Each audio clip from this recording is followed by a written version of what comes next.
All right. 12-hour stream. I'm back. People, what's going on? Sunday, the Lord's Day. I'm on fumes. I ain't gonna lie. I ain't gonna hold y'all. But I'm back. Let's talk to everybody. Hustle and motivate. What's going on? How my levels sounding? They sounding like 12 hours of streaming.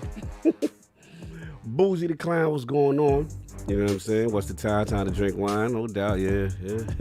I can use that. Six Slayer, what's up, my mans? What's going on? Gerald Mack in there early. Welcome. Lord Silver, you already know. Cedric Age. William Blank Ship, what's going on? Back from the dead, what's going on? How y'all work out with y'all raid, man? We got a lot of raid talk to talk about. You know what I'm saying? Lydia Master, what's going on? ILP, let's rock. Corey Mosley, what up? What's going on? Talk to me. What's going on? Necromancer Zale, what's up? Levels is good. Thank you. I appreciate y'all. Yeah, it's been a long one. We got a show for y'all, though. We still got to come through for the people. Spoke to everybody. King pulling up. I know Atticus here, but his mic is muted. So he's, I don't know if he's back now. You can do a mic check, but... I'm here. Oh, he back. He's feel like I just saw you. Just saw you, huh? Yeah, we gonna talk about it. Oh man. So look. Sith Lord salute, man. He got his ILP 10K shirt. All right, you know what I'm saying? The man who got them horns. How far y'all got in the raid? We got to like the third counter or whatever it is, but we'll talk more in detail on that. Platano J, what's going on? Yo, what up, Lord? What's up? No doubt, Soft should be back in the building. We're coming in hot today because, like I said, two Lords were doing a 12-hour stream. So, truth be told, y'all lucky to get a show today. Because I'm hurting bad. I ain't even gonna hold you. But we gotta do it for the people. I had to talk to the people real quick. Can you guys still hear me? Yeah. We hear you. Yeah. What's going on, guys, man? If you feel energy coming out of me today, I'm gonna be real with you. It's fake as hell. This is manufactured energy. Speaking of which, shout out to Advanced GG right now. I got my AG, my focus right now. I had to use that right now just to get right. It's that type of Santi, what's going on, y'all? Judah, what's up? Yeah. It wouldn't have been as bad if I didn't really sleep much the night before either. I lucked out, because we gonna talk, but I lucked out. I definitely got a semi-decent rest before. So that's what's probably saving me, but there was a strong chance to show it without going on to tell. This would have been the COG call-out day. Like, yo.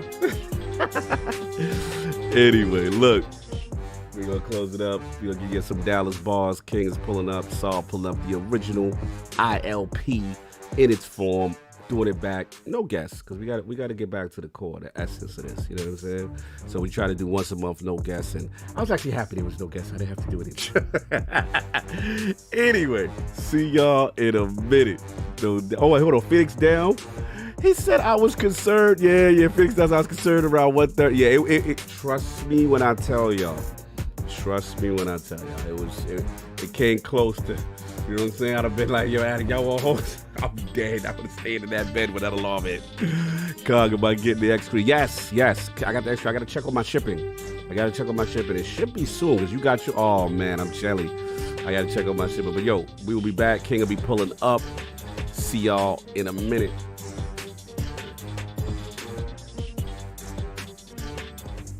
Hear ye, man. Welcome to the show. If you would not mind, go ahead and find yourself a spot, get comfortable, grab a snack, do all that good stuff that we need to do, and we're about to get started. It's not important who I am.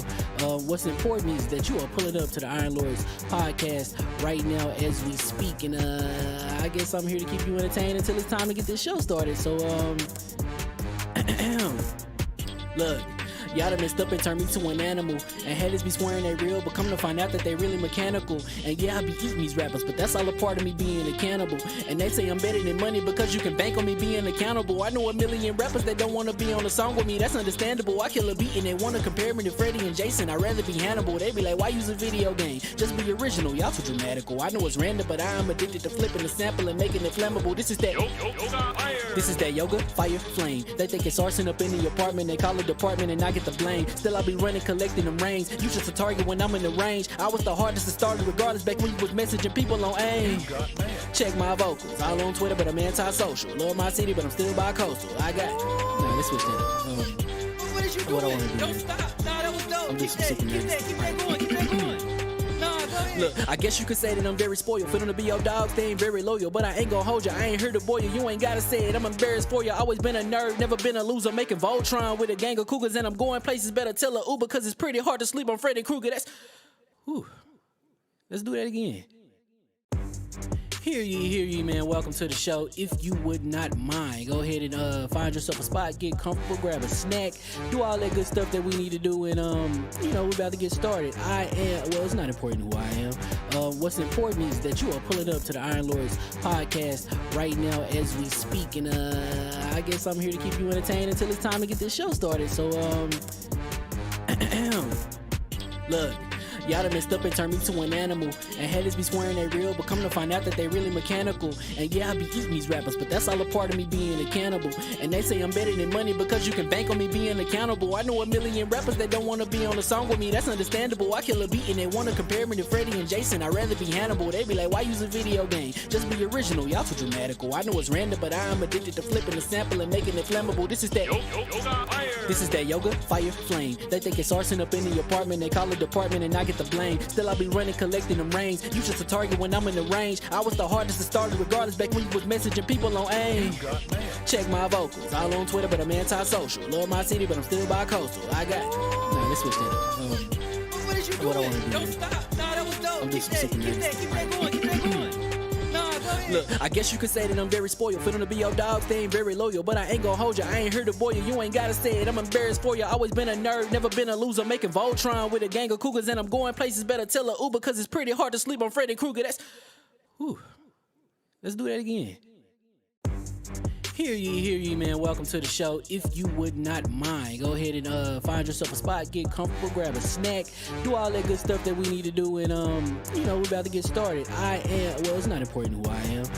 What's important is that you are pulling up to the Iron Lords podcast right now as we speak, and I guess I'm here to keep you entertained until it's time to get this show started. So look. Y'all done messed up and turned me to an animal. And haters be swearing they real, but come to find out that they really mechanical. And yeah, I be eating these rappers, but that's all a part of me being a cannibal. And they say I'm better than money because you can bank on me being accountable. I know a million rappers that don't want to be on a song with me, that's understandable. I kill a beat and they want to compare me to Freddie and Jason. I'd rather be Hannibal. They be like, why use a video game? Just be original. Y'all too dramatical. I know it's random, but I am addicted to flipping the sample and making it flammable. This is that yoga, fire, flame. They think it's arson up in the apartment. They call it department and I get the blame. Still I be running, collecting them rings. You just a target when I'm in the range. I was the hardest to start regardless back when you was messaging people on AIM. Check my vocals. All on Twitter, but I'm anti-social. Love my city, but I'm still bi-coastal. I got Nah, let's switch that. What is you doing? What I wanna do, Don't man. stop. Nah, that was dope. I'm just Keep that, sick of keep this. that, keep that going, keep that going. Nah, go ahead. Look, I guess you could say that I'm very spoiled. For them to be your dogs, they ain't very loyal. But I ain't gonna hold you, I ain't here to boil you. You ain't gotta say it, I'm embarrassed for you. Always been a nerd, never been a loser. Making Voltron with a gang of cougars. And I'm going places, better tell a Uber. Cause it's pretty hard to sleep on Freddy Krueger. That's... Whew. Let's do that again. Hear ye, man. Welcome to the show. If you would not mind, go ahead and find yourself a spot, get comfortable, grab a snack, do all that good stuff that we need to do, and we're about to get started. It's not important who I am. What's important is that you are pulling up to the Iron Lords podcast right now as we speak, and I guess I'm here to keep you entertained until it's time to get this show started. So look. Y'all done messed up and turned me to an animal. And haters be swearing they real, but come to find out that they really mechanical. And yeah, I be eating these rappers, but that's all a part of me being a cannibal. And they say I'm better than money because you can bank on me being accountable. I know a million rappers that don't want to be on a song with me, that's understandable. I kill a beat and they want to compare me to Freddie and Jason. I'd rather be Hannibal. They be like, why use a video game? Just be original, y'all too dramatical. I know it's random, but I am addicted to flipping the sample and making it flammable. This is that yoga, fire, flame. They think it's arson up in the apartment. They call it department and I get the blame. Still I be running, collecting them rings. You just a target when I'm in the range. I was the hardest to start regardless back when you was messaging people on AIM. Check my vocals. All on Twitter, but I'm anti-social. Love my city, but I'm still bi-coastal. I got... Man, let's switch that up. What is you What I doing? wanna do Don't here. stop. Nah, that was dope. I'm Keep just that, sick of keep this. that, keep that going, keep that going. Nah, go ahead. Look, I guess you could say that I'm very spoiled. For them to be your dogs, they ain't very loyal. But I ain't gonna hold you, I ain't here to boil you. You ain't gotta say it, I'm embarrassed for you. Always been a nerd, never been a loser. Making Voltron with a gang of cougars. And I'm going places, better tell a Uber. Cause it's pretty hard to sleep on Freddy Krueger. That's... Whew. Let's do that again. Hear ye, man. Welcome to the show. If you would not mind, go ahead and find yourself a spot, get comfortable, grab a snack, do all that good stuff that we need to do, and we're about to get started. It's not important who I am. What's important is that you are pulling up to the Iron Lords podcast right now as we speak, and I guess I'm here to keep you entertained until it's time to get this show started. So look. Y'all done messed up and turned me to an animal. And haters be swearing they real, but come to find out that they really mechanical. And yeah, I be eating these rappers, but that's all a part of me being a cannibal. And they say I'm better than money because you can bank on me being accountable. I know a million rappers that don't want to be on a song with me, that's understandable. I kill a beat and they want to compare me to Freddie and Jason. I'd rather be Hannibal. They be like, why use a video game? Just be original, y'all too dramatical. I know it's random, but I am addicted to flipping the sample and making it flammable. This is that yoga, fire, flame. They think it's arson up in the apartment. They call it department and I get the blame. Still I be running, collecting them rings. You just a target when I'm in the range. I was the hardest to start regardless back when you was messaging people on AIM. Check my vocals. All on Twitter, but I'm anti-social. Love my city, but I'm still bi-coastal. I got... Man, let's switch that up. What is you What I doing? wanna do Don't here. stop. Nah, that was dope. I'm Keep just that, sick of keep this. that, keep that going, keep that going. Nah, go ahead. Look, I guess you could say that I'm very spoiled. For them to be your dogs, they ain't very loyal. But I ain't gonna hold you, I ain't here to boil you. You ain't gotta say it, I'm embarrassed for you. Always been a nerd, never been a loser. Making Voltron with a gang of cougars. And I'm going places, better tell a Uber. Cause it's pretty hard to sleep on Freddy Krueger. That's... Whew. Let's do that again. Hear ye.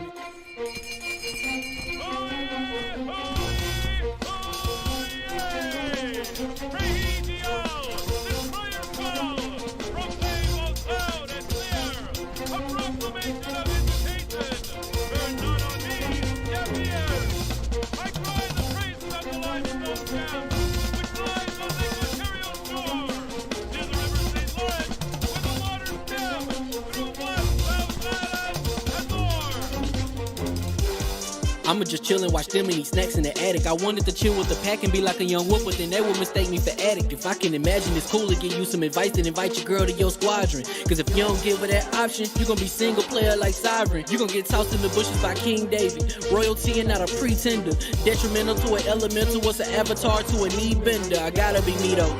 I know it's my destiny, work to Cognito. Who cares if you fly, if you still a mosquito? You swear you ain't stuntin', but really be Steve-O. You like to collect stuff and that's cool, but I got bad news. Even if you really was that dude, King David still be the king of the statues. Since a juvenile, I've been cursed with a curse to be musical. And if you hate it, we'll meet in the crucible. Other than that, then it's cool and it's beautiful. We let you know that your dreams are pursuable. Whatever you wanna do, then it's doable. If you got work on a Sunday, it's suitable. Cause you can listen to this in your cubicle on the Lord's Day. Woo. If you got work on a Sunday, it's suitable. Cause you can listen to this in your cubicle on the Lord's Day.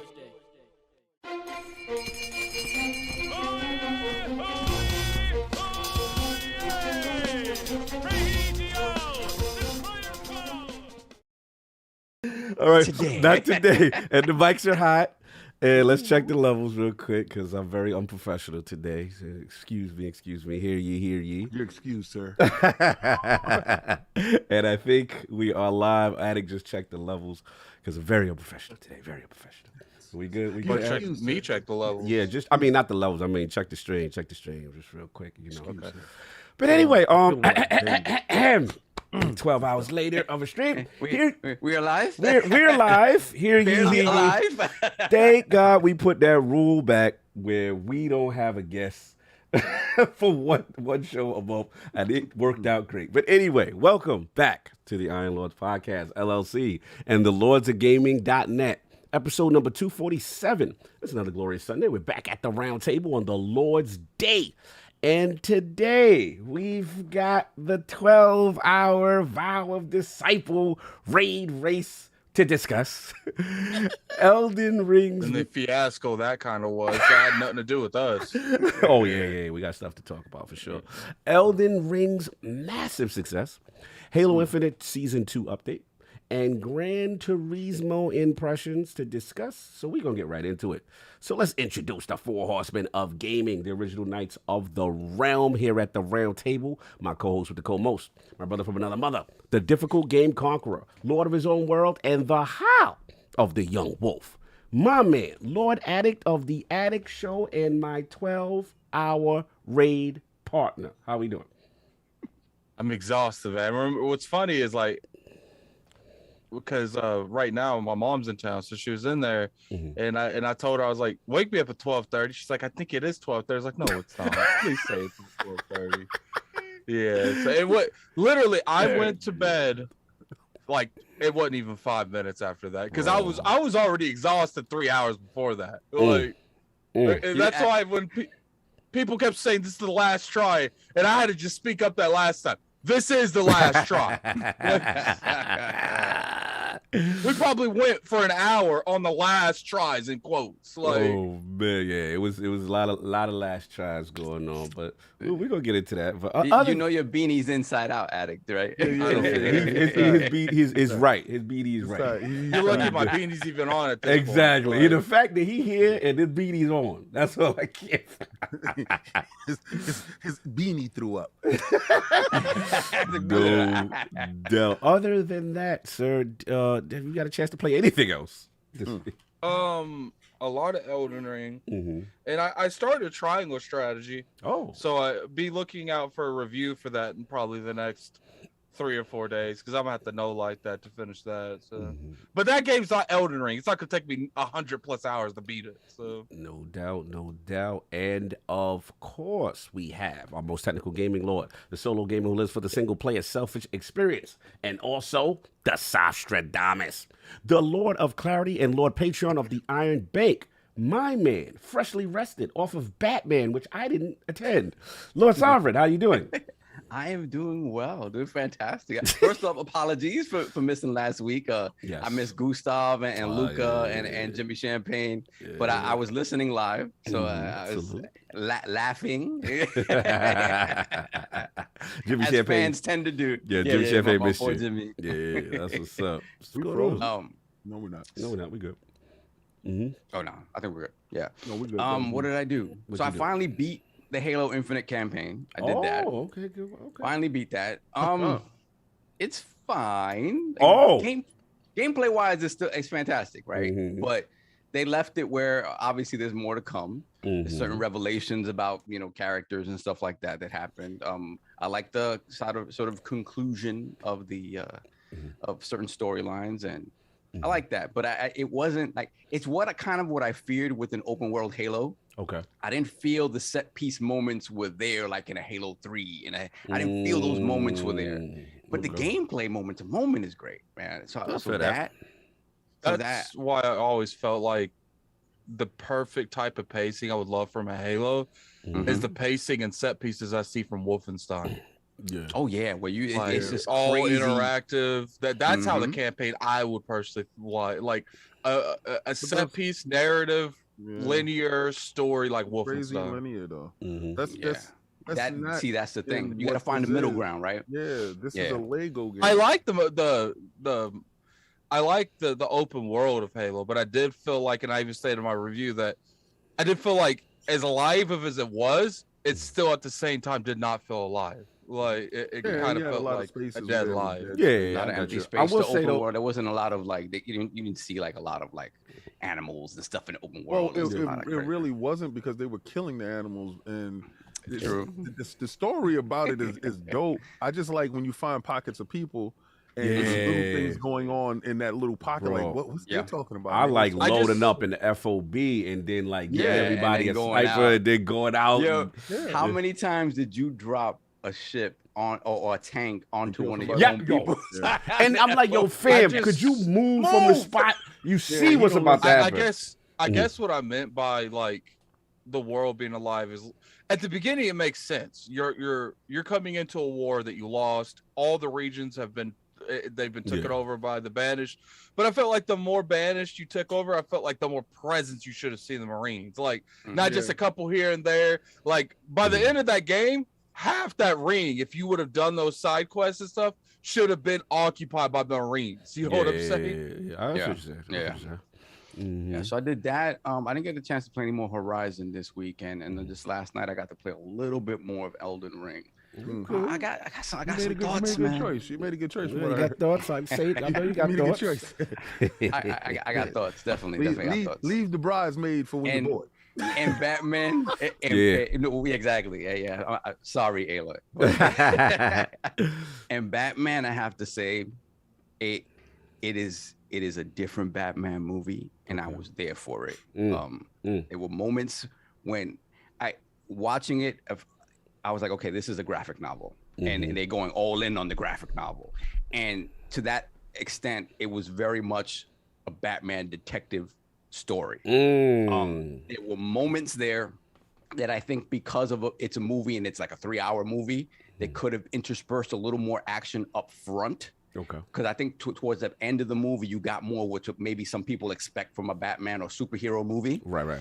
And maybe they intersperse that more. But I tell you this, I just like that it's a different Batman movie. I don't know that it's going to be for everybody because some people are going to go in there looking for the next Dark Knight, the next. To be honest with you, I heard people rage. I haven't seen no one. I haven't seen not really one negative review. I heard, very good things, but I thought it was going to be like Batman Year One when you're talking about being a detective, when he's learning his craft. He's Daniel Craig right before, like James Bond moment happened when he gets refined. So how we all fell in love with Daniel Craig for being the rough Bond. The rough Bond? Yeah. This is him. I believe this is that. Yeah. Yeah, this is him, but it's that coupled with the fact that mentally he's not where he needs to be to be what we know to be Batman. He's not there yet. He's still what's funny? The situation.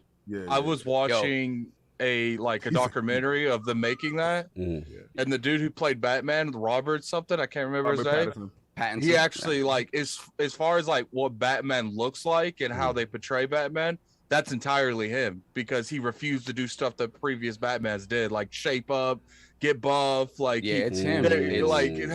Because they said they wanted to put a bodysuit on him, and he said no. Like in terms of, he said you can easily play Batman the way I look now. You don't have to do all this extra stuff. And it comes off. It comes off more like he's a slim people dude. are sitting there saying, I mean, that's a bad narrative of him because it seems like he's a malcontent. Because the director and them wanted him to get into the superhero shape. Yeah, you understand, like how the dude that plays Captain America, Chris Evans, Chris Evans got into superhero shape. You can see his difference between the Human Torch and Captain America. You can clearly see the difference in his body. He didn't want to become Ben Affleck's version of Batman. So but he did work out. He got into swimmer shape. Let's be honest, like the bar is set so high with so many different people that I respect that in a way. It's like, yo, I'm not trying to do what them dudes. I'm gonna bring my flavor to it. I respect that. Act this out, and it's totally different. Like if you if you read graphic novels, there's a lot of the Long Halloween. The Long Halloween. There's Hush. There is a No Man's Land. There's a little bits and pieces of all of that. I heard and they do it like it's one of those things. But it's kind of like Joker. I love Joker. I never wanted to see it again because it's so disturbing. This I want to see again just because I really want to get the sense of like, okay, where does this Batman stand? For me like the Pantheon, But it is an oppressive movie. When you watch it, it's like, damn, man, this place is bleak. Yo, shout out to E15 Manga. Got to shout out our Twitch users. He's a great Batman too. Can't wait to see him in a sequel. To be Bruce. So I just want to shout out our Twitch views. What I enjoy is someone that was deemed that one character. He's always been that Twilight dude that finally came out and got something else like that. Because you don't see that often. Like, I was talking a couple months ago, and it's like the dude who played Harry Potter. Like, you don't see him play really anything. His range is crazy though, and his range is bananas. Dude that play Harry Potter is crazy. Like, I remember right after Harry Potter, he did a play on Broadway called Equus, and he was butt naked. Yo, is the fact that. But see, I like Twilight though. And you're not gonna get a lot of dudes that admit that though. I thought he did his thing in Twilight though. I just couldn't stand the girl. She had no range. Her face, same expression and everything. And that's the thing. For whatever reason, she's a great actress too. That's like you see her now, and it's like okay. No, she's good. She's good. No, I'm not gonna even lie. Everything she's been in for me has been hot garbage. Like just now, her, Pattinson though. The funny thing is Pattinson. Like if you've seen his other stuff, like I was talking to shout out to Lord Meds. We were talking about this yesterday. I was like, yo, Pattinson. If you see, watch a movie called The Lighthouse. Yeah. With Willem Dafoe and him. Wow. Yo. You know what? Yeah. What's nice though is when he was first cast, everyone doubted it. Everyone doubted it. Cheap suit. I was like, I'm glad it worked out good for him. Man. I'm glad it worked out good. And anytime you can have George Clooney with bat nipples, we good, man. Like he can do it. Let him go. Anyway, so I said my regards to Kaibatsu and Meds and Varlodius, Lawrence Varlodius, which I did not attend. But I'm glad y'all had a good time. I was like, I gave you the courtesy text at 5 o'clock. I was like, you ain't going nowhere. Yeah, you knew it. You knew it. I gave you the one. I was like, it's gonna be a game time decision. And that's the thing. I wasn't sure if Meds I was gonna make it at that point because of that. Yeah. And then he rolled in on his unicycle when he was good. Salute to the Hovey. You know what I'm saying? Oh no, he pulls up. No, he'll roll down, son. He'll roll. Yeah. I am not. When I say that, it's not. It's not a fit. Yo, when he pull up on the bat cycle, it's on site.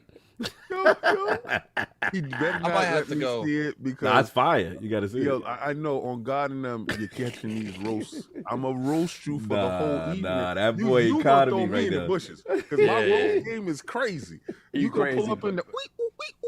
Listen, but I definitely want to do a roundtable review of this with you guys. I want you guys to see it.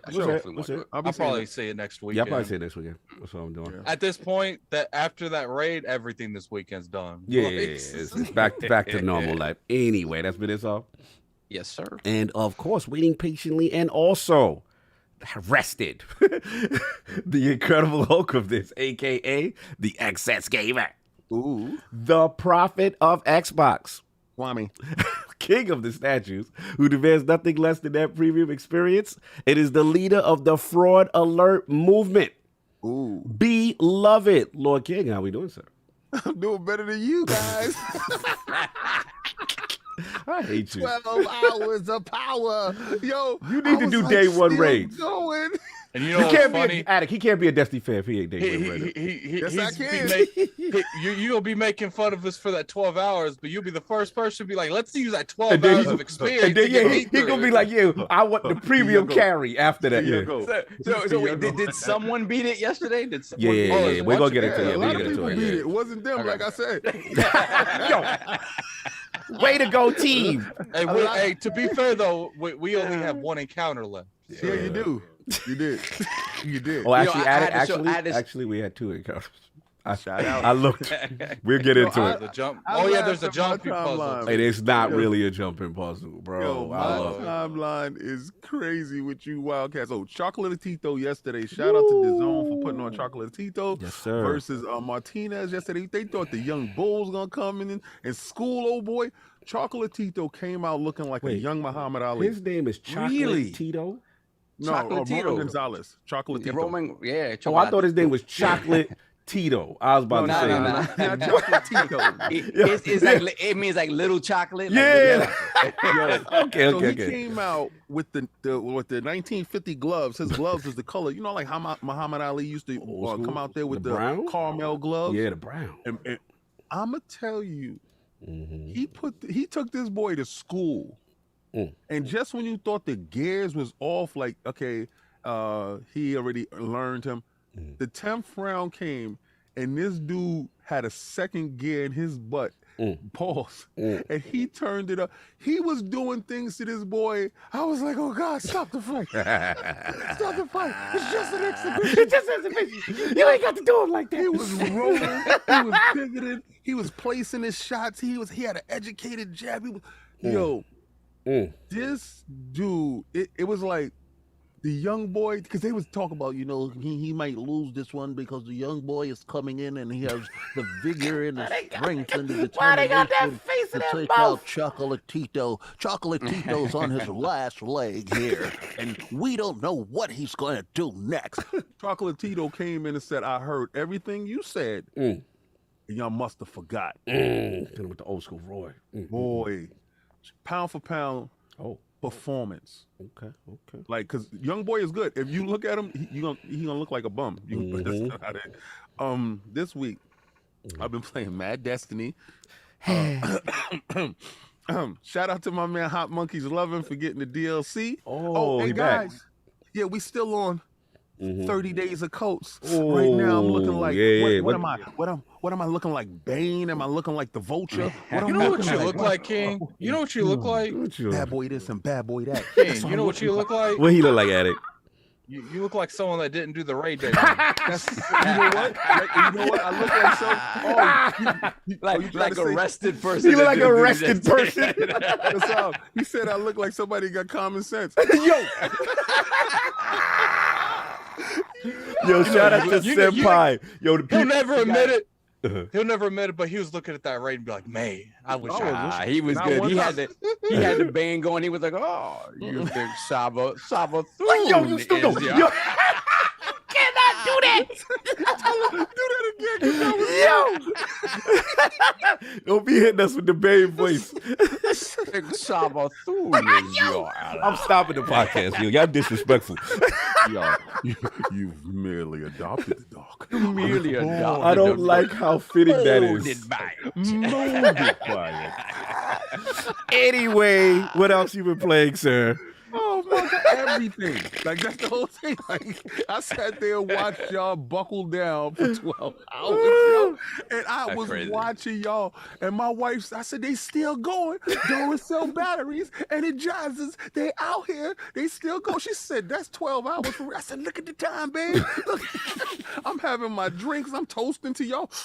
Yo, Sinister put a raid fraud on you in the chat. He put raid fraud. Fraud alert. I can tell you use a day 1-9 finisher. This, my friend, is for you. Wait, hold on. Was Sinister watching other people's streams again? Was he doing that? Listen, you know it's that moment. We're going to get into it. It's always that moment. Yeah. That's why I laugh, because I'm just like, look, I'll be here for the experience. But we will get into it. Yeah, it's so funny. So, all right. So, I've been playing, like, everything. I was, this game called Far dropped, and I was waiting for that game to drop for a minute. So, and it's like you got Aquaman's baby. This kid don't ever need to come up for air. He's under the water. Like, so you get to swim, and it's a minor puzzle game. And it moves from left to right, and you got to solve little things. It is no words. Nobody's talking so far from what's happening. But you control a ship, and you're in charge of maintenance. You're in charge of it's very different, right? So it's a very different change of pace from what I was playing, like Fortnite, Destiny, getting Monkey up to speed, helping him through the story. What he doing? I haven't talked to him in a minute. I hope he's doing that. He getting in his Destiny. He getting back in his bag. Yeah, I miss Monkey, man. We gotta talk. I taught him a quick build. Yeah. On his Void Walker. Whatchamacallit?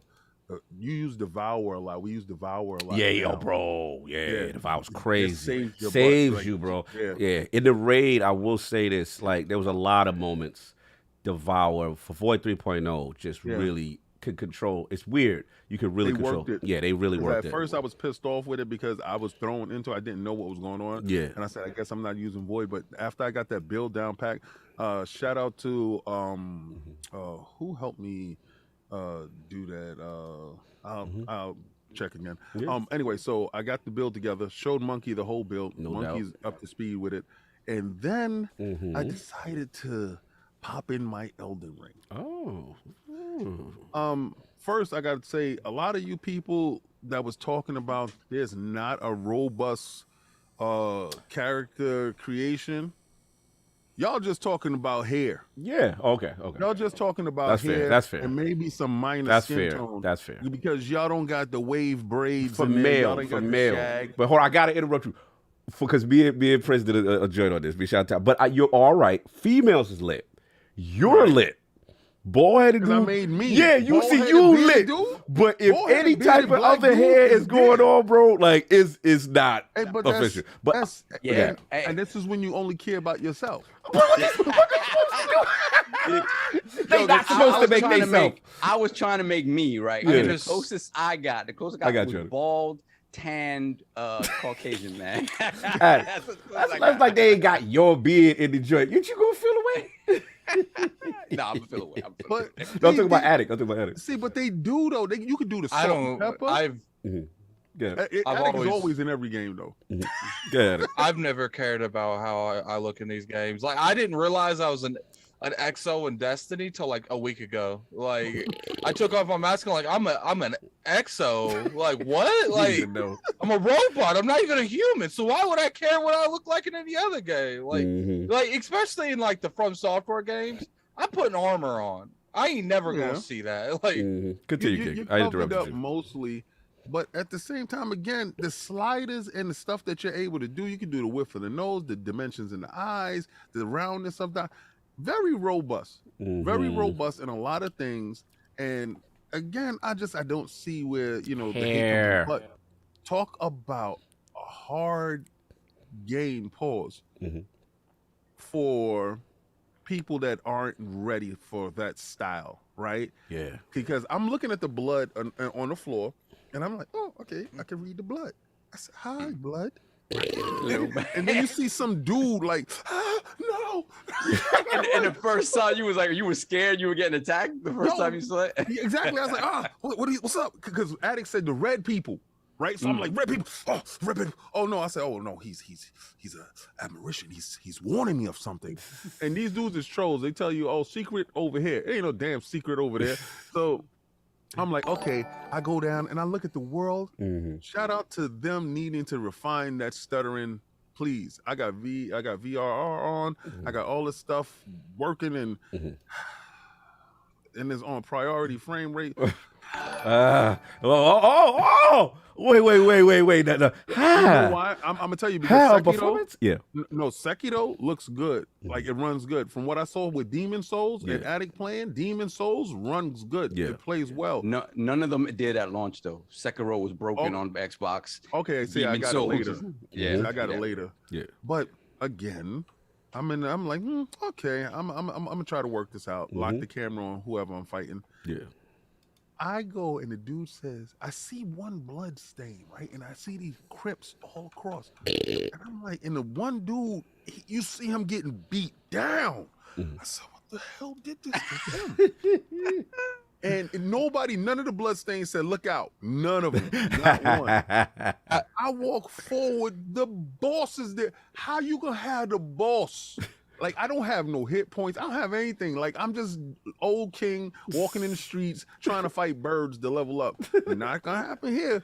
The boss jumps out, beats the brakes off me real quick. One swipe, get out of here. I said, oh, God. Well, you talk about the crab looking thing? Yeah. And so the biggest question is how many times have you died in the game? Oh, I died a lot. I mean, I died a lot. Like I died like, people change socks. Like I died. Like I died of stuff that you see, like, I'm gonna kill you. He's like, not today, brother. all right, King on the real. On the real. What's it gonna take for you to stream this game? Nothing. Like, you want to see me be disrespected?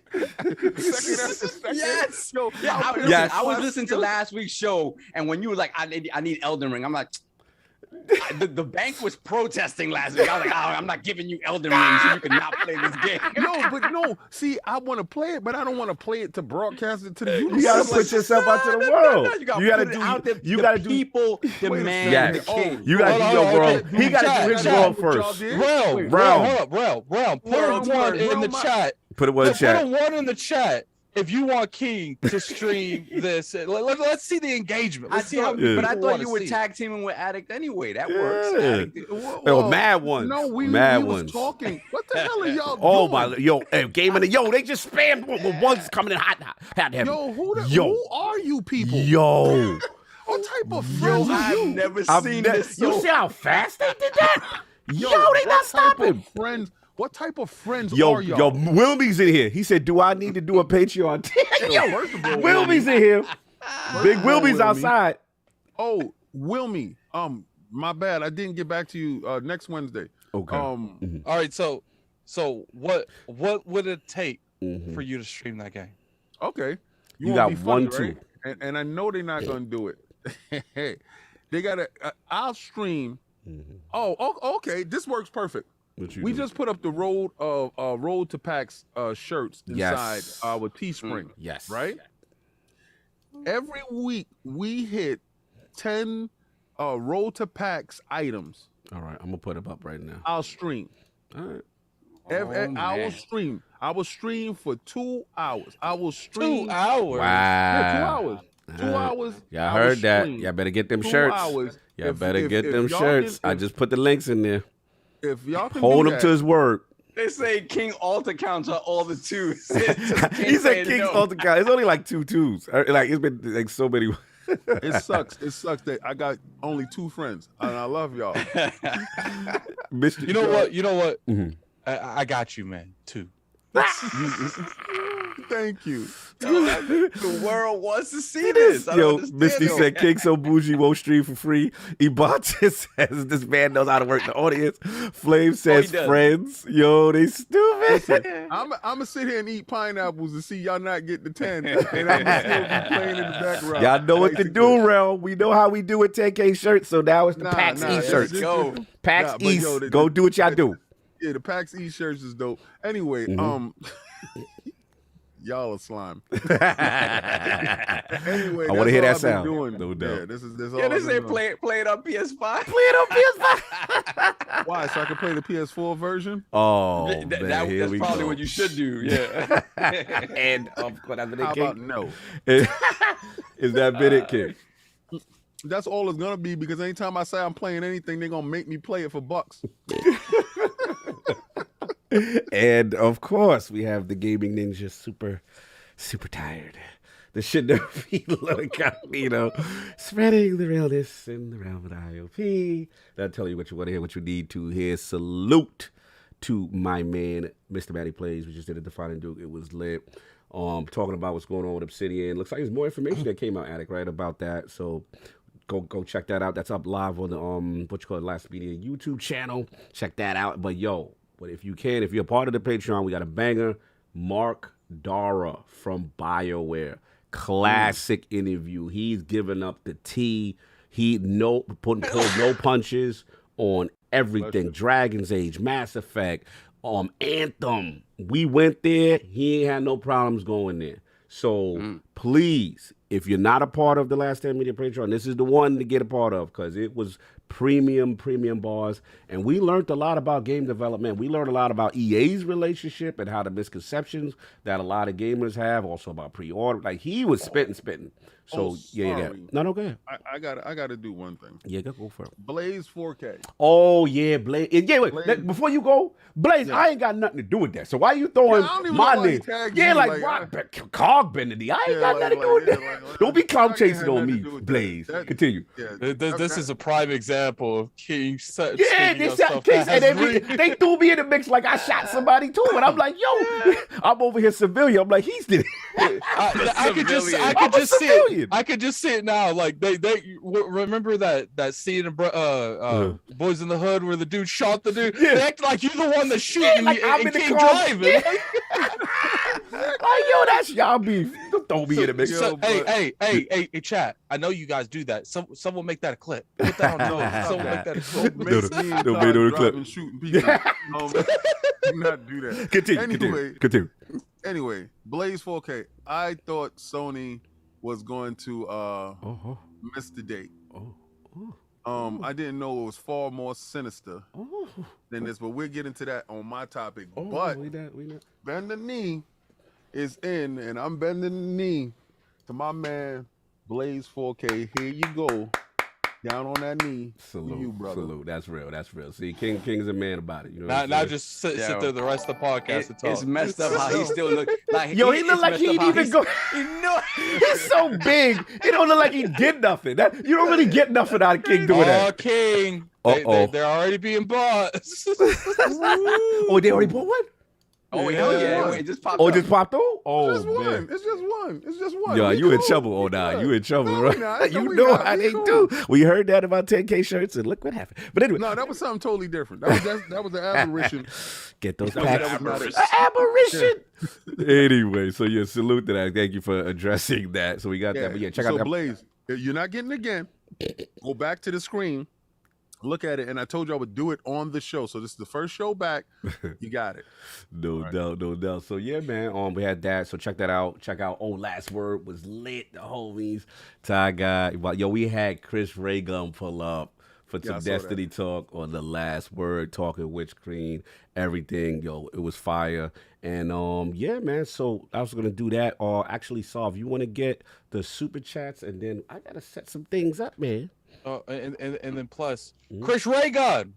Oh, let's bring you on the round, man. Let's go. Oh yeah, I got it. No, I told him. No, I told him he doing a world tour. Like we doing that. The world tour. Yeah, then he coming to ILP. No, we already got through. You know what I'm saying? We already got through. So yeah, come check that out. But yo, Solve, get the super chats.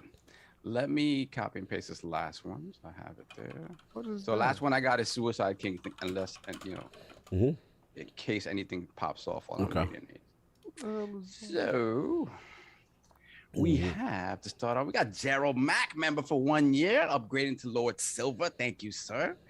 Gerald Mack, always repping the Lords. Bless, sir. Then we have Sith Lord, $5 super chat. Looking forward to March 17th. King and Boom one-on-one XP Log Live. Sorry. They buying Pax's merch. Continue. Oh, you knew that was coming. This is fantastic. I love this. Max East mug. It's a mug. It's only Thank you for everyone's hard work on every show you guys make. Look at my he acting Sunday like he's so got down. hope. You done, King. He's over. Yeah, he don't know he over. He's over. He knows. He knows. Fine. Fine. I'm fine. You know why? Because they're gonna get into these topics and they're gonna forget, and I'm gonna get out of this show nice and easy. We're gonna make sure walk out the We gonna back make door. sure they He don't gonna forget. walk out the back door. Yeah, AKW put mad 1s and 11. Continue. Yeah, I was like, what the hell is going on? Continue. He we act have- like he don't know what the one's for. What's that one I for? don't know. What are you voting for? What's up? Yo, Brian Lane, Yeah. $5 super chat. After 120 hours, I beat Elden Ring, and wow, FromSoft knocked this out of the park. I'm really happy more people are enjoying it. Game of the year. Have a great show.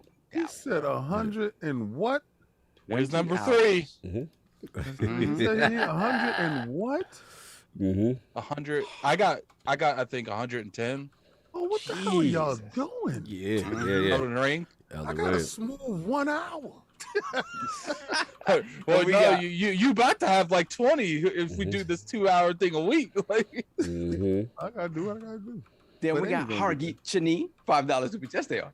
Salute to the Lord. Welcome back, Prophet Sav, Lord of the super chats. Thank you, They sir. telling me to check Twitter. What they do? Oh no. What has happened? What Hey, they they got me and doing? you, Ricky. They got Yeah, they Don't say doing that. something. I No, don't, you know, they did. No, they didn't do that. I don't know Hold on what a they did. They second. just telling me to check Twitter. I don't know why, but we're gonna see it. I mean, continue, Saul. Continue. I'll check.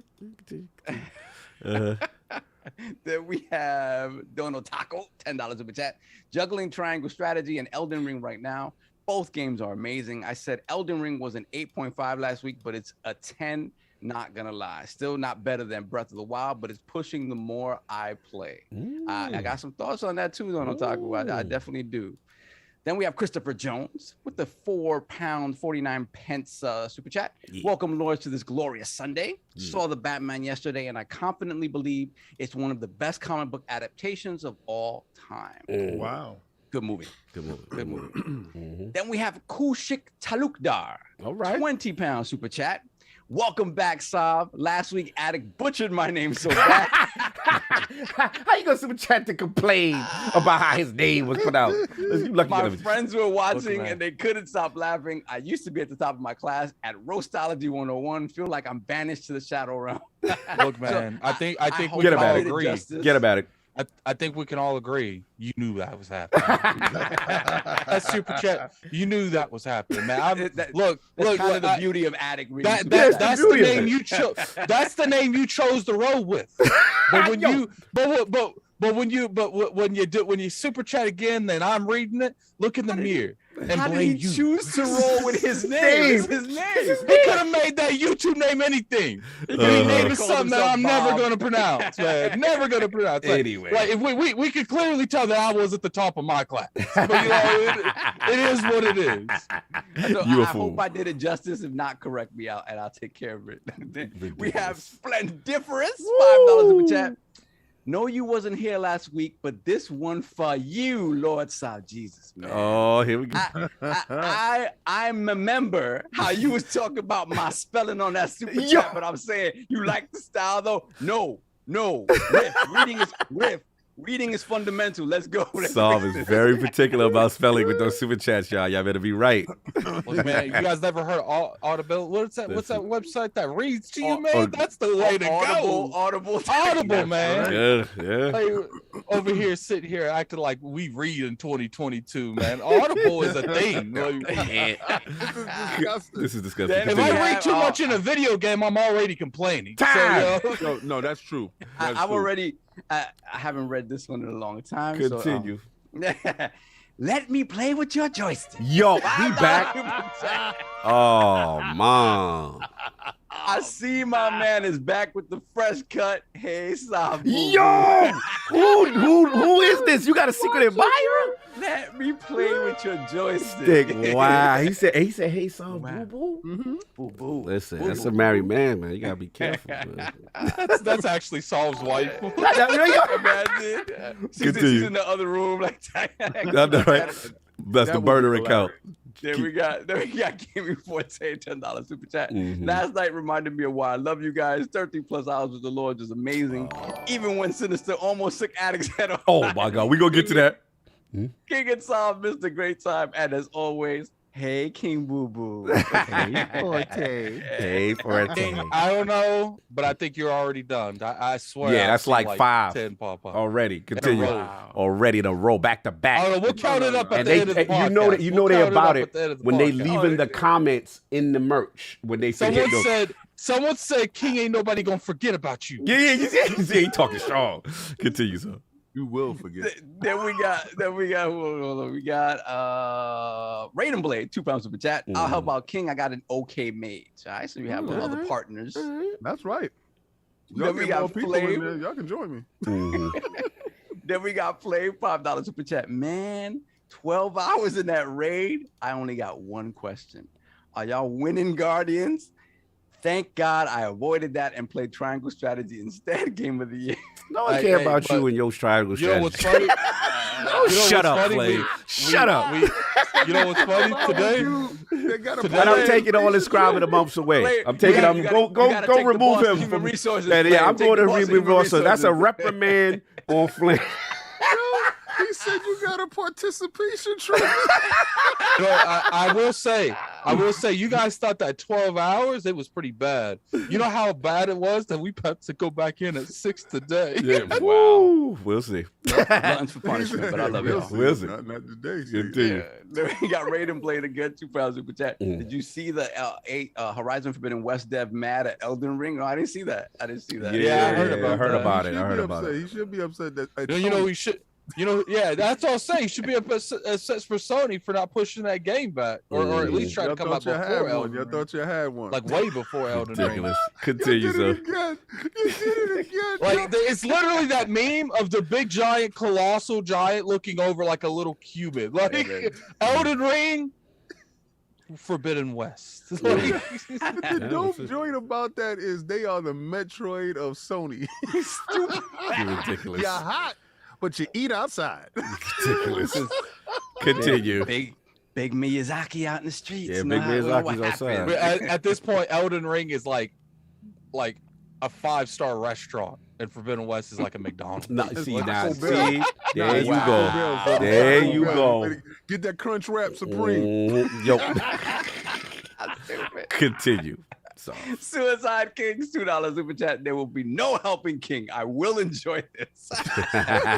Nobody wants to help you, King. Suicide, I'm going to remove you from my friends list. All right, we got Raiden Blade again, $2 super chat. I'm listening, but playing Elden Ring. Yeah, most people are. I can imagine. Then we got Hargeet Chetty once again, $10 super chat. PS5 players say, wait a minute, $10 super chat? I don't know if this is Hargeet Chetty, but we'll see. Okay. PS5 players say, play PS4 version of Elden Ring on PS5 because they hooked up to that TCL TV, can't afford the God LED with VR. Oh, wait, PS5 still doesn't have VR. Wow. Hargeet. But they do have a version for you. They have a version. Ridiculous. Keep it going. All right. Then we have Raiden Blade again. £2 super chat. 84 hours in Elden Ring. It has my soul. New Shang Tsung. People. Right. They put the crest in the chat for the newest member of the Realm, Amblix. Shout out to you, sir. Thank you. Shout out to you. Then we got Suicide Kings, member for 17 months. Sahab, welcome back. Thank you, sir. No more Sundays off for you. Find a new job. Addict just wasn't ready. Hashtag the butchering. Nah, I definitely wasn't ready, man. I definitely wasn't ready. And I feel like when I'm reading super chats, you guys go extra just to make me read more. Like, it's funny though. Continue. And then one of these member messages is kind of crazy. So like, I live for when you have to read an inappropriate title. That's what I want. Yeah, it's kind of funny. Then we have Flame, $2 super chat. Can take my scribe, but you can't take my freedom, okay? Listen, you on probation, Mr. Lords of Gaming.net. You're on probation. Until further notice, you've been silenced. Tell him, Flame. Then we got silence you. Freedom of speech. Freedom of speech. Then we have this one's funny. Then we got Tony Bright, member for 20 months. My sister-in-law looking at the TV drooling while Saab reading super chats got me dying. She just said, I don't know if he's Zaddy or Poppy. I'm dying. Yo, when we doing that Psalms segment, man, we gotta start. I told you we about to do that. Man. Listen, man. We got the Dawn Juan up in here. Everybody's coming out their pants today. I don't know what y'all talking about. I have no idea. Coming live to the stage. On to the next one. Papi shampoo. Papi Tulo. Sal got a new cut today. You know, once certain things start getting heard in the background, all of a sudden the door opens up. Yo, what's going on in there? Yes, what's going on? Papi shampoo. Continue. Then we have Donotaku, member for 10 months. Thank you, sir. I'm in church right now listening to the Lord instead of my Lord and Savior. Man, he does not listen to us in church. You better not.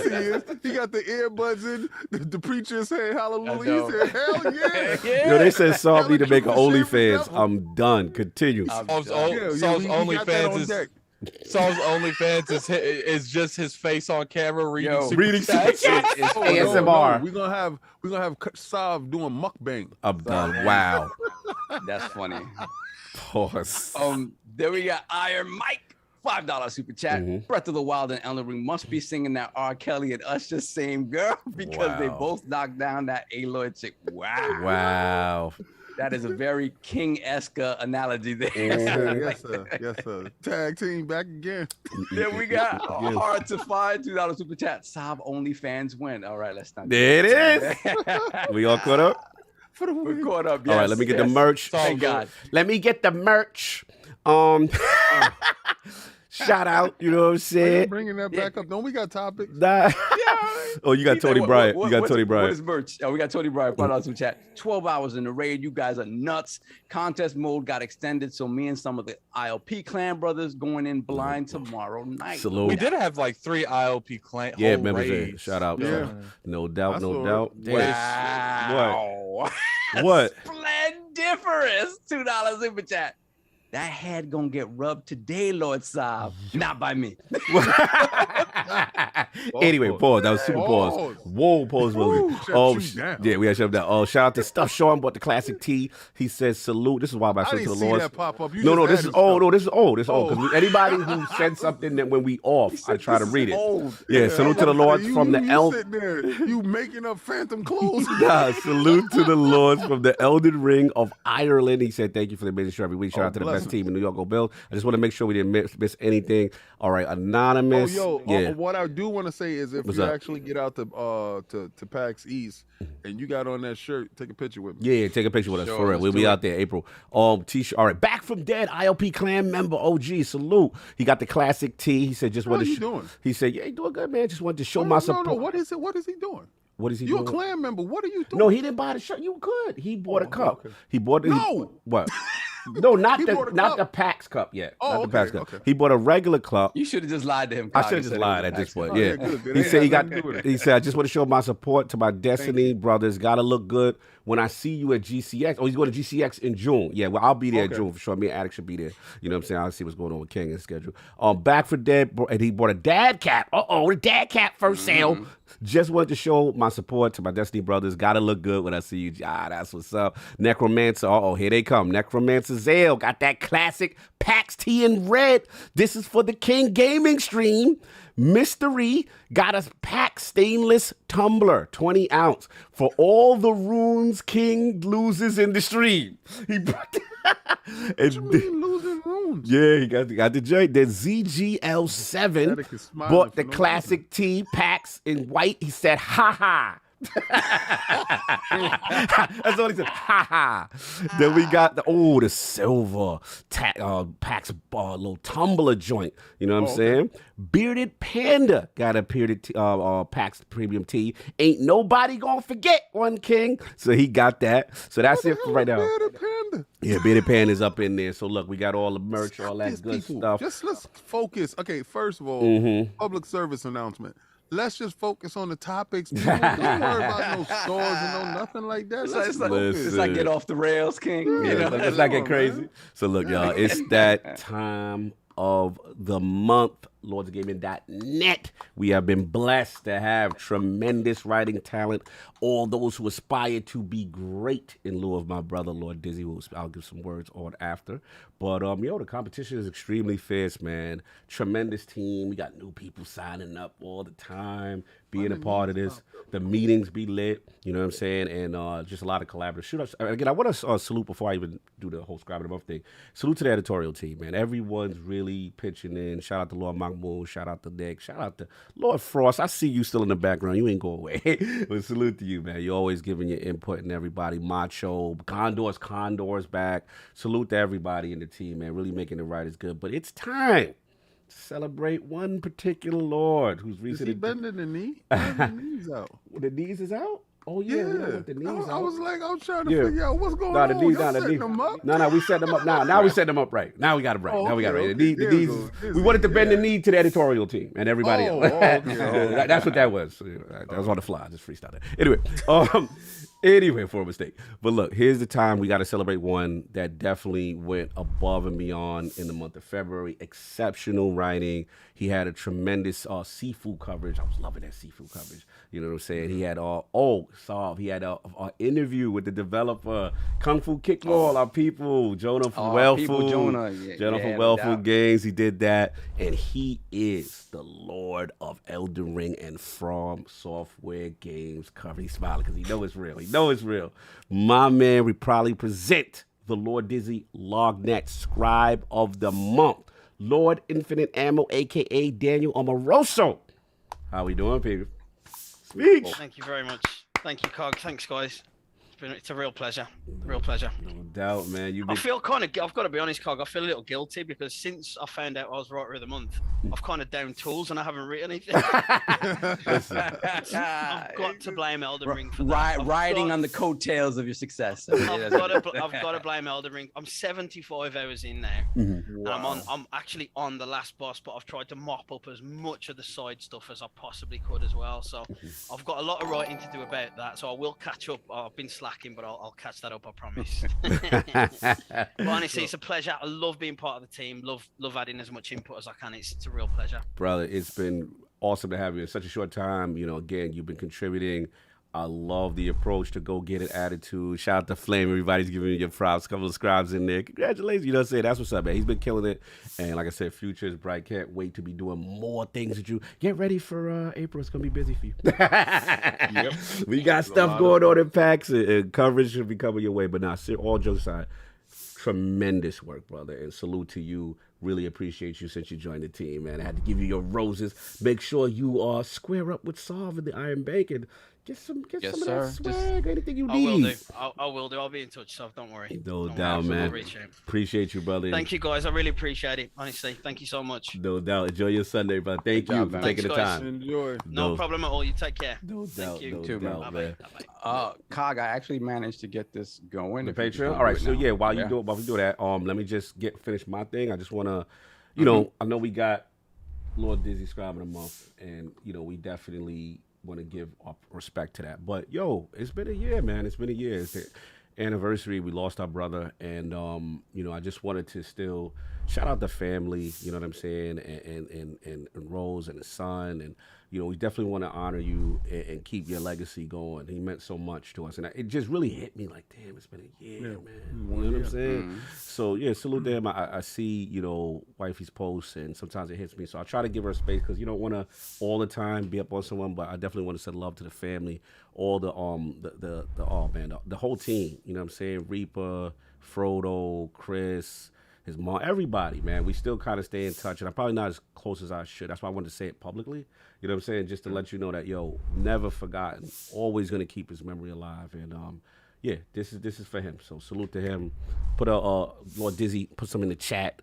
You know what I'm saying? Throw it up for him. It was 1 year, man, since we lost our bro, and definitely miss him. I don't know if anyone else wants to say that. He'd be proud, man. He'd be real proud of what everything's happening. He'd be super proud. Yeah, no doubt. So that's all I got. But let's get these Patreon into the business, right?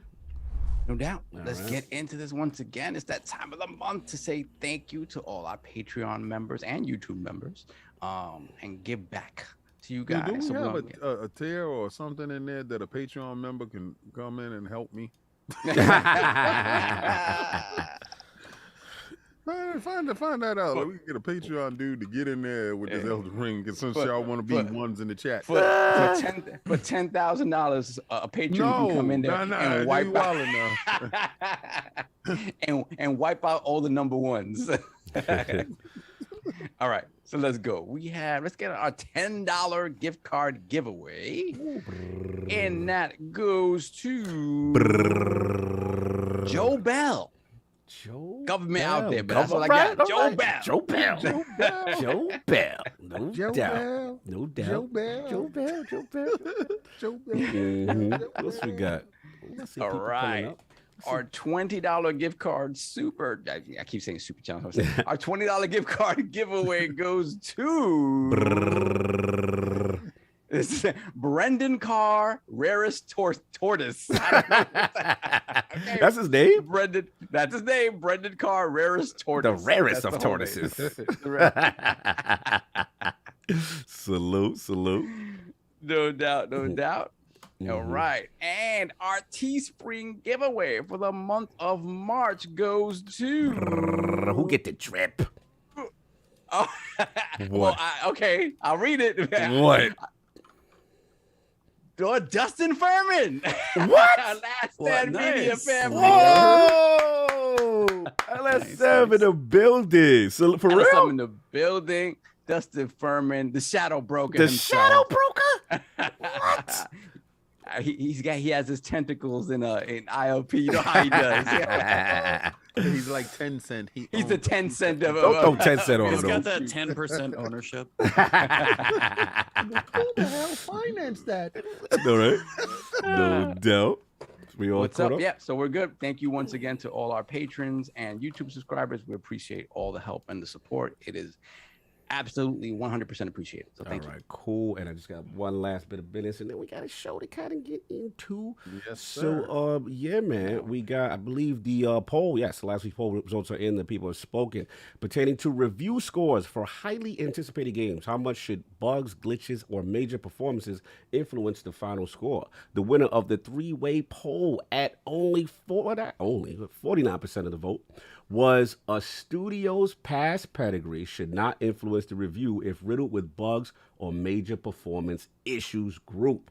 Coming in, Travis agrees. Coming in at second place at 32% was the Messy Lords. Y'all just mad they reviewed your favorite game with a lower Metacritic than the Ops. And in last place with 18% of the vote was if the gameplay, fun factor, or masterclass in its genre, then bugs should not cripple the score group. Shout out to all the lords who participated in the poll. Little Addict, what do you think? Did the people get it right? They said it shouldn't matter about your pedigree. Look, man. After last night's raid, you guys got this. You won. You won. So look, we're gonna get right into it. It seems like I brought the campfire with me right now. I got the campfire with me. We're intermingling. We're crashing the party is what I like to say. It's a mixer. Listen, man. This is. Are we in high school, grade school? What happened? Listen, first of all, my last word, brethren. That was very creepy. That was very extra. That was pause worthy. Walk up to him next to the cooler. Yeah. Hey, man. We got King. this. How you doing, King? He's engaging. That's when you go back to the work desk and HR be calling. Yeah. That's HR. Did he speak to you inappropriately? Who gave you Bontus the coffee cake? But look, man. Token of my appreciation. We've got the Last Word podcast in the realm.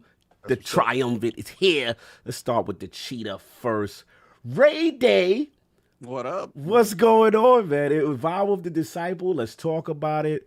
The highs, the lows, everything that went back. Like, give me your vibe, man. What was it like? Because you had the all-star team, man. You haven't beaten it yet, right? Have not finished it yet. No, Okay. But I'm on the last encounter. Oh, you're in the last encounter. Okay. Last encounter is where we called it Casual. last night. Travis. He said, tell him what you said. What you said? Say it again, sir. What happened? Casual. Stop it. We're not doing that. We're not doing that. Did you beat it, Trav? Did you beat it? No. All right, the casual. I'm super casual, apparently. I was waiting for the other side of that. to Yeah, drop. you know I got you, man. You know I got you. Continue. It's Like, you where'd first. you end up? You first. Just from the start of this thing, the fact that we actually got to go inside a pyramid ship and the architecture from the get-go, the aesthetics of the raid, so much is in this thing is just like visually impressive. Shout out to the art team, audio for kind of the background tones. Like the music isn't quite in your face as much, but it fits the setting very well. Yeah. Yes, yeah, it fits the pyramid ship ambiance, the darkness. Granted, now if you played Last Wish and you had issues with symbols before, it's about to get a little crazier. Thank you for saying that. It is about to get a little crazier. Yep, it is. There's a lot of stuff to go on. Biggest thing you got to do is have all your team agree. Yeah. There's a couple pictures out there. There's a couple we made up that, we had fun with. One was called Green Floyd instead of Pink Floyd. So we were having, that was the Prism one that I saw. I also called it Pink Floyd. That's so funny. Yo, what y'all call the man that's holding one thing and the thing and then what y'all call that one? That's worship. The witness. Y'all call that just witness. Okay. The witness. Okay. Witness or worship. Yeah. Okay. Cool. We had like pizza slice though. We had like steak through the heart. Like there's some crazy call outs in there because you're just trying to do your best. We had a hole through the heart. I think that's what it was. A hole through the heart. Yeah. That one we called Iron Man. That one we called Iron Man. That one we called Tie Guy Travis. Tie Guy Travis. Oh my god. Guy with no heart in his chest. Yeah, oh my god. Oh god. Stop it. We might have to change our call. I'm not even joking. That was the call out. That was the call out. That was really the call out in the drink. I'm gonna get you, Travis. We were gonna do the one where it's kind of like the praise the sun, but we were gonna joke because Paul Tassi did the meme when he finally got his sword. Yes. We were gonna call that the Tassi for a little while, but we moved back to worship. So the call outs got very interesting. Like the first encounter, I did not know a vehicle could go that fast, by the way, so that was entertaining. Amazing. And I love doing it alone. And we got to do that afterwards on the mission. But yeah, it was a challenge. I mean, I will say I got lucky. I got to, as you said, I got to go with some all-stars. I tripped into this team on Twitter. Hold on. You can't casually, Trav. We got to do this like last week. You got to name drop this team. I'm going to. I was literally going to go through the process. He's building it up. Okay, my fault. It was just I didn't have a group. All-star team. Let's go. I didn't even have a group, and then all of a sudden I see like True Vanguard. It's like, hey, I don't have a team. It's like, okay. And then I saw Cool Guy reply below that. And we had him on the last word as well. Great guy. And then I replied, I was like, hey, I'm still free agent as well. And then below that, Ascendant Nomad, also on the last word, had him So we had those a bunch four. of hot dudes single. Yeah, that's right. Everybody's single that day. Yo, so everybody thought y'all was already booed up, ready. And then, That's right. then one dude put his hand up and was like, I don't have a date for the prom. Yeah. Yeah, a whole Yo, that's bunch how of, the raid be. whole bunch of old married dudes. Yes. Like, No, it was a bunch of supermodels hanging out and assuming that all of them had Yes. Everybody was Yes. And they were like, wait, we're all like, Yes. nobody asked me to the date yet. I need a date. Yeah, it get real serious. We dude, found that's- out when people don't get that's invited to the dope. date. Continue. That's dope. That's dope. Continue. Finish. And then the last two, KJ Hovey, hasn't been as much in Destiny in a while, but excellent sniper from D1, really well known from that. And then another guy named Jingleheimer that I didn't know, hilarious name, but everybody, Jingleheimer like I Smith. will absolutely say for his name is raid my name too. for raid groups, couldn't have been happier because literally calm the entire time. And I think that's one thing that truly, like, you know, I probably stubbed my toe. I feel like I almost died, maybe more than everybody else, like just on an average number for me, just because there's one part of the third encounter which I was holding and I had to basically jump into hell to do what I had to do every so often. It was like, those were moments, but everybody was just chill, take a second. Cool guy was in here. He was on the Firing Range podcast. And I heard him describe how he was going to go into the raid. He's like, hey, I got my, you know, alarm every couple hours, stretch the legs, like take it nice and calm. So yeah, the raid group was honestly very good, but second encounter, which I think is where a lot of people were getting DPS checked. DPS. Yeah, man, it's DPS. real. DPS checks happened for real, but just the way that second encounter, because the first one we've done some puzzle solving before, I really liked it, and we'll go into the details. Second encounter though, and then when you see more and more of the way this works, honestly, for me, this is gonna be this is gonna be way up there. It's in the Pantheon. This is definitely going to be up there by the time we're all done. I don't want to take all the time though. Yeah. So Travis, I got to the last encounter. We're looking at the final boss, and that's what we're going to head back into tonight. Before we there pass, there were a lot of like crashes. We got kicked basically once. Okay. When we all fell Oh, that's down. it? That's it. Literally. God. Yeah, got we were so like, lucky. yeah, and then we fell down once. Everybody got kicked, and we're like, okay, don't die. A couple of us died, but we landed, and then we like were able to keep going.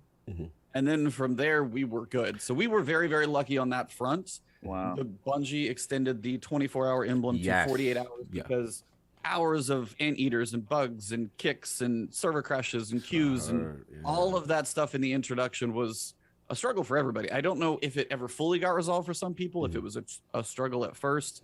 We were very lucky, I know. But I mean, I also heard the team who got world's first, well, 3 minutes ahead of Dado, which is just like, oh, Dado second ago. He was 3 minutes and 15 3 seconds. minutes and 15 seconds. But he also had the most viewed Twitch stream on Twitch yesterday of everyone. He had 158,000 people watching him.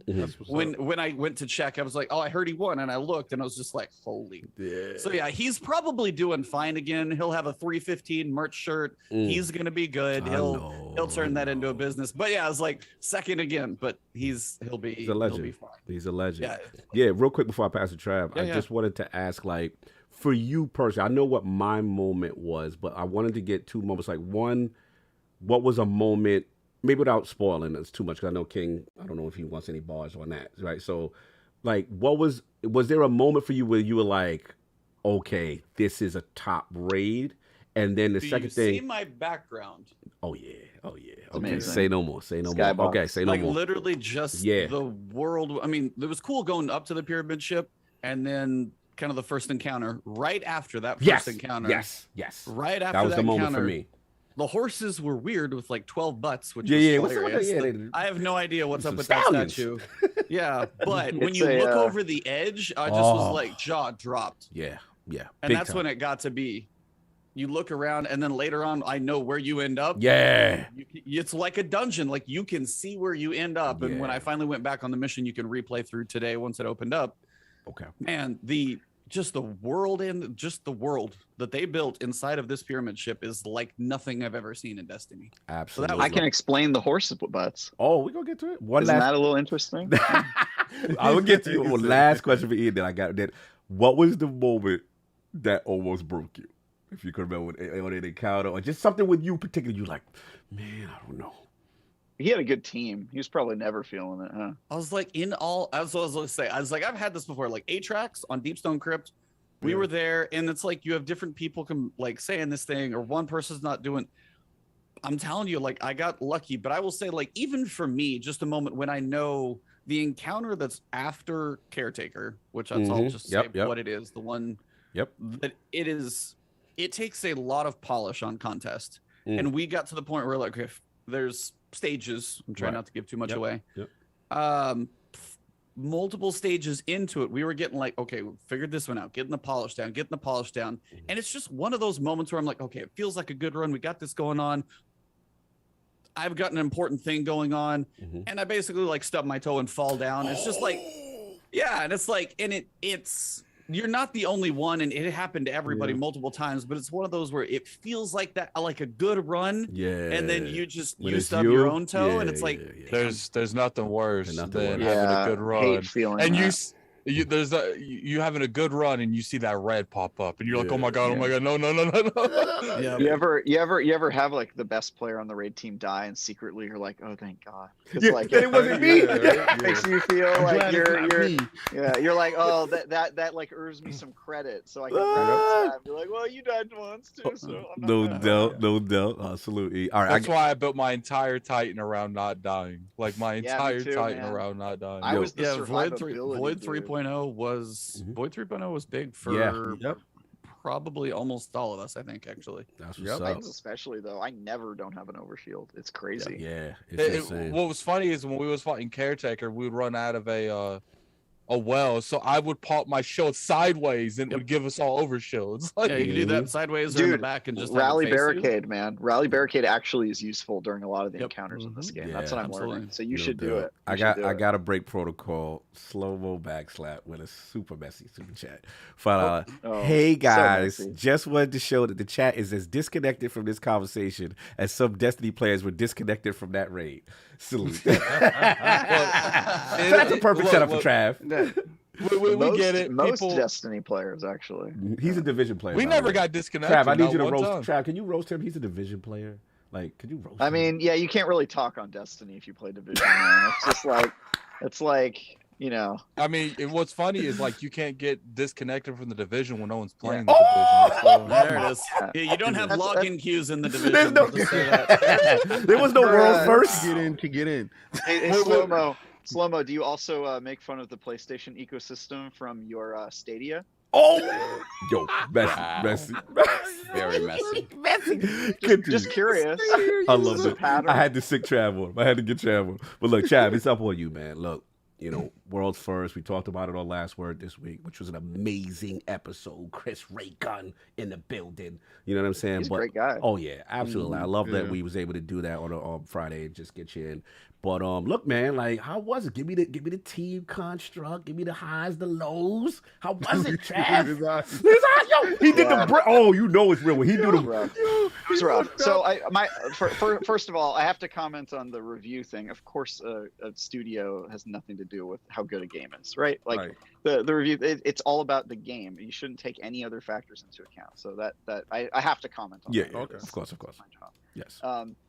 So my raid situation was kind of different. I don't have a dream team. I basically paired up with a funny streamer because I figured we would make jokes the whole time, and I nailed it. It was me and D Flawless singing Backstreet Boys and just chilling. Like, it was awesome.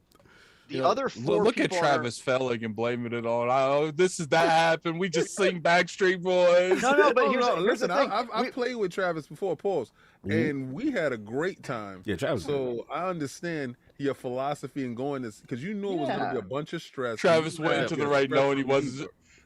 Listen, all I heard with Travis. I've played with raid teams that were sweaty, and on day one it always turns into a fight. Like, even if everything's going well. Oh, did we have one? And the thing is, we had an outburst once. Yes, good day. Yeah, I just wanted a break from that. Like, I was already stressed out enough by life stuff, and I'm running on like 12 hours of sleep for the week, right? Yeah. So like, I was just like, D Flawless, you're the perfect guy. You're funny. You have super positive energy. You're always singing. We have kind of like the same type of personality. Let's just do it together. Nice. The other four people on our stream were kind of tryhards. They were like Sherpa types. And oh, so, that's probably. I feel like that would be worse. It was like a the bad. four on It was you. a bad mixture. Is exactly what I'm going for. Bad mixture. He said, "Y'all two but here's- wacky nuts was inside there with the The grapes." way Travis was describing this raid team, I thought all of them gonna be like this. It's like he only told us half the equation. So here's the thing though. But the people that were tryhards, they were also like very calm, and there were no fights. Let me just be clear. There were no fights yesterday.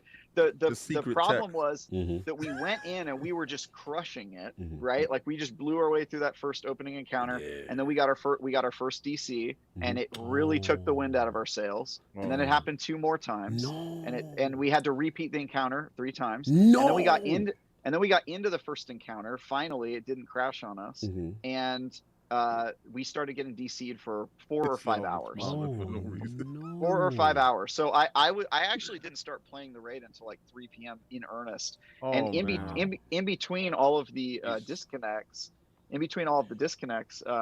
the rally barricades weren't work, or the rally banners weren't working. Have none of those. Yo, we had no you- problem. This is crazy. You couldn't do the rally banner at all. It would take like a minute for it to register. Dude, us. for us it would take like 5 minutes. It got to the point where we were going to orbit and then landing after every reset just so we could get the rally banner. No. It was nasty. Oh, that's dude. bad. And like That's bad. this lasted for so long. It just left such a bad taste in the mouth. And honestly, even though our team was super solid, the wind was just like getting punched in the stomach. Like we just got taken out of us. And so we beat the first encounter. It only took us like maybe 90 minutes to beat that first one. And then we got to the second encounter. By this point, as I said, we got a really late start because of all the issues. It's like maybe 5 or 6 p.m. And we spent like maybe from 6 p.m. to 4 a.m. doing that encounter. We were going in completely blind, so we didn't have any guides. We weren't looking at what 6 p.m. to 4 a.m. Yeah, I was I went to bed at 5 and I woke up at 7 for the Bitcast. Yeah, you had Bitcast. So. That's I was I was Bitcast. guilty asking you, know to guess today. I slept for 2 hours last night. So yeah. So do you need me to send you a pair of shades? Yes, please. That'd be great. And a shot of rum, please. I need a little hair of the dog. And a shot of rum.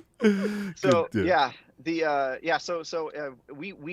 figured out the encounter. We were starting to get DPS. Ebontis hopped in and helped us figure out some of the mechanics, because at a certain point the blind mechanics weren't really working. Because it wasn't that we couldn't figure it out. It was that we got close enough to figuring out how to do it, and then we were all so tired that we just sort of were like on autopilot for a couple hours, and then we got to the final boss of that encounter and couldn't do DPS, and then decided to call it a night. So I don't really I wasn't expecting the 24-hour thing. I was expecting that worst case scenario I'd finish the raid today. Right. And now I can't do that because contest mode is still up. I'm gonna have to find. I was hoping, Here's the bad thing is that I'm gonna have to delay my final review for IGN by a day. I already talked to my editor and he was just like, dude, don't kill yourself, because I didn't really put today aside. Today I was supposed to finish all the end game missions that have popped up, which I just got spoiled on the final boss because of the cutscene. Because of cutscene, yeah. Thanks for that, Bungie. I have to finish all of the like quests and get my exotic glaive and all that. And once I finish that, then I'll be able to write my review and all that stuff. But I have to finish the raid, so that means I'm probably going to be doing it tomorrow. I didn't really set today aside to do it, but that said, if there's any team that's already completed it and for whatever reason they want to go through it with me today, while contest mode is still active, I would accept your invitation. Yes, hit up the DMs, slide in the DMs. He's putting it out there real quick, Trav, though, before I pass it off. What was that moment for you, right? That you go, I got it. Okay, I've got this. What's the moment? The moment I realized it was going to be a great raid is the moment I realized I was right. Because I've been saying for months that they were going to introduce at least a glimpse of the new mob at the end of the game, right? And as soon as Rhombus or whatever his name is started talking, I was like, this is it. We're gonna fight the disciple. It's called Valor the Disciple, obviously, but I was like, this is it. Like, we're gonna get a sneak preview of what's to come in Destiny, and that's what I was hoping for. I was hoping that it would only be horse butts. Let me tell you about the horse butts. Yeah, it's a weird because he said he has I do have an explanation for the horse butt. So if you ever go to like ancient Europe, or you go to Europe and you look at the ancient European history, they have these weird like museums where it's collections of old like ancient statues that were like people testing things out, and there's weird stuff like that. There's like people with like 3 heads because they were practicing the head, and they're all connected. And if you walk into these rooms, it's super creepy and it looks just like the inside of the pyramids. And so, and you see stuff like that, like people would be practicing on horses. So it'll be like a long block of cylinder with like a bunch of heads on it. And so clearly it's like this guy, this collector is like scavenging like, you know, old history of like things that were left behind from societies that collapsed. So the horse butts is like a dead ringer for some of the stuff I saw when I visited like ancient Rome and like some of the stuff like that. So I think that that's what they're alluding to. Like a lot of the architecture and the statues are like weird, like body torture, you know, body horror, like body stuff horror like stuff. that. Yeah, man. Okay. So, crazy. And then what was the moment that almost broke Trav?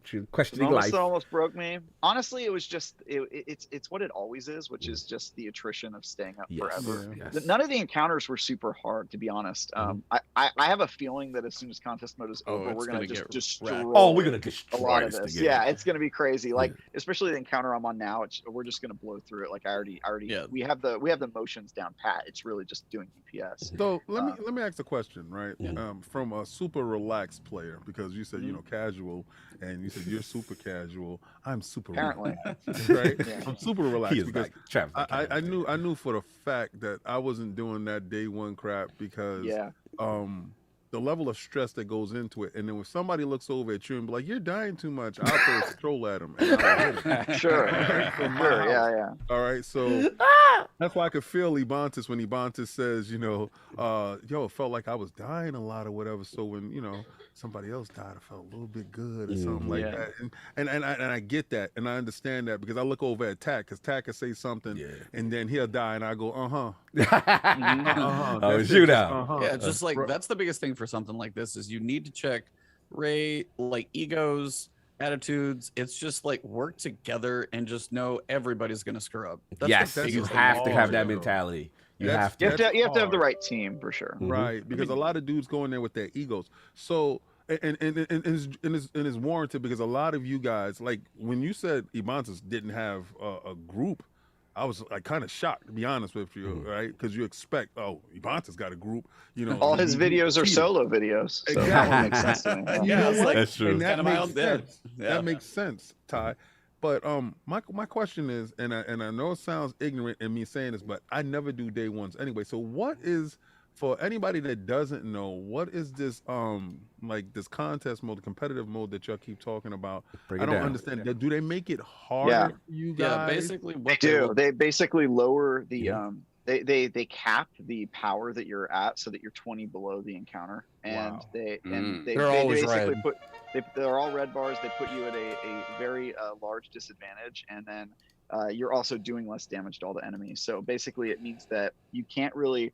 Not only do you have to get the mechanics correct, pretty much perfect, but then you also have to be doing an incredibly high level of damage, which means that you have to have a deep understanding of the meta, the armor mods, the weapon types, how they interplay with each other, perks. You probably have to have grinded for god rolls and like a really good like armor set so that your stats are correct. And if you don't have all that stuff, you're probably not going to make it. All right, and I would say they nailed it on this one. Like they made it so that like that razor thin margin is getting through, and anybody who doesn't make the cut, no chance in hell. So then, okay, so it automatically eliminates the casual. Like any dude that goes in there and is not sitting there putting his build together, don't know what grenade feeds off of what rift or what gun feeds into what overshield and stuff like that. Because a lot of times now I'm looking at certain things, I'm like, okay, I am getting a deeper understanding because they switched up a lot of stuff for us right now. Yeah. And I'm getting a deeper understanding that sometimes if you kill an enemy with a certain gun, you get an overshield, right? So if you go in there with that gun and you're saying that they put you at 20 below, that overshield becomes super important because you're a weakened point. All right. I'm trying to understand it. Yeah. So after today, tomorrow, guys, tomorrow like it'll be normal. So you'll be at the first encounters will probably be like 520, 530, and if you're 550, you're just going to be 30 above them, crushing it. The final encounter will probably be 1550. Would be my guess. I would guess. I feel like it's going to be like 1530 was contest, and even though you're 1550, it's like you're going to be below that one, and then it seems to creep up as you go through each one of the encounters. Final boss does feel like 1550 sounds. I always I always say that Destiny and really games in general aren't made for streamers. And there's a lot of dialogue around Destiny of like streamers going, hey, this is wrong about PvP. And they're trying to make changes that are for them. They're not for the average player. And anytime that happens, I'm like, dude, you guys are out of your minds. This game isn't for you. Like you guys are part of it, but it's for just like people want to play the game. But contest mode is for streamers. That is like the one part of Destiny that is made for them. And they did a really good job this time at making it. Aside from all the technical bugs, I'm super pissed at Bungie right now for rolling it out that way. But, you know, other than that, they nailed it. I actually think contest mode is helping with like casualizing the raid, because it makes it to where when you go into the raid, everyone's at the same level, and especially they've made it so easy to get to that cap now. Like you pretty much only had to do the legend mode, and you was pretty much raid ready at that point. Like just a little bit beyond. How hard is the legend mode for certain people? That's kind of wild. It's pretty tough. You could have done normal you could have probably gotten to 1530 whether you did the legendary campaign or not. And honestly, like I did every character solo. That's a normal thing for me, but like whether you do it as a team, whether you do it solo, the legendary campaign, it was actually easier to do it as a solo. Yeah, it was actually easier solo. It's easier, the scale different. Yeah, I paired in later for the final fight in case somebody hasn't got there yet. And yeah, it's beefier there for sure, but you can get to 1530. That doesn't mean somebody who just bought Witch Queen, did the legendary campaign, and then gets into that is going to be able to have, I mean, regardless if they do it or not, that's besides the point. I'm saying it makes everything more even, or not necessarily. You mean like it makes it easier to it easier to step in the raid and know that, you know, besides knowledge, you're pretty much on the same level as most people. I like that they gave them a path. You can be 1530 power and still have god roll weapons and god roll armor and compete with the best. I really appreciate they did that, because it used to be previous contests. You also had, there was a race on raid day, but there was also a race the week before raid day to see how much you could no life the game. Yes. I hated that. I remember the worst time I've ever felt in Destiny is when we did the last Wish Day one, and I was so underpowered. And you can ask Cog. We put so many hours into coming up into that day one, and I was mentally defeated the moment the game started, pretty much, because it's like, dude, I can understand, but the part that just annoyed me is like, I can understand if I didn't low life the game, but I did, and I'm still under level. Yeah, I remember you were you were pissed. I remember that. Yeah, there was a point with more RNG there and things like that, and they've learned. I mean, they've heard the feedback. They put the contest code in there. To their credit, they fixed it. Yeah. I've always felt like Destiny needs to be more about knowledge and skill, and not about grinding level. That's just some that was a thing. You're preaching to the choir right here, dude. I say that on Last Word all the time. I'm like, why do they want you to do the same activity a million times? I just want to, like, you know, remember we used to like, everybody grind strikes in Crucible before you they're still kind of saying that in a way. In a way. Yeah. So let's open it up. Before I get Anakin, we're gonna have our discussion. I want to talk to our resident Destiny expert, Lord Sovereign. You know, you did not take part this week. You know, we were looking for you. Is he still qualified as a Destiny expert if he didn't play yesterday? You know, he didn't take part. He left us for the Batman. He doesn't play Destiny. It's a joke. So I just want to know, you know, as the hardcore Destiny player that you are, you know, what was your experience looking in? I just have to say that I know now why you guys switched over the podcast to a general gaming podcast. Good move. Good move on you. I hate you. No, it was fun watching you guys. Yeah, I had to give my support. You know, my little $20 words of encouragement yesterday. You know, fantastic words of encouragement. But no, God bless you guys. I mean, what can I say right now? What can I say? No, but I mean, the dedication you guys have is something really special. But psychotic. No, it's psychotic. Psychotic is a good way to put it, Travis. Psychotic is a good way. That's a nice way to say that your friend has an addiction for sure. The funny thing, Saul, is like, it didn't feel like 12 hours. I felt like I turned around and it was 9. Like, that's the crazy part. I know. That's what 12 on the dot. Continue, son. But I just love. But I said that the dynamic of watching you guys raid. Period. It is absolute gold.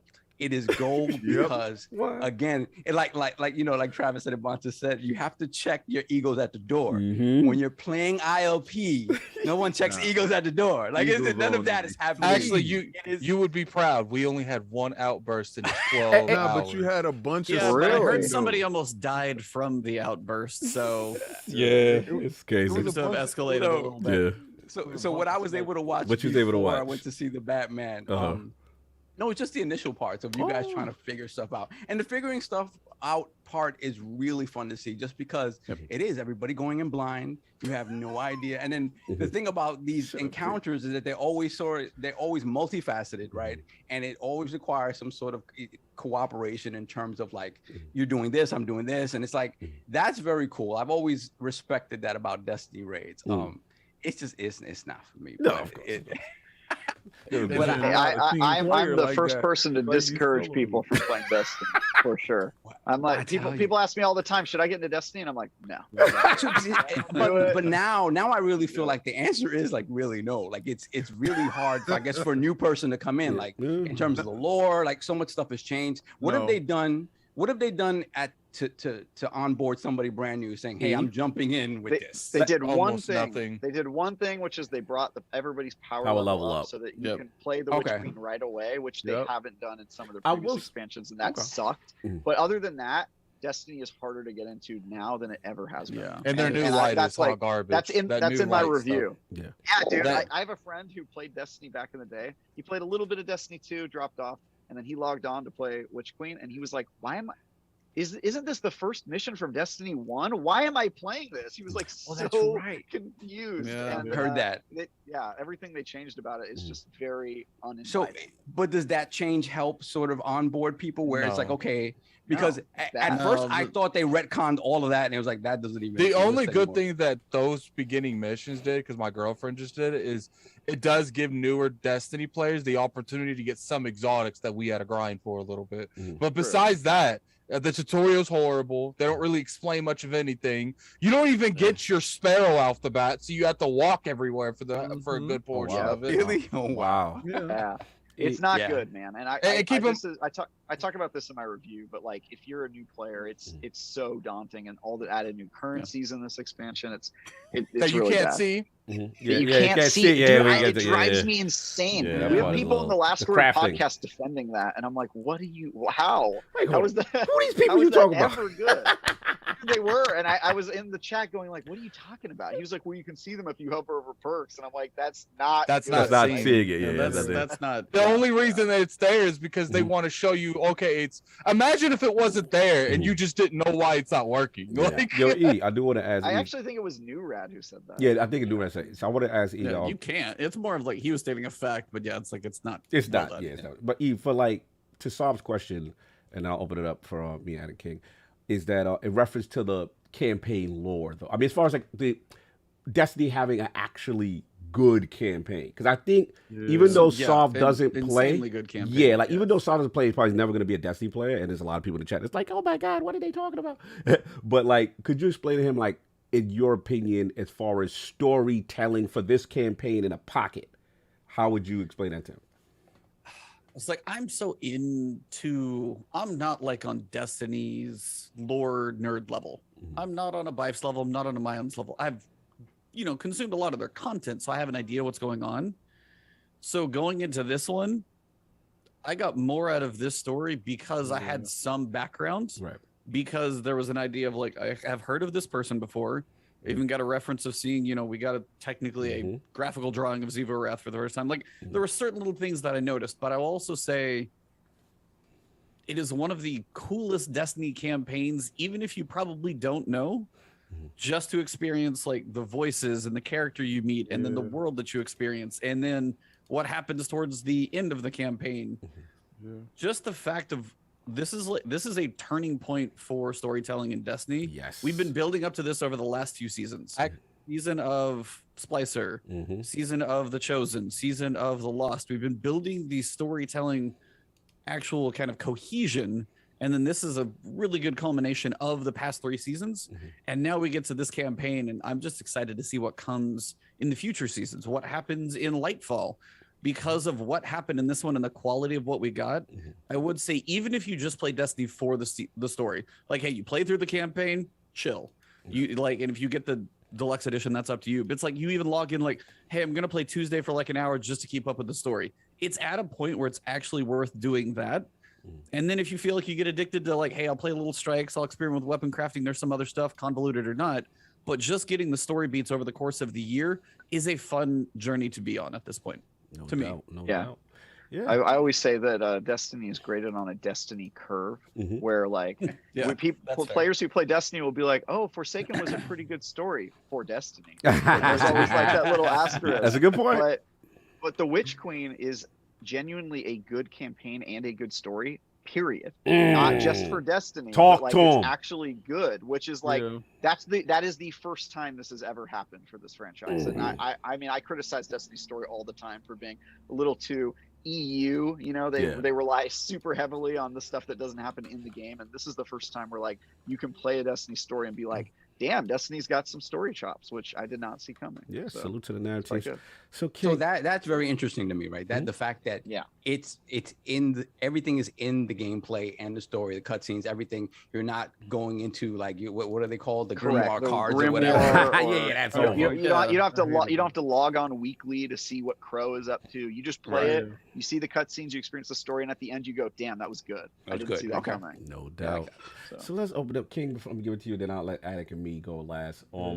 How you feeling, man? What you heard? I know you stayed away. You intelligently stayed away from the first. No, it's strategically. I let fools rush in, and I'll sit back and I'll get your knowledge, and then I will come in on when the cap is removed and my level is respected, and do my thing, because I don't care to be first. I just care to be getting it done and get whatever exotics out of it, and having fun. I don't think there's fun day one. I really absolutely don't. I left you guys on. I fell asleep to you guys. I was watching you guys all the way through, so I was part of that number, the consistent number. And so you was part of the raid. You just wasn't part of the raid. Okay. Oh no, I laughed. I laughed so much because, like you say, there was one big blow up. Yeah. One big blow up, but it was constant snipes throughout the whole thing. Like it was constant snipes of, and I felt the build up, and I was like, like you here for the messiness. When one dude will run through the door and you hear the guy coming out, open the door, I'm out the door, open the door. I'm out the door. Please be at your position. And then you hear somebody snipe at you and say, "Addict, don't go over there." Like, and I'm like, it's going to happen. you just waiting for the best. It's going to happen. Friendships shall be lost. Bro. We won't be talking for a couple of weeks, and we'll get back to. We recovered well. No, but y'all did. I'm proud. My thing is, and like you guys have been alluding to, it's a great story. I thought they answered a ton of questions. Yes. From because a lot of times Destiny leaves stuff ambiguous, right? And they leave it up to, next time maybe. No, they answered every question going through until he even got to Bubblehead T-Boy at the end with the turtleneck and mouth cover. Right? So, and I said the story. I felt they learned from Disney, in sympathizing and empathizing with the villain. It made you feel for her story, like, wow, she was protecting her brothers and sisters, and and Taking King for me was like their best. That's when they hit their stride.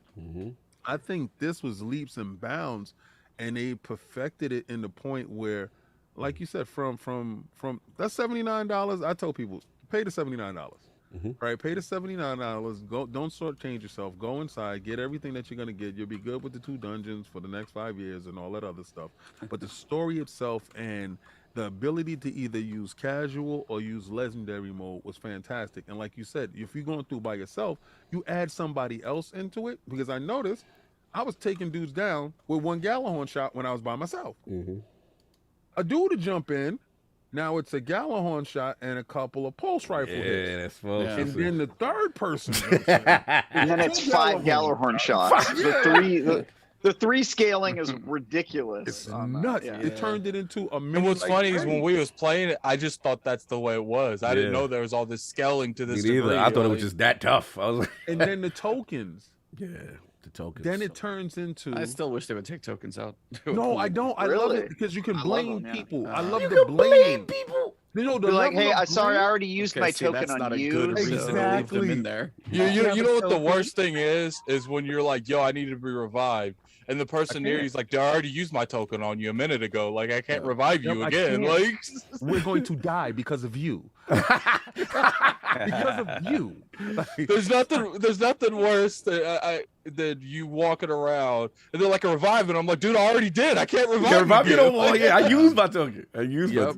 And I think that's dope.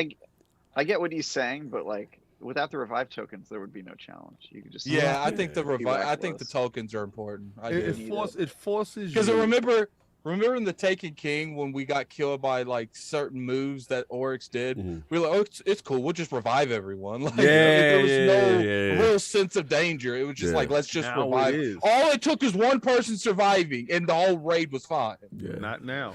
Yeah. Now that is very important. And you train them up during this, the legendary mode, and then you get the perks and stuff. So I'm doing legendary mode with Monkey, and I'm teaching them as we're going through. And we don't want nobody else to join. Like, keep it where it's at. Somebody will jump in and I'll kick them out. Boop. Nah, stay out of here because I'm teaching them. But the story itself and the level of architect in the world is so expansive. It leaves us so much possibilities, right? But when they told you all the way through, this is why this guy was here. He was never really here. She was the queen of lies. Can you really trust them? Do you really trust this person that's talking to you? This little ghost. Do you really trust what he's saying? Can you trust this? And the story brings you in, and it gives you a payoff, right? So if you never do the raid, and you just do this story, it gives you a payoff. It's not like for the casual dude, oh, you got to do the raid to get the real end, bro. And maybe when I do the raid, I'll get something else out of it, but it seems like more of an option to, not a requirement of. Right. No, fair enough.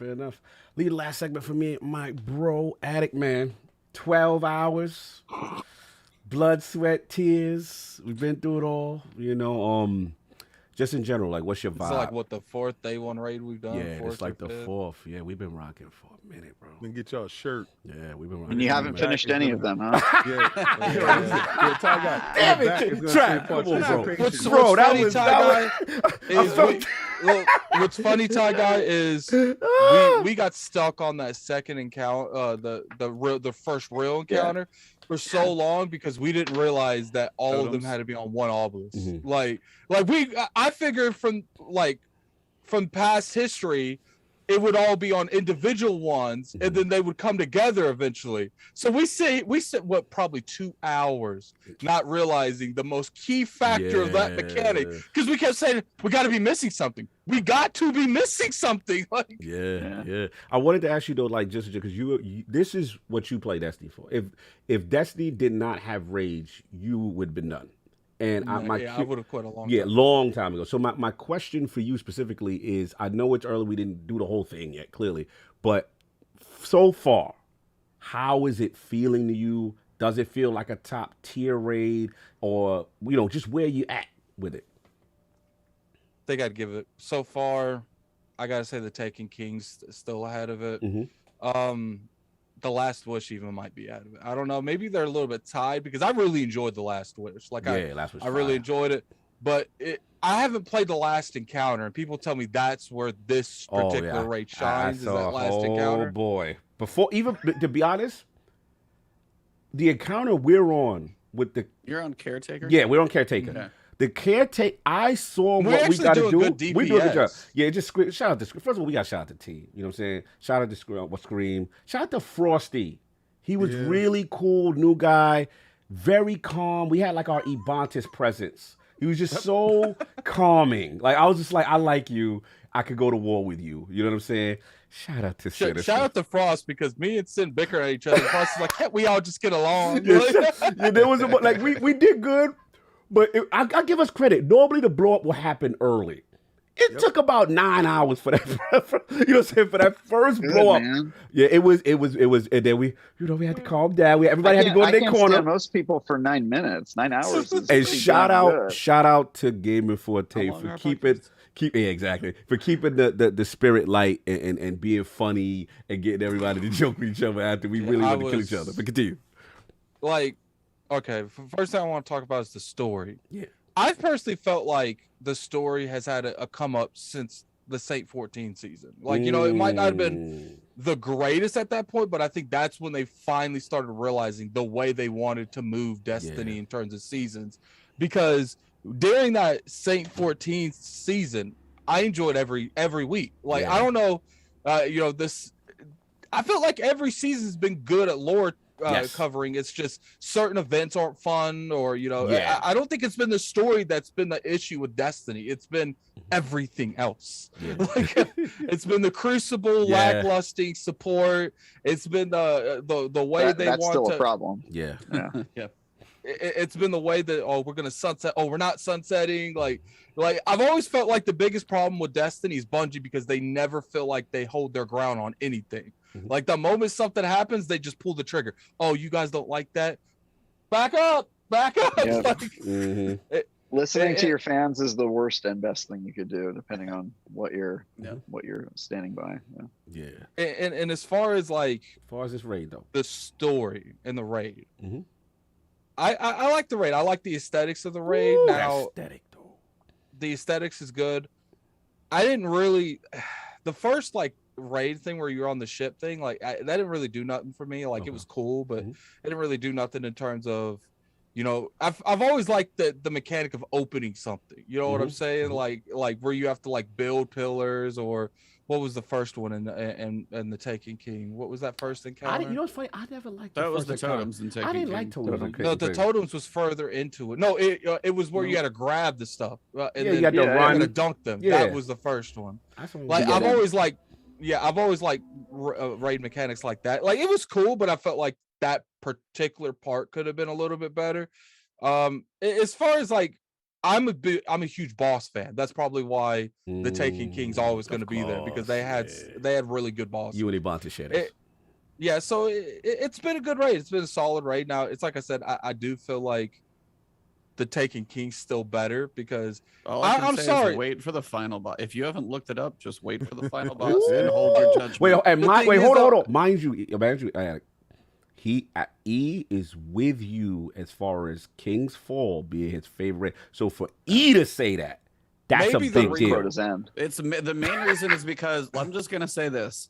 I know the type of games you and I both like, and I know a type of kind of nod we're gonna get in the boss fight, and it's, let's just say, we haven't experienced it like this before, because I know what's coming. I looked because I want to knock it out tonight. I guess part of me that's a little, it's not that I'm frustrated, I'm disappointed, is you got Cog especially can like that. I've been a huge I can't wait to fight Sabathun. I can't wait to fight Sabathun, because I was such a huge fan of the actual, you know, of the Taken King Oryx, that I was kind of disappointed with what her thing ended, because I wanted to fight her in the raid. I understand, you know, we got something better in terms of lore in the raid, but I overhyped myself for Sabathun, and I personally did not feel like what I got with Sabathun was good enough. You know, she brought Hive Guardians, and that was cool, but I remember Oryx starting, and he didn't start a new ad, but he did the Taken, which was all the ads with new abilities. So I like that, you know.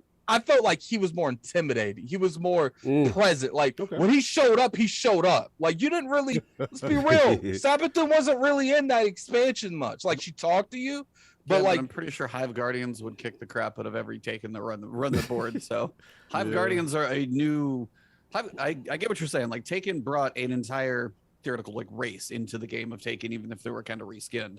I guess just me, it's part of me just tired of the over usage of the same ads we've been fighting since 2013. Yeah. And it's just I like, would've- okay, we all get that, I think. I would have preferred the Hive Guardians to champions. I hate champions. They should. yeah, I don't like champions because they make me use stuff I don't want to use. Yeah, like, that's I'd rather have the fight. That's real. That's real. I would rather have a knight I would rather have all the abilities be passed on and they have the light than just fight these. But that's besides the fact. It's like I've always felt like Destiny is in the best place when it's hard. And that they did do that good. Like I can't say that they this raid was good, man. It's just like it's like I said, like in terms of until I beat the raid, I can't really say if it is. But right now, I would have to put you still got for right now. Right now, you just got the participation. Now look, let me get my bars off. There we go. Because I know poor Sav is suffering, and we gotta move on. But look, I will say this. This week, I look at my life sometimes. I'm like, this week proves why like Destiny and raiding, in my opinion, is the greatest cooperative experience in gaming. Because it's like there's no game I'm gonna average 2 to 3 hours of sleep.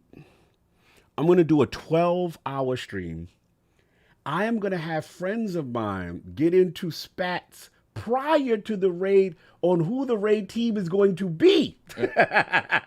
That's when you know a dude's like, yo, Scribe, I got to call you. I love you, Scribe. She's like, yo, I thought I was going to beat it. I'm like, bro, I didn't know you was interested. You've been MIA. You know what I'm saying? So the fact that he loves it so much and all of us love it so much that dudes want to solidify their spot, right? So that's when you know people love something, right? When they you know how you know it's real, Cog? When you go into some type of event, some type of raiding, and there's a good chance there's going to be beef at some point. Yeah, it's going to be beef, exactly, because we love it too much, right? So that's the first thing. But to the raid itself, wow, fantastic job.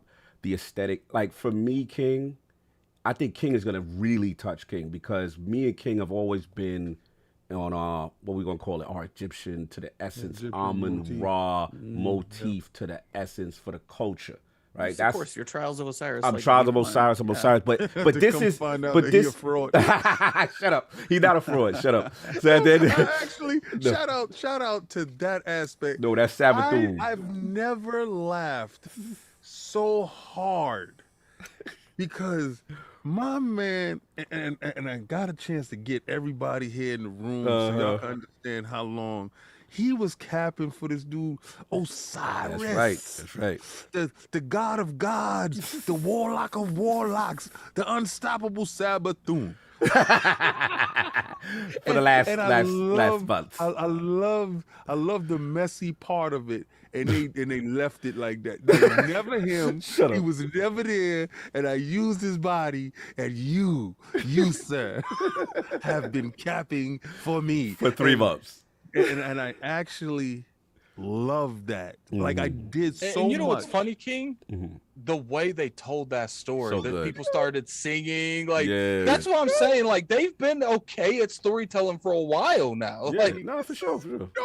It's dope. It's actually dope. Like it was so many different moments in this story and revelations and honesty and just real, like it questioned their religion. Yes, this is their religion. They looked up at the traveler like this is the Holy Spirit of whatever it is, and they was like, he's giving it out to everyone. yeah, for sure.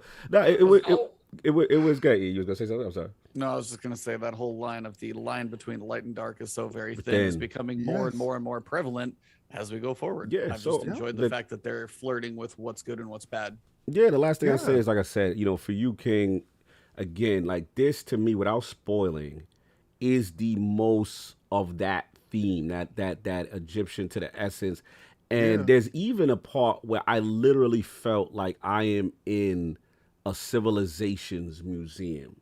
And it was just so, and it's very ominous. And you're like, I get the sense of what they're doing as far as this entity and what's about to happen. And it's a beautiful setup for the future. And if the future is that, they're in such a good place right now that I'm super excited. Lore wise, I am not even worried. I will say one thing. What's up? They got to do better on supporting that PvP because, like, regardless how much I don't care for it. Yeah, we've always talked about it nauseam.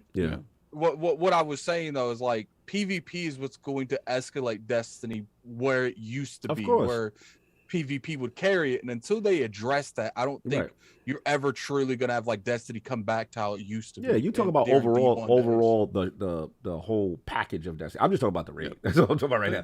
Can I ask you a question? Yes. Do you think now that the foundation, because we feel that they're in a great space story wise, right? Do you think now Destiny tries to make that leap, being that they have the backing of a major, or if not the number one, the number two movie studio in the business? They make that leap to that's they already said they want to. Yeah. On the press release for why they were getting acquired, they didn't talk about their video game at all. They talked about how they wanted to do movies and TV. Which pissed Hogue off. Low. Yeah, your mic is low for some reason. Low, Travis. Yeah, your mic coming low. But because I was talking to somebody, and they were saying it was a little bit blasphemous for me even saying this, but I said, this is our modern day Star Wars, right? And the only thing that is missing here, might have died and stuff. Continue. Yeah. No. Listen, I'm a huge Star Wars dude, right? But I'm talking about modern day. This is McClunky in the building. You may have upset him. Continue. Yeah. But just follow me here. The only thing that is missing here, because what they did was they followed one family's story inside Star Wars. That's the only thing that's missing here. They followed the Hive story in theory, because you got Savathun, Zebu, right, and why am I blanking? Oryx, because that is one of the things I actually really enjoyed about this expansion, is we got more history about anything in Destiny than I think we ever have, because the idea of Guardians being a clean slate, we don't get a lot of what happened during the Golden Age. We don't know much, if anything, besides like little bits here and there, and I'm sure there's some lore that I don't know. But to go all the way back to Proto-Hive and Fundament and the Worm Gods and getting the background, and that's why I kind of say, like, for somebody like Sav, do you want to jump in? Have you ever watched the Bife video? You know, if you haven't, they're going to give you the in-game version of what we've been consuming from Bife for a while, and you're actually going to get to experience that level of storytelling from like the history of a villain and why. And as you said, like the villain, Aramis was kind of a start in Beyond Light. We got a feel of like, you got a little sympathy, you knew what you wanted to do. Traveler turned their back, she found the darkness, she found another way to go after him.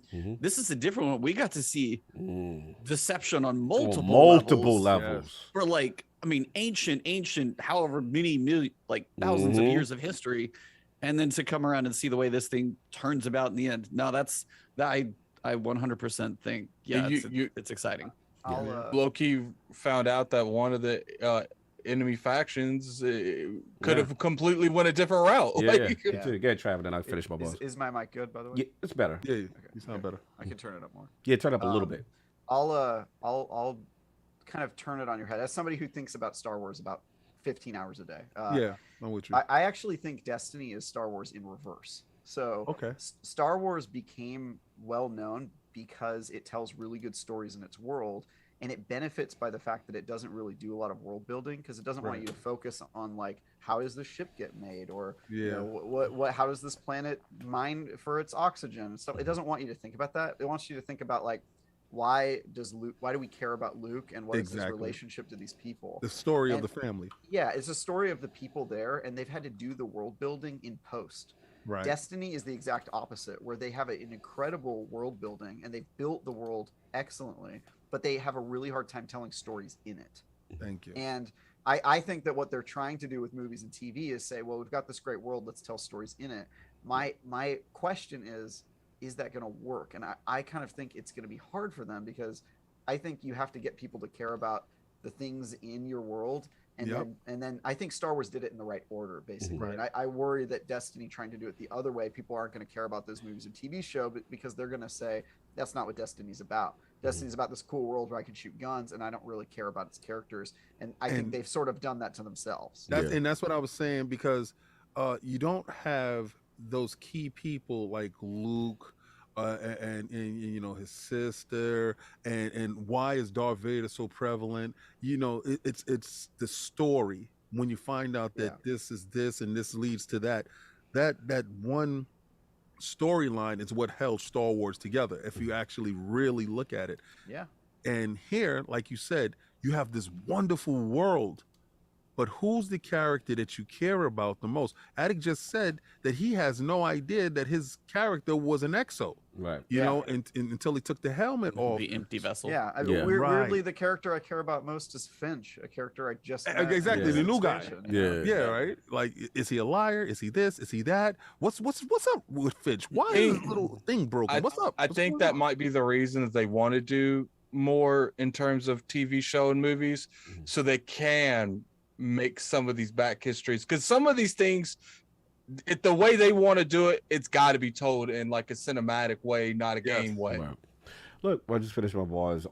Yeah, man, it was a tremendous experience. I think the tension, I think E's kind of on the same point I'm on. I thought the music is underrated from an ominous standpoint, and then as encounters continue on, you'll start to see the tension rise to let you know you're getting there. And I think there was a moment in Attic with the third, and they still won't win nothing at the video game awards. Yeah, they won't get you, of course. You know they ain't gonna get nothing. So you got that good story. you got nominated. They got I'm surprised if it happened, but yeah, it's a frenetic thing. Shout out to the raid weapons. They look really cool. I saw like that little the thing going on. I know what you're talking about. Somebody had they got some that. Shout out to the webcam chat. Somebody mods, please handle your business. They was I on didn't this. know there were hot girls and boys on. Yeah. They been in our stream for 12 hours. They was trying to get their website off. But salute to them. But yeah. Other than that, like I want to say that again. Shout out to Team Elysium who did it. They got back-to-back championships as far as that. I do want to say we will. Yeah, I was about to say those are the last dudes. Yeah, I will want to say though, it will be this. We have to address the issues though. Now, surprisingly, we didn't have one disconnect. We had not one issue. Not one flag. We didn't have raid bouncer issues. We didn't get disconnected. We didn't get thrown to orbit. So crazy. Like when I'm hearing everybody else, I was like, yo, went through, I was like, really? Like yeah, we were like, yo, what? Like we had the most cleanest. I think, matter of fact, the only time I knew something may have been off was Caretaker. There was one time we started the encounter, and I felt like there were hardly any ads one time. You know what I'm saying? At the start when you started right, but towards the end it was always like that because we found out where they were spawning. Me and you got efficient on the spawn, and we let Forte and Sin distract the Caretaker while Scream and Frost was doing their thing inside the room, getting the symbols and coming back out.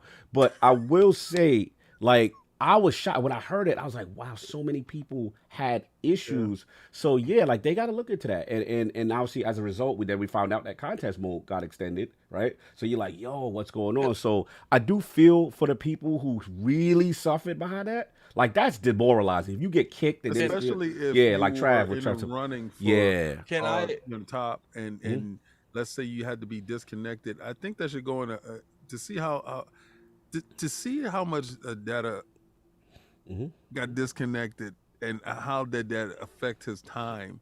Yeah, I mean, I would be hugely pissed off if we got disconnected a bunch of times and that really affected how our flow went and stuff like that, because then it's really on them and not on us. Yeah, I mean, well, to be honest with you, like I know a lot of people was upset and they wanted like the raid race to be canceled until everything was fixed, but to me, the moment that raid was launched and people saw some of the encounters, it was impossible to hit the reset button at that point. Yeah, I mean, they're in a tough spot. They're in a tough spot with that. I don't know.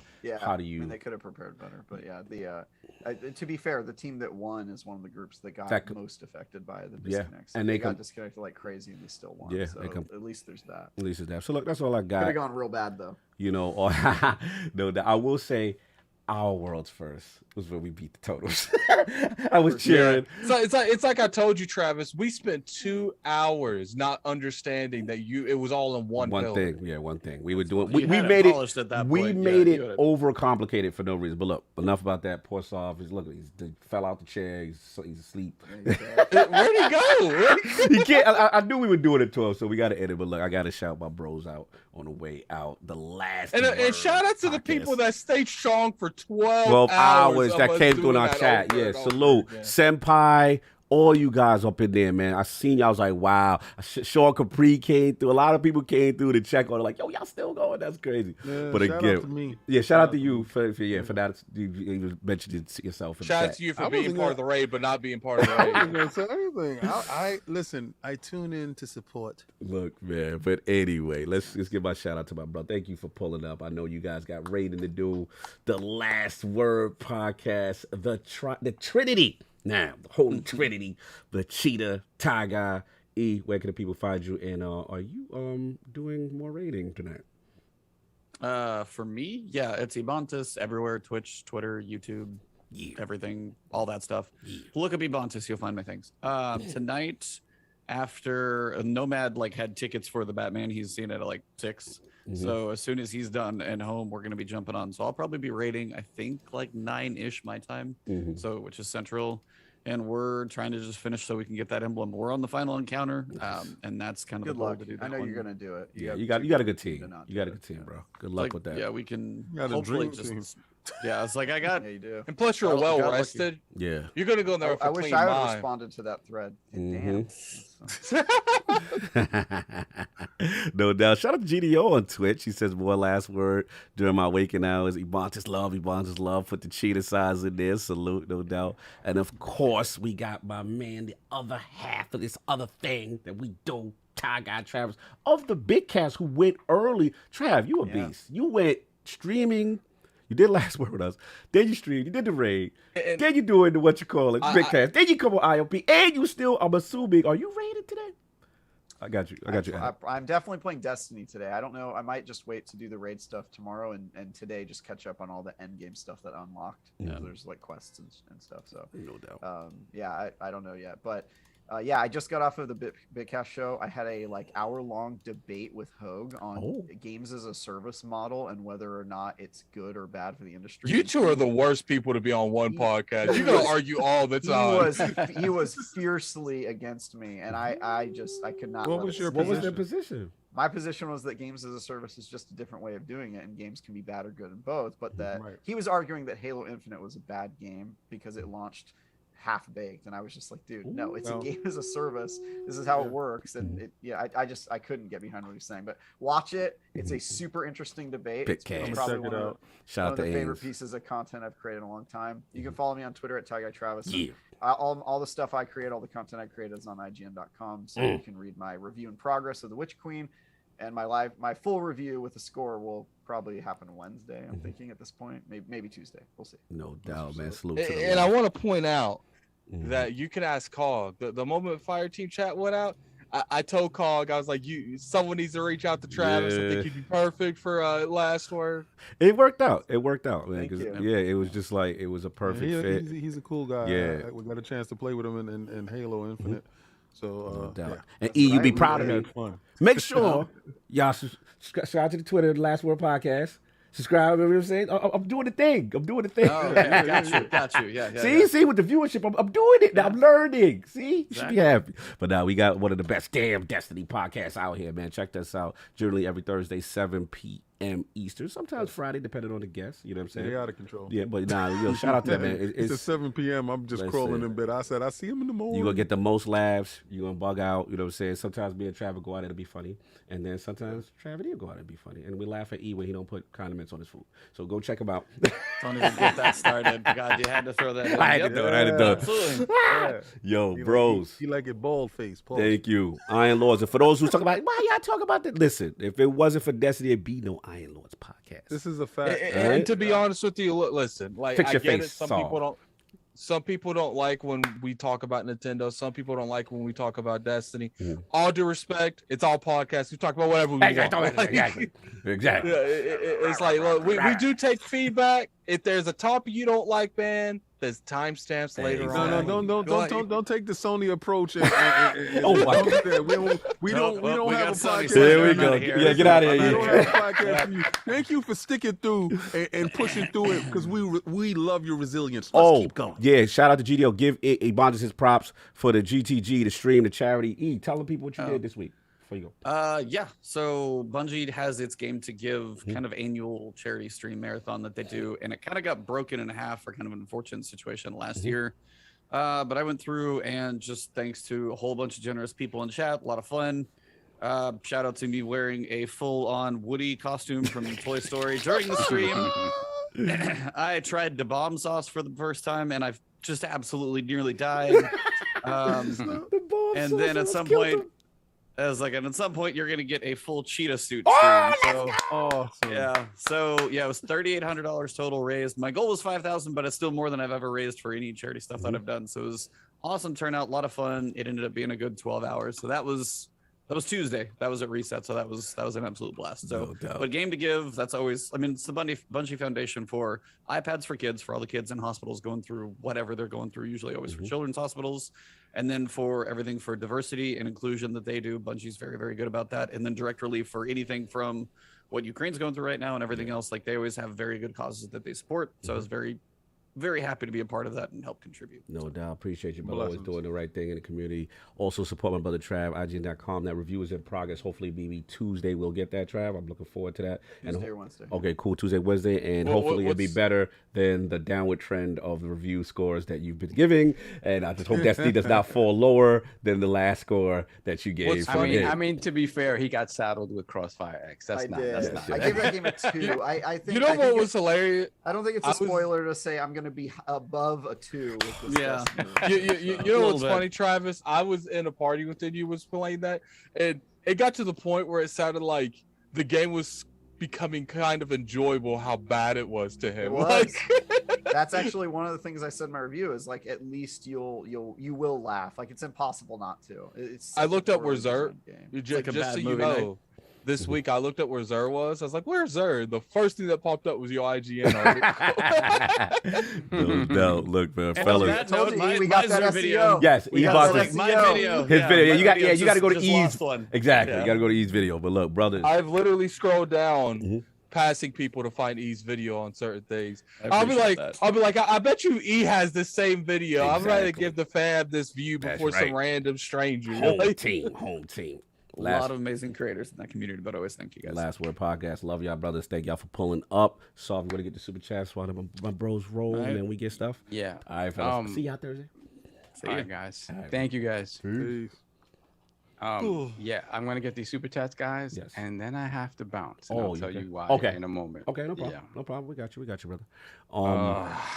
Okay. Hold on a second. Let me...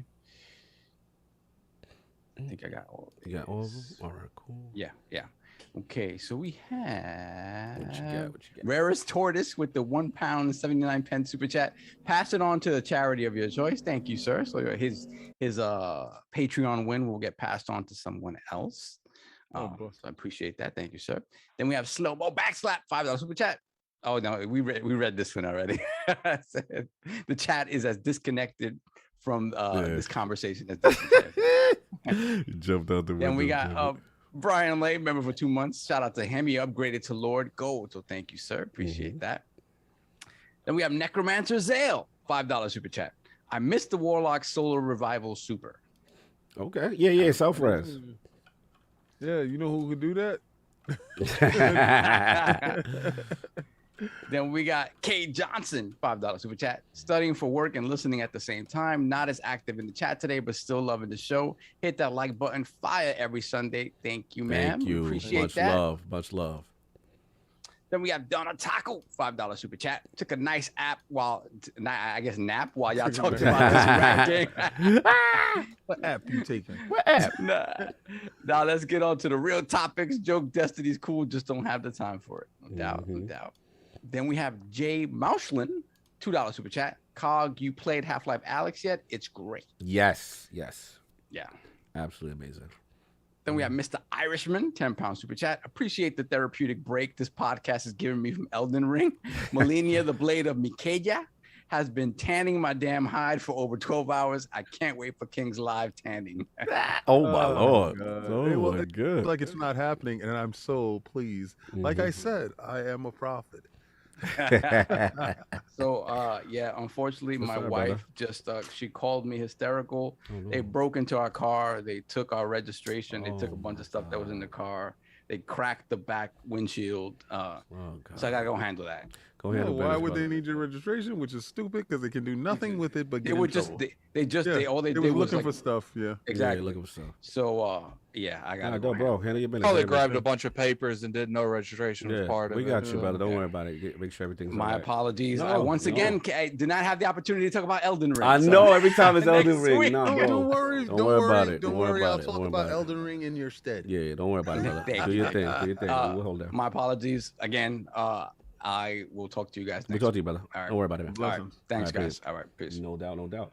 Look, let's get into it, man. Saul's topic. So I'll kind of frame it for him because a lot going on. EldenRing, just from a success standpoint. Let me put the topic up.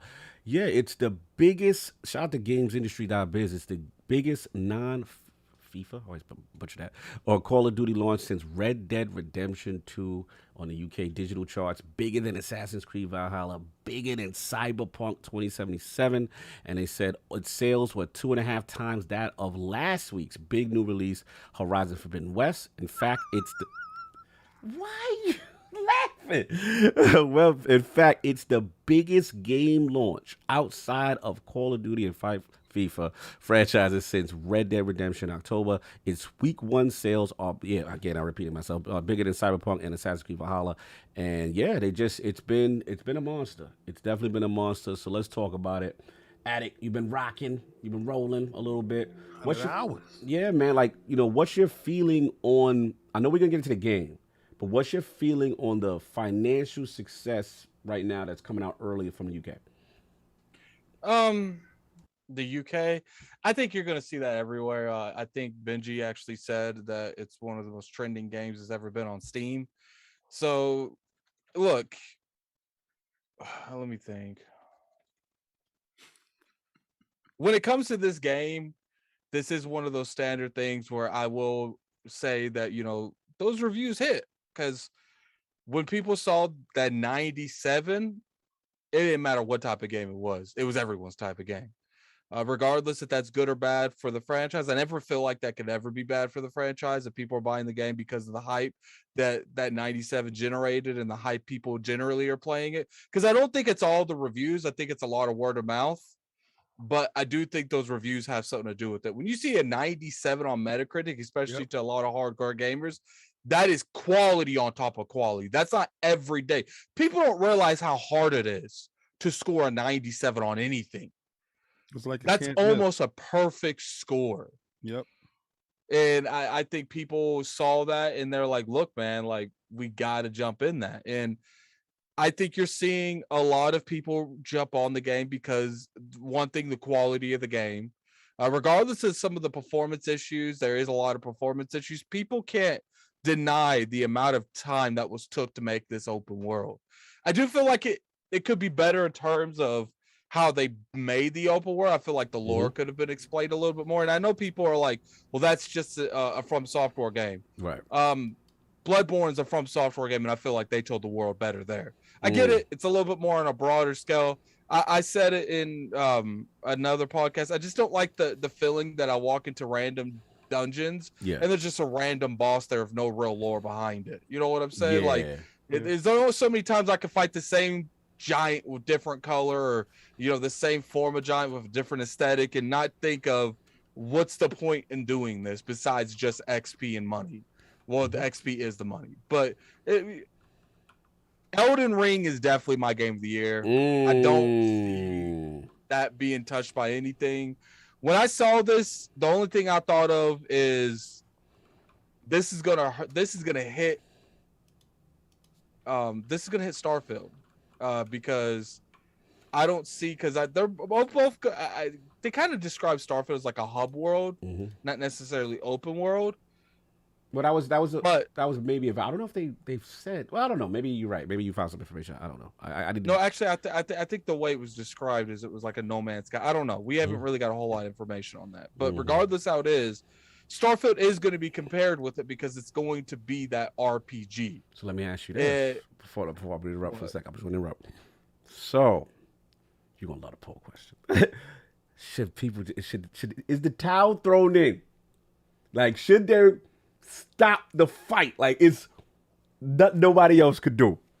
Game of the year.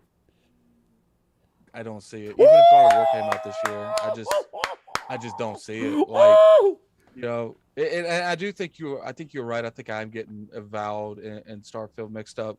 But regardless of that, I just don't see Starfield beating it. I just don't. Like, I can't I don't know, because they've never done a game like Starfield. So it might be completely different, but playing Bethesda games and playing From Software games, like EldenRing is on a completely different level than From Software has ever made. And I know Slow-Mo's like, it's March. I get it. It's March. Slow-Mo coming in like, Slow-Mo talking. But at the end of the day, I don't see any way possible this game loses Game of the Year. Like, the amount of hype this game's getting, and it's not false generated hype. This game is getting people like Kid Smooth to stream it without a challenge mode going in place. This game is getting people that I know are very adamant about hating these type of games to buy this. This game got King to play it. Like, it's just like, look, like, I know King's played Sekiro, but a lot of people that don't normally like this type of gameplay, they're willing to try it. And when you play this game, you play the open world about it. You see the different biomes. You just be coming across in a foggy air. Bam, there's a boss. You be killing people. Bam, there's a boss. Like, it's done a really good job. Like, look, there's a lot of things that comes in that they do a good job storytelling.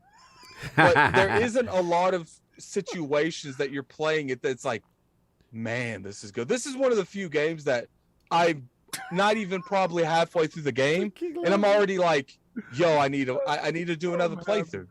And I just remembered it when Addict said it right now. What? Something terrible happened to me.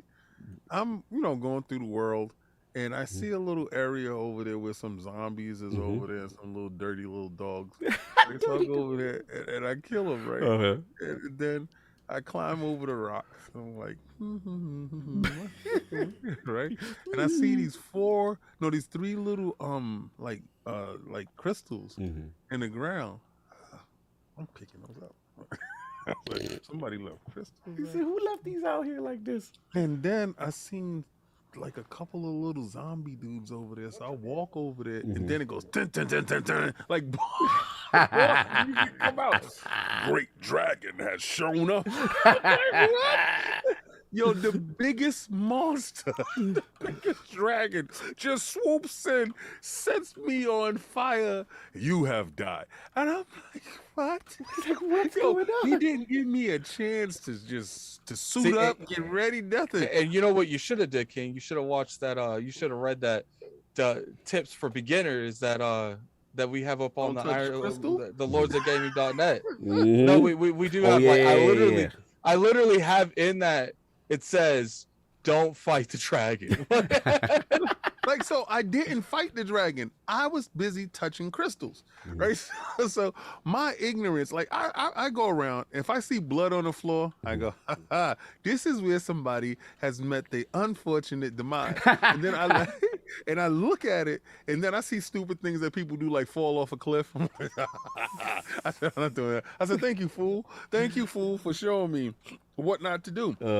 There was no blood in that area for the dragon. I just saw the crystals. So I don't care.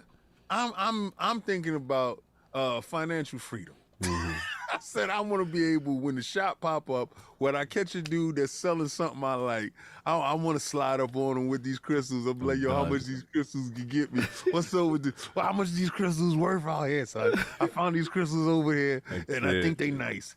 And the dragon was like, those my crystals, put those down. Stop that.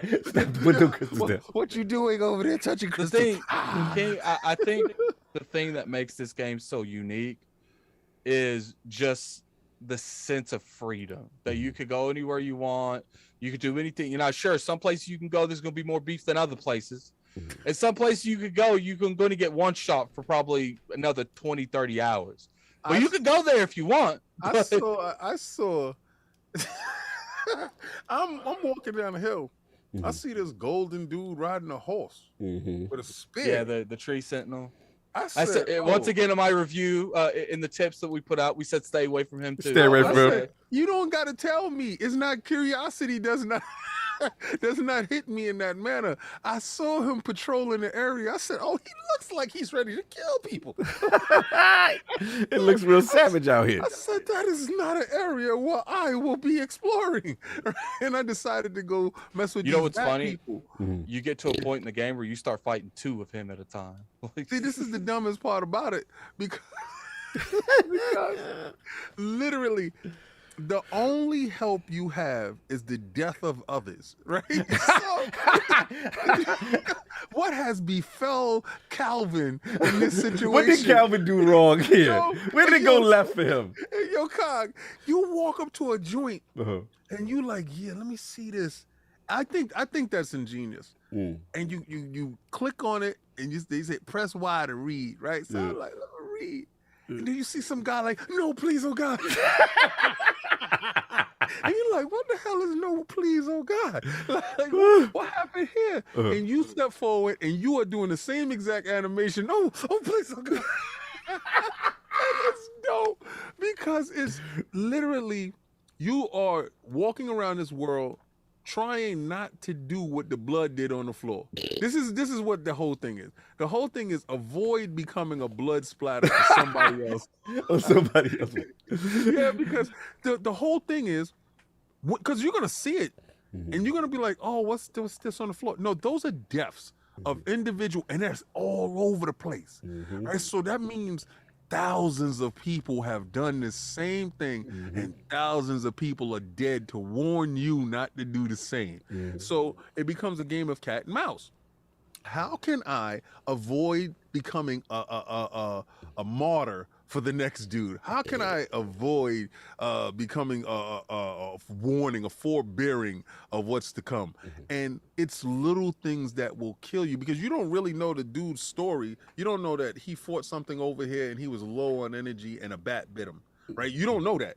Right, but you just see the bat bite him, and then it'd be some stupid little warning, and I don't know how to write them yet because I'm gonna write mean stuff. But that's the entire From Software community, bunch of toxic stuff. I don't even read that stuff because I know 80% of it. Wait, what they do? I don't know about this. You can write notes to other people, and they'll troll you. Like they'll put it on top of a ledge, and From Software is like famous for putting hidden areas in games. Okay, and they'll put hidden area, jump off ledge on the area on the west side. So you think, oh, there's something nice down here, and you jump and die. Like, no lie. I was so pissed off because some dude put secret area here. There's no secret area. So I stood there for a good 20 minutes trying to figure this out. I'm like, I gotta get to the secret area. And you know what's funny? I was helping Smooth with one of the bosses, and someone invaded us. Kind of like what you were saying last week. That's what I went. And so the moment I saw that red title pop up, and he was a samurai, I was like, the first thing I said, Smooth, let's jump him. Smooth, let's jump him. Let's get him. Like, did you kill him? Oh yeah, we killed him. He was up out of there. Like, what's funny is Smooth just sat there and watched, and I killed him. But you know, that's my only quest in this game, to get strong enough that I can go and terrorize everybody that's playing this game. Like, so when you playing and you just like, oh, let me go over here to this dungeon, King David has entered your world. and I'm just standing there because I'm a warrior. I feel, listen, man. And I'm gonna feel like Ghost Rider riding on my horse, coming and slashing your head off. I just cannot wait to be that strong so I could do that malicious stuff. And that's all I want to do with this game. I'm just gonna invade constantly and do terrorizations. And I want people to post them like, King David killed me here. Listen, it was funny. People was making fun of me and Smooth because we was fighting the first boss. I was hoping Smooth, and I got tired of Smooth dying because if the host dies, you have to go back. So I saw Smooth got hit a couple times. I knew he had no more potions. I was like, Smooth, get behind me. Don't go in front of him anymore. Get behind me. Let him finish. Let me finish him. Listen, man. We got to shout out my boy pulled up last minute to hold us down. Assistant Editor-in-Chief, Lords of Gaming.net's own Nicholas Downey. Salute. Let me check your level, sir. Make sure you're sounding okay. What's going on, guys? I'm a little gravelly, but bear with me. I appreciate, man. Canada in the building. Salute, you know what I'm saying? And also Gaming Perspective Podcast, man. Cheat Code Radio. Doing it all. You know what I'm saying? But look, I felt you were perfect for this topic because two reasons. One, I did want to get your analytical sense of EldenRing's massive success right now. I mean, that we're seeing. And then the second part is I didn't know you were like me and you were not really a Souls guy. That surprised me. So to see you comment really resonated with me. There's a couple people that I know that it's like this rare cult against the world that everyone else is like with something, and then like we're like, not that we're against it, we just didn't participate. And then when I seen you play it, I'm like, oh yo, Undead's enjoying it. So let's talk about it. The first part, the success. Second part, how are you feeling about it? All right. You know, it's a good Sunday because King's eating pineapple. The man is a man of culture. So, Thank you. yes. Analytically, this game is insane. Like this game's metrics are off the charts. Like this is #1 on MPD, no cap, easy peasy. Nothing else is touching it. Like this game is like they're saying PC sales. They're estimating anywhere between like 5 to 10 million PC sales alone. Insane. The game broke its concurrent player record today. It had 986,000 people playing concurrently. A week later, and that's a week later on a single player game. So like, wow, yeah, it's gonna be like a 20-30 million unit sell game. Oh, easily. Like this will be the best. This will like triple the last FromSoft game easily, because I think Sekiro was like what 5-6 million in a couple of months or something like that. Yeah, something crazy like that, man. Yeah, so like this one's doing numbers, and I think it's because they did such a different, like it's still a Souls game. Like don't get me wrong, like this game is incredible, can be incredibly frustrating, but I don't know, the game clicked with me this time. Like I got it only because my game share partner got it, and then he auto downloaded it to my console.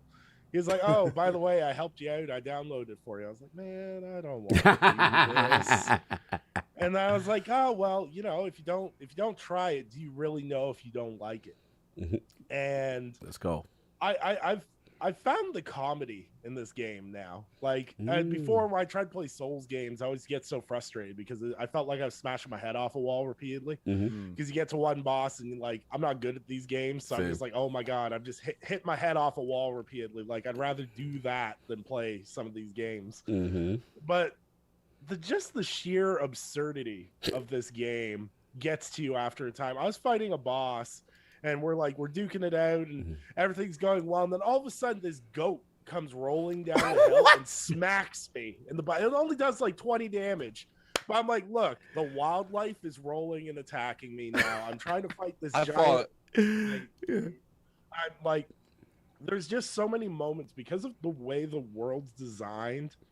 You have so many more interesting moments within the game. Like I had a really stupid moment. Like I look back on it, it was stupid because my curiosity got the better of me. I walked in this stone circle in the middle of a field that's glowing purple, and I'm like, what's that? I'm like, interactive, and it teleports you to a boss fight. It didn't even teleport me. It was like I interact with it. All of a sudden, this purple wall comes up around. It teleports you. Yeah, that it teleports you to that wall. Oh no. Okay. Yeah, and all of a sudden it's like health bar appears, big black knight comes up. I'm like, all right, let's square up. Let's go. What's good? He smacks me once, I instantly die. I'm like, oh, okay. Yes. Well, what's funny is I went up on top of like this area. I just at a random, a boss shows up, and I'm okay, so I get him halfway his health. Like all he really does is like he has like a double staff, and he just swings it around. He'll come at you. He had very predictable abilities, and then he becomes Mr. Incredible and starts like stretching his body, and then he'll put like half his body and then swing the rest of his body around it. And I'm just sitting here like, this is ridiculous. Like they really ran out of ideals with this dude. Like and some of the enemies are just straight up disrespectful. Like I was sitting there minding my own business, beating up some peasants. That's my joint. All of a sudden, this bear that's like 30 feet tall jumps off the cliff and just smacks me into the ground, and proceeds to just keep smacking me into the ground. And I'm like, they're very aggressive. They'll chase you out of their biome. What? Because most of the time, they like ads are very like dedicated, like they won't leave a certain area. But that bear has chased me for a minute before. Like that, and what's funny is I'm like level 100 and something, and I won't fight that bear because even to this day, if I see a bear show, like I remember I looked for like 30 minutes on like because there's a way you can reset your attributes and everything, but you need a certain item. And I'm like, and I gave up. I'm like, let me look up where this damn item is. So I look up online, and the first one that popped up was you have to kill one of those bears for it. I'm like, damn, I gotta fight one of those bears. And so I walked up to that bear, and I'm like, hey, Mr. Bear, like, can I just have the item? Do we gotta fight? Do we gotta go through it? Continue that. But I think for me, you know, it's really big to see, and I think Saul wanted to express this, like the casual, right? The guy like me who's not into Souls like that, who respects it, who understands what it knows it's a great game, and not trying to disrespect it. It's just I knew for me that's not the type of game that I would get into. And to see, you know, King, to see so many people that I know would normally not play this game. And then when I speak to Maddie on Defining Duke, and he's like, "Yo, the Skyrim like of the genre." Yeah, like, it's. This is what I want to know. And the unfortunate bearer of the brunt of this financial windfall for EldenRing is Horizon Forbidden West. Yeah, right. I want to know how many people took their money and said this or that. This. He's going to bring up Horizon in this. Yeah, we know how Horizon's going to come in and catch something.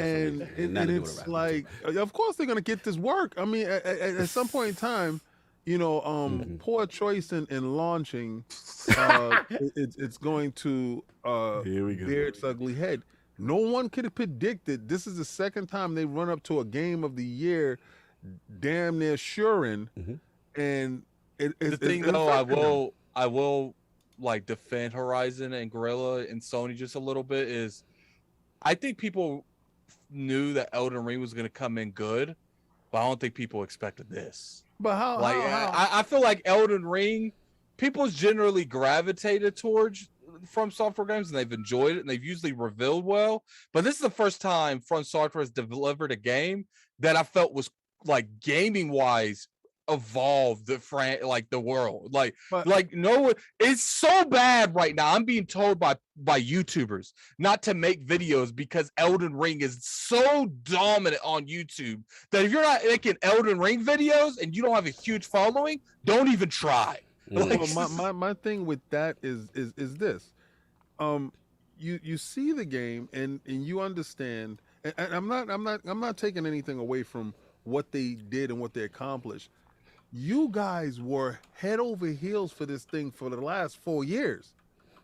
Y'all built up weird expectations. The hype level was there. Yeah, because you don't remember, Cog, when they was like, "Yeah, Elden Ring is coming, and you gonna play?" I'm like, "Hell no!" But that hype, like up until those reviews dropped, that hype was there for Sekiro. The hype was there for Demon's Souls, even though that wasn't made by From Software. I get what you're saying. I think people expected this to be a good From Software game, and they're hyped for that.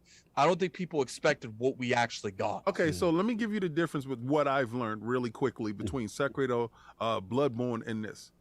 Those games are linear, right? Those games are really as a set path forward. Maybe you can veer off into one little space over here and take around the board and go this way. This game really just plops you and be like, do you? Yeah. And I think the do you aspect of it is actually where it's winning. It's like, you're not going to die as much, or it doesn't seem like you're going to die as much because you literally can avoid certain circumstances. There's certain circumstances in Bloodborne you just can't avoid. Like you really have to do this one part to get to this one part to get to this next part, and then you can branch over to this other part. This joint, I may never see something that you saw. Me, my curiosity, I came out the tomb and I walked to the back of the house. Like, I want to know how many people walked to the back of the house. Oh, I can tell you 5 because I counted 5 blood splatters. I definitely agree with you, but what I saw going into this, because I was keeping up with the hype, is I saw people excited for a From Software game, but people were still skeptical of an open world. Let's be real, everything's open world. There's a huge open world fatigue. I don't think people was really thinking it would be like to this level. That's really good. Like the open world. I'm gonna give it back to Nick in the sense that, like, to Addict's point, I do feel once the reviews came in, that piqued curiosity even further. I'll be like, yo, what's going on? Like, you know, over 97 or whatever, I'm Metacritic, Open Critic, and then can combine that, you know, with the fact, to King's point, that I remember, you know, the Keighley reveal was a big deal. You know what I'm saying? I remember, I remember when it was first, yo, you know, the EldenRing, like, Souls fans were going crazy, and it didn't on top of it to see. So I want to give it back to Nick to finish his point, and then we got Slow Mo in the building. Salute for pulling up. But, yeah, Nick, what's your thought process on that aspect with the hype and the expectation and it meeting it, and what do you feel were the factors there? Well, I think part of the thing that, like, From Software games are an event for that community, and I agree with you. I think the reviews of this game definitely drove a lot more people to it. And the things that interested me in the reviews is I automatically discounted about 50% of the reviews because a lot of sites used their From Software fans to review the game. And I'm like, oh, look, the same group that can overlook just about anything that's wrong in these games is saying it's a 10 out of 10. But it was interesting to watch people who traditionally didn't like these games going, hey, this is the game that is exciting right now. And I think why EldenRing is standing out so well, not only in terms of it being a Souls game, is it stands out really well because in comparison to the other open world games it's more a traditional old school. You know, you're discovering and exploring things. Horizon, Dying Light 2, I've played both of those games extensively. Those very much are, you know, modern. Here's your waypoint. Go over here. Do this. Do that. You know, it's your traditional checklist. With EldenRing, you don't know what you're doing. You're just like, I'm going this way, and I'm gonna see what's over here. Right. And if one hits me, I know I need to go a different direction.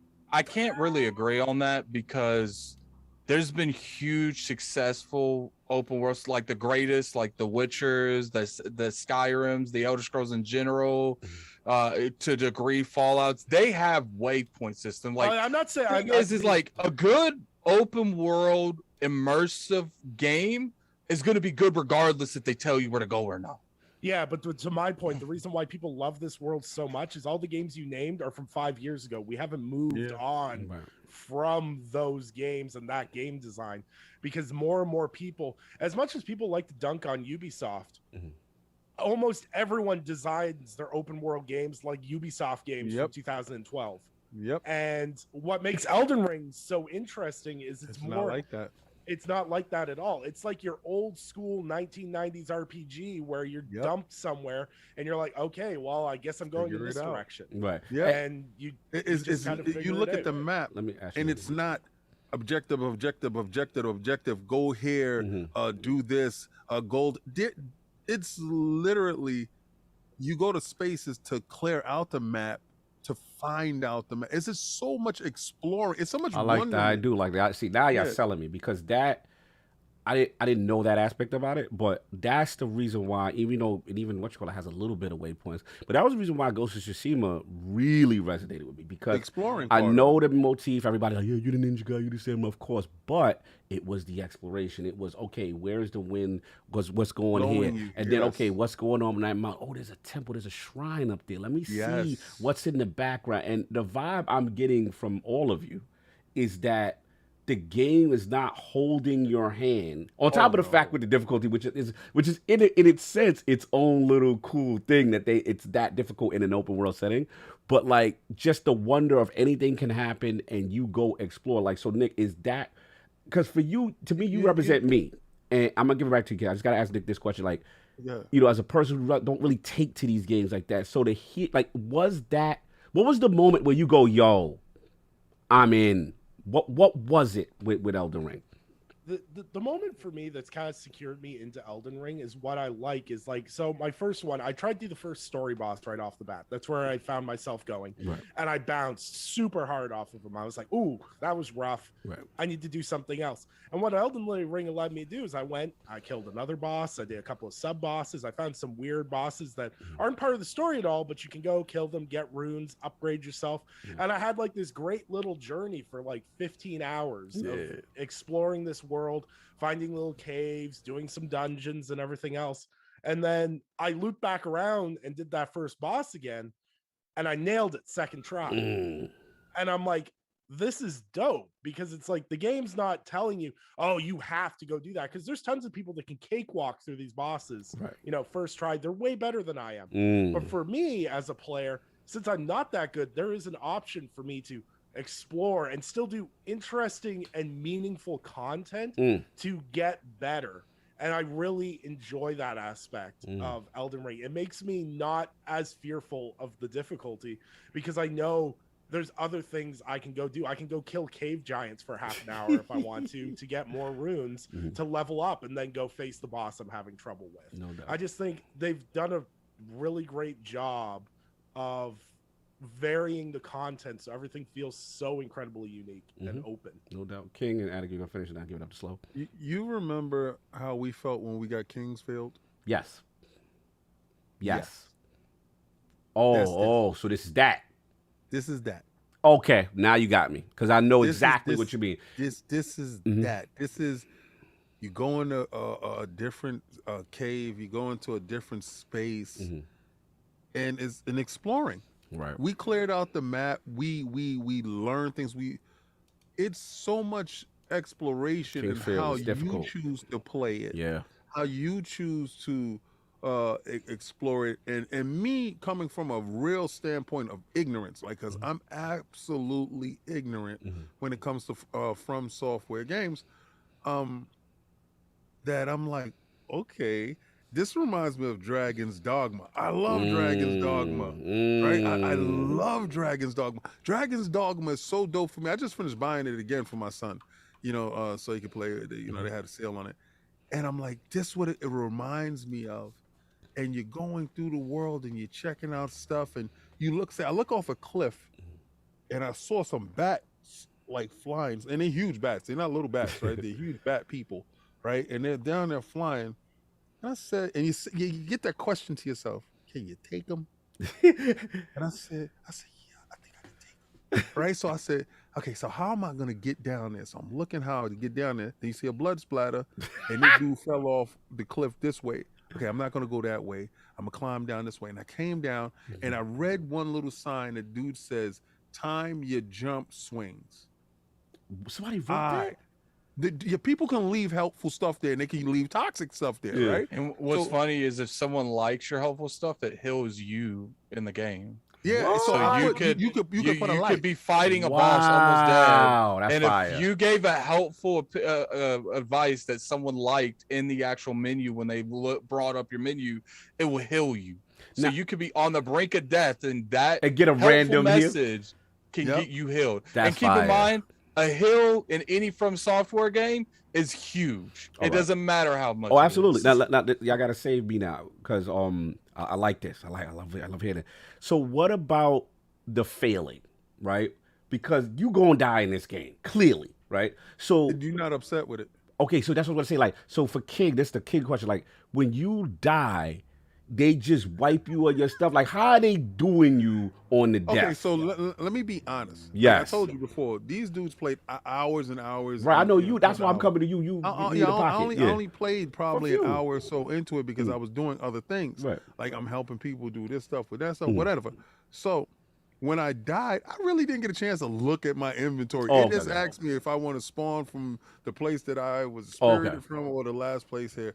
So I was like, no, I want to spawn in the last place I was at. I'm going to get back at these dogs, right? So, and I noticed this time that I don't attack the dogs in the same manner. I didn't get a chance to check my stuff to see how much money I lost or whatever I lost, because I really didn't care, because I knew it was my mistake. Not for you. Right? So now I know. Okay, so I lock in, and I'm using, like, Attic asked me, so how are you doing? Are you doing dual welding? I said, nah, I'm doing the shield and I'm doing the sword.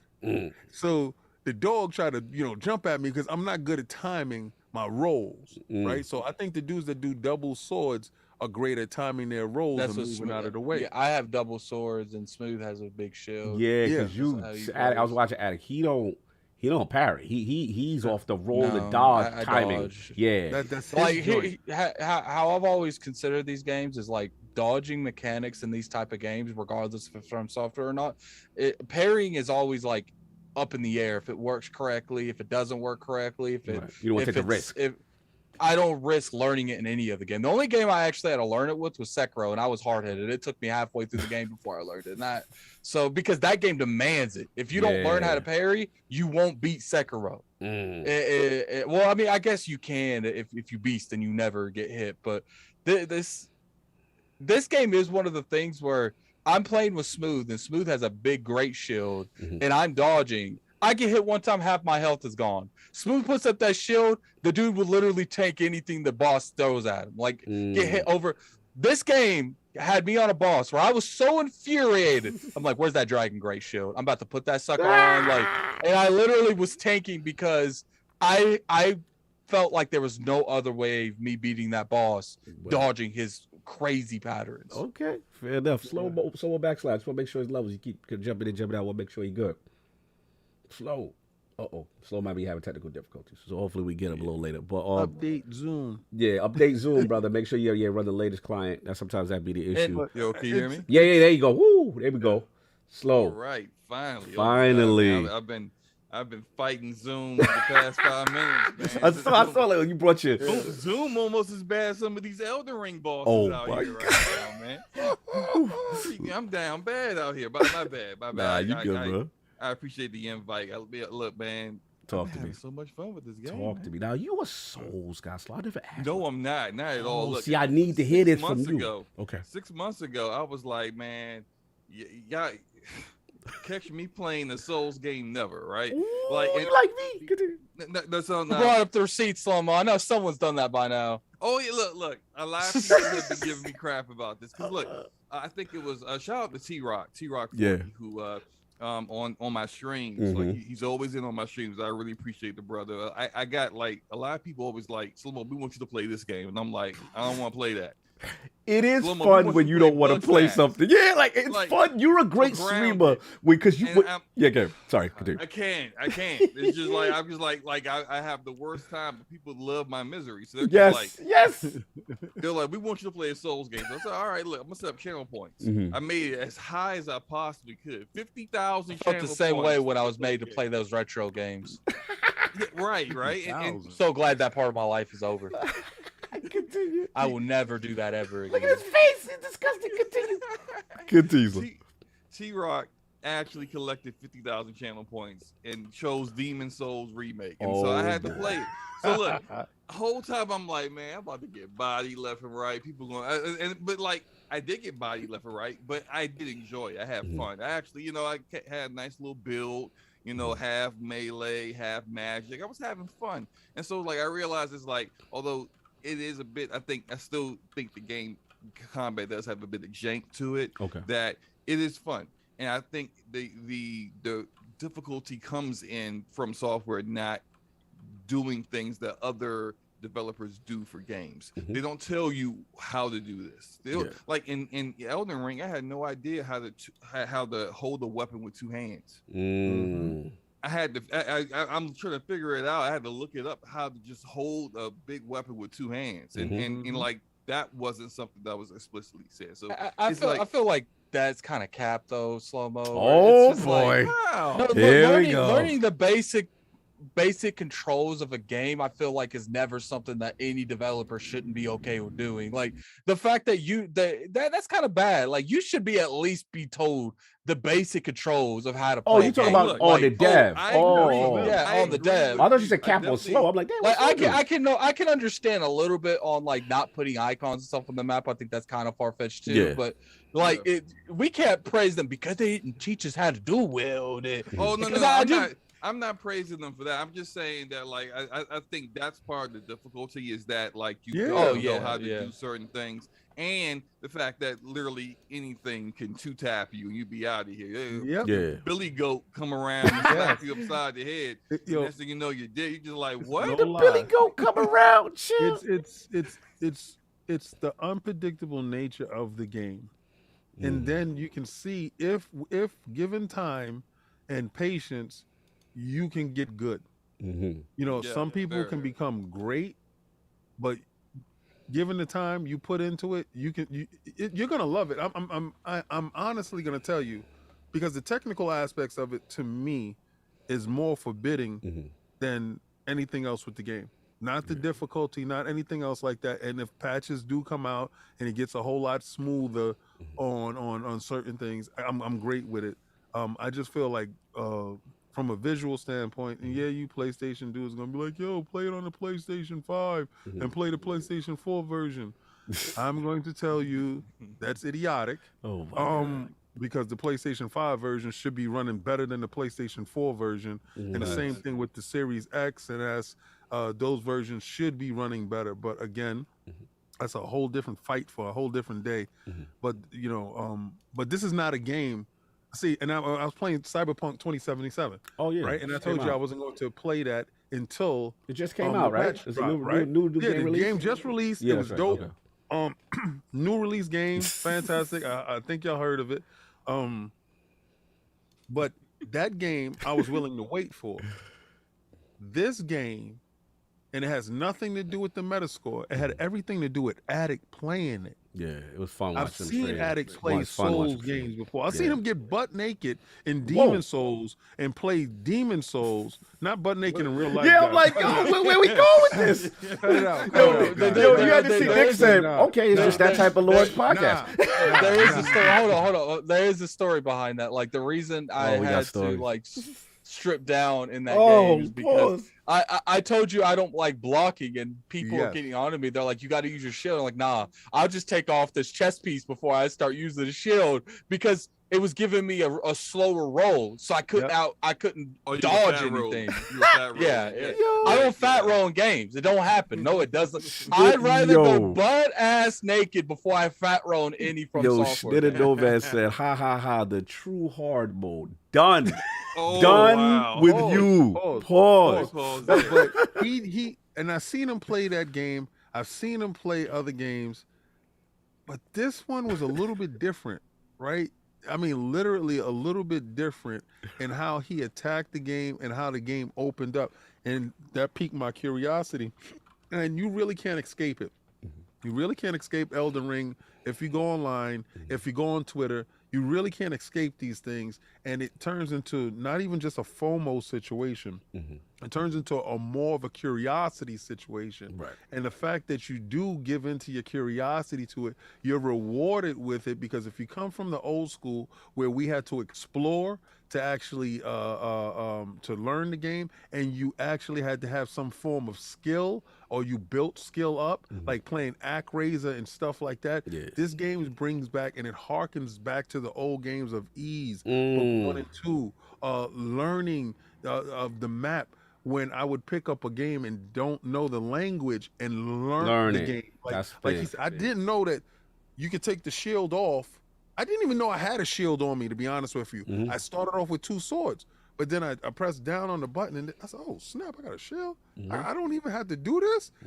And then I learned how to lock in. So like Slow-Mo was saying, they don't tell you certain things and you find it out, but then there's a wonderment to it. And then you become attached to it because you felt that you accomplished something small, but it's great because it helps you along in the game. That's for me. I wanted to let's finish it. I want to ask him 2 questions in reference to, first, continue his thoughts with a person that's a non-soul person. I think that the exploration in the game and the vastness of it, I literally just discovered before I got on with you guys, the underground area, and I discovered it by accident. I was actually looking for, because I have 4 different characters. Look, I'm the kind of guy that, like, when I get into like building a character and being able to like level stuff up and grind, like I get really invested. So I've created 4 characters. I got 2 melee focused characters. Okay. One is a dex build, dual wielding. I got another one that's a big tank with a massive sword and big armor. And then I got 2 magic builds. One's a prisoner and the other one is astrologer, right? Okay. So like I'm looking for stuff like gear for my magic builds. I look up where there is a particular staff that could be better than my current staff. Right. I just lucked into the underground area. I'm like, oh, what's this temple? Okay, hit a button. Oh, wow, where am I going? What is that? Oh, the temple beside that big tree. Yes, and I'm just like, oh wow, I didn't know any of this was here. And it's just like, it's that kind of stuff that really, like, if you were and there's mad bosses down there. Oh yeah. I basically just got on my horse and was just kind of exploring. I was like, this is nice. I'm not stopping anywhere near you because you're gonna one tap me. But like, it looked cool, and I'm like, this is the great stuff. That's awesome about it.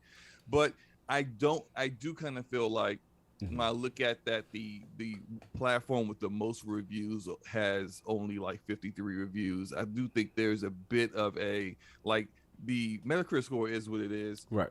It's deserving of all of its accolades that's going to get. It's going to receive later on in the year with the awards and whatnot. But I do think it's a little. There's a little bit of but it's from software, so we're just gonna let it slide, kind of stuff. Like the fact that, as King said, like this game isn't running at 60 frames per second on any platform. It'll be on PC with a 3090 and a freaking nuclear reactor, and you still can't get 60 FPS in this game. The fact that it's so convoluted to do co-op. I mean, see, there we go. Now these are the best. That's just gonna turn me off. Come here, this. Now, break it down. How I'm supposed to do this co-op? Okay, I'm gonna show you. Now, shout out to the Souls Sifu, Luca, because I know when she hears this, she gonna be like, yeah. She was on your neck. She was on your neck on Twitter. Continue. She was definitely on my neck on Twitter, right? But look, this is what it is, right? So let's say me and you want to co-op, right? So you're like, all right, Slow, I want you to join my world, help me with some stuff. Let's do it. Plus, for me, when we kill bosses, I get like these rune arcs that I can use to upgrade my stats. So it's a benefit to me too. Great. So I tell you, COD, go make a severed finger. Go make a severed finger. Okay. You don't make it. You use it to draw a sign. Well, I mean, you have to create it. Well, you can find some, but like you have to either find some or you have to create it in the item creation. I need to do this every time we trying to play. Every single time. So then I gotta go craft an item to play with you.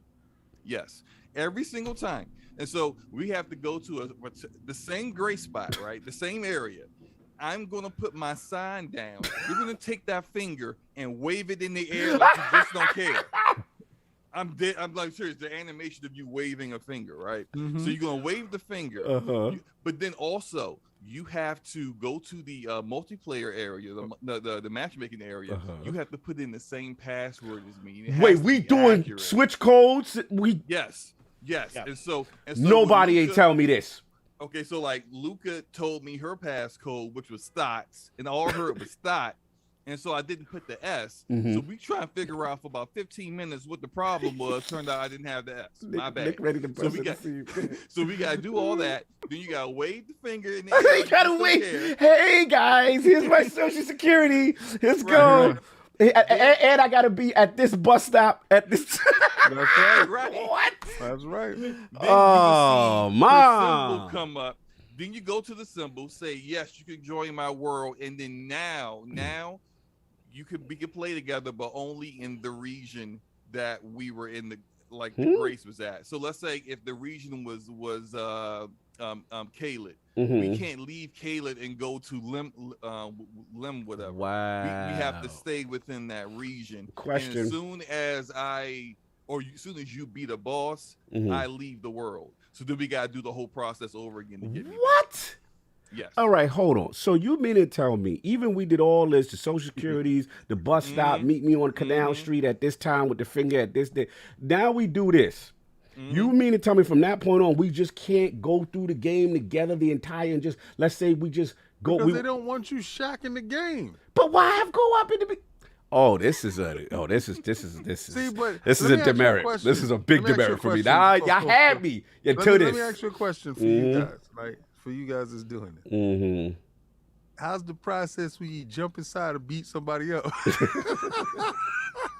How's that process? What's Super up? How easy. you do that? Barely inconvenience, I think. I mean, I don't know. So we can't I don't know do. for sure. I've So never we're done it. limited. All right. So the world. Can you go to any world, like any province, and then initiate the co-op, or you can only Yes. do? Okay, so you can go. There's a bus stop in every You can world. go anywhere. Like there are grace points all over the place. Okay, so and then there's like these little statues near a lot of the grace points. You have to like activate the summoning statue and Okay. everything to make sure. Like I think that's necessary. I'm not quite certain. I Okay. think it's necessary. Who knows, right? Right. But like if you die, I leave. If I die, I leave, and then we have to do the process so over it doesn't again. keep the session. Don't die. No. Stick Wow. around. I got Don't die. thoughts. I got don't thoughts. feel I got the boss kicker. unless I you- got the kicker. What's the Hold- kick? hold Is on. more? There's more. There's more. When I join your world, I have half the health and damage that I had in my world. Hey, you ain't coming in there. Yeah, well, rocking I out. can understand that from a balance standpoint. I'll be nice. I can understand you that. have half the potions too. So, for instance, let's say I have. See, let's stuff's say coming I out have, now.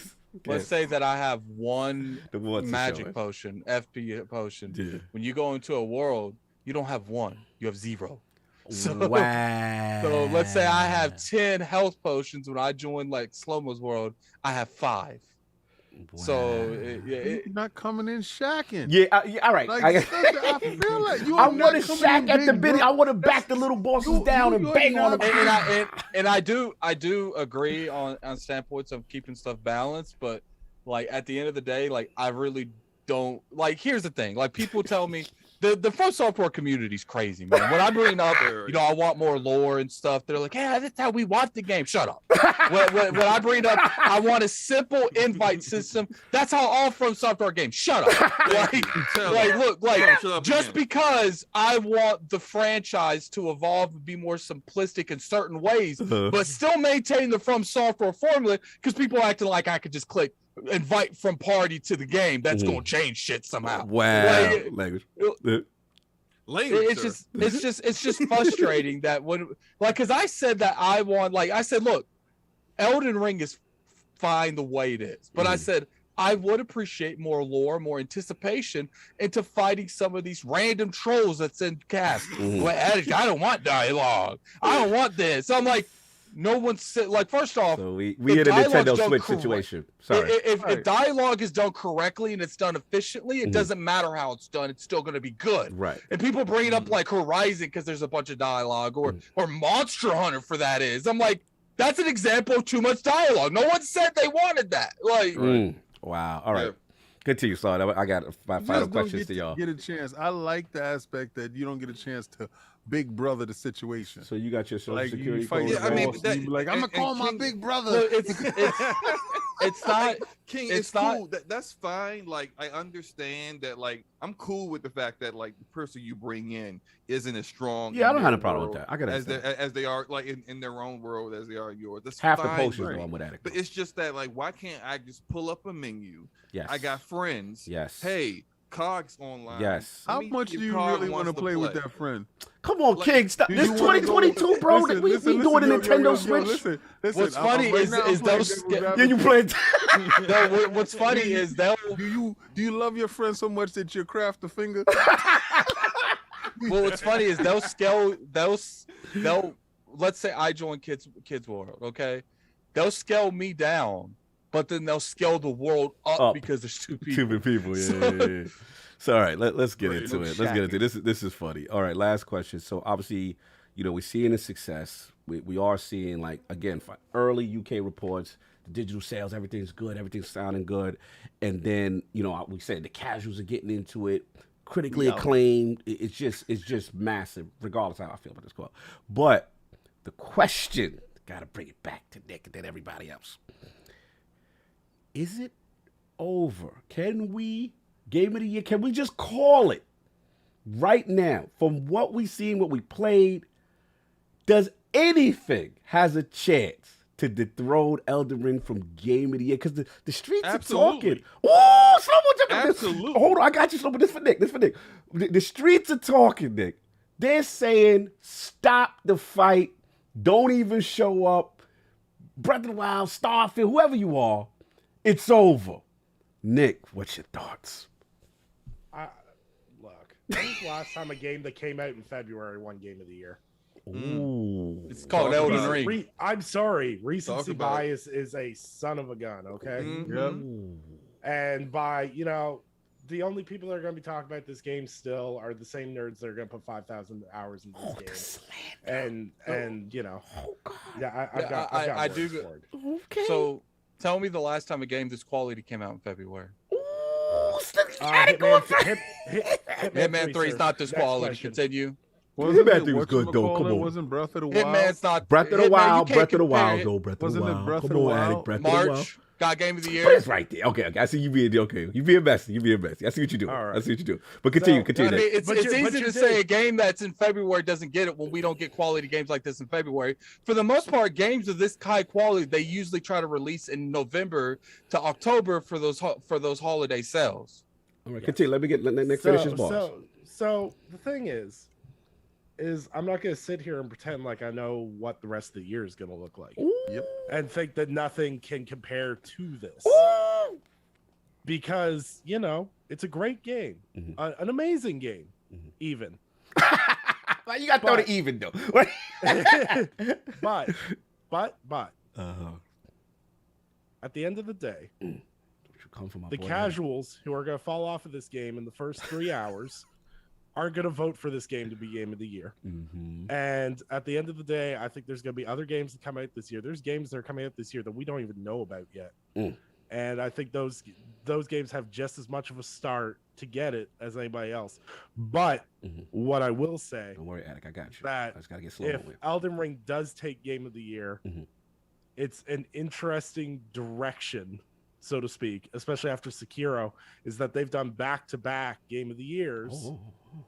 Because Sekiro took Game of the Year as well. It did. If Elden Ring takes Game of the Year as well, the amount of pressure on their next game is going to be astronomical. Oh yeah, definitely. They're not living up to the next pressure. There's no pressure. There's no slow. pressure on the next game as long as they keep within the same gameplay loop and the same game design that they currently do. I don't agree with that. I feel like this game's going to be hard to beat. I'm gonna tell you why, because From Software now has a seat at the round table of free passes, where they are there with Naughty Dog now. They're there with Rockstar now. Where like you don't have to evolve your gameplay for you to still get tens. And people, when you don't have to have your game running well at launch for people to act like, oh, it's okay, it's From Software, even though the same reviewer didn't give that same pass to Slow Clap and Sifu.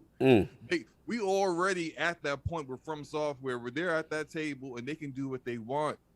They can come out with another game that's another basically Dark Souls 3, and people be like, hey, but it's From Soft. But it's the same. Yeah, hey, I like waving my finger in the air to people like that's how it works. Now, when it comes to, I still don't think that they're definitely going to get Game of the Year, because your question was what other game this early has come out that has been like of that high quality. I would say Monster Hunter World came out in January in 2018. Amazing high quality, was a Game of the Year nominee but didn't win.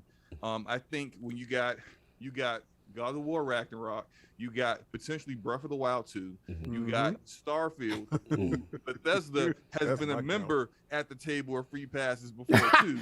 So they we go. also have their shot as well. I think there is a ton of definitely much better than last year, where there wasn't a lot of star power games coming out. There's a ton of high profile games coming out this year that are just as beloved from developers that are just as beloved as From Software, and I think that they're going to have some competition. I'm not saying they're not going to win, but I don't think it's a slam dunk. All right, Attic, this is your chance to rebut, and you are up.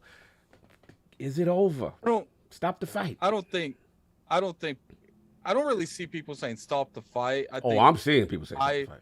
On Twitter. Okay with me. I'm not saying stop the fight. I'm saying if you're gonna show up, you better be in the best shape of your life. Because I don't think God of War's coming out this year. I don't think Breath of the Wild is coming out this year. If Breath of the Wild shows up, maybe that's something that about to break that LordsGaming.net exclusive. Go ahead. Okay, hold on. Let me put the logo while you talk. I think, to Addict's point, I'm truly on the boat with both of those titles being 2023. Okay, sorry. Breath of the Wild extensively because it's got to win the most anticipated upcoming game from the Game Awards for like the third year in a row. But yeah, I don't see either of those games coming out. God of War was coming out this year, we would know a release date by now. I mean, we in what, March? About the middle of March already? Like we would know. It's exactly like I said last year, the same around time of Horizon. If Horizon was coming out this year, we would know a release date. I don't even think they have a window. There's not even a window for God of War. It's literally just 2022. And you know why they're doing that? So they can delay it to 2023. Like your track record with Horizon was on point. I give you that. You would have one of the few. King. We haven't even seen gameplay from God of War, really. Just like snippets. I mean, we'll see what happens. But I want to. What they're going to do is this year they're going to do that indie thing with God of War gameplay, and it's going to say February or March of 2023. I'll give you this: if we get into whatever Sony showcase they do early in the year, whatever, like the next State of Play or whatever big thing they do before E3 time, and there is no talk of a God of War release date, you're absolutely right. It's not coming out this year. But like the very next time they come up with something, a showcase, an event where they're going to start showing new games, they have to have the release date if it's going to come out this year. The thing is, Slow-Mo, is Sony don't really release stuff that they own in the holiday section. I mean, I guess God of War could be an exception, but I don't feel like they Morales, Demon Souls remake. But that was that's different because that's release title console games. That has a specific a specific reason why that game had to be out that year, that time, because they wanted to release it alongside a console. You can't really take those standards and apply it to everything.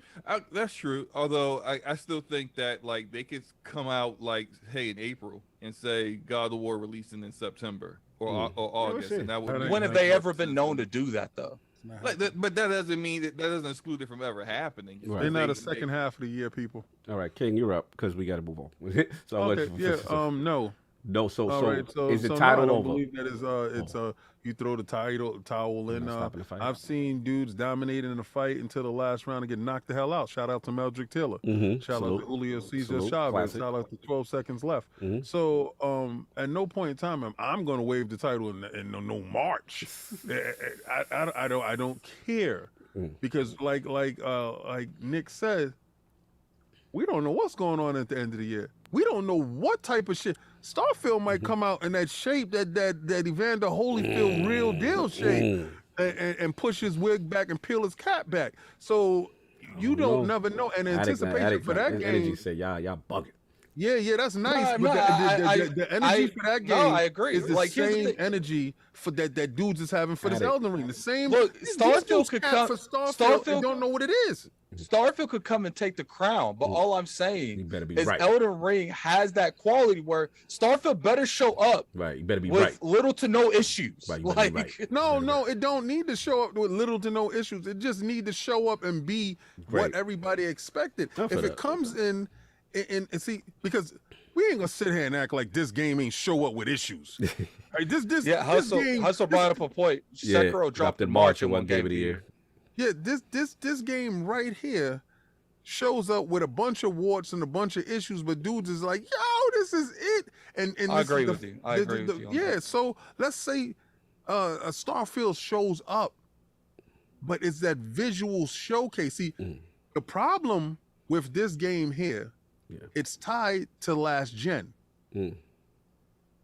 Starfield is not tied to last gen. That's a good point. That's a good point. Starfield is current gen. So we don't know what's going on in there and what if it blows the doors off you visually, audibly, and everything. So Starfield might come and shack the situation and dudes be like, Elden, who?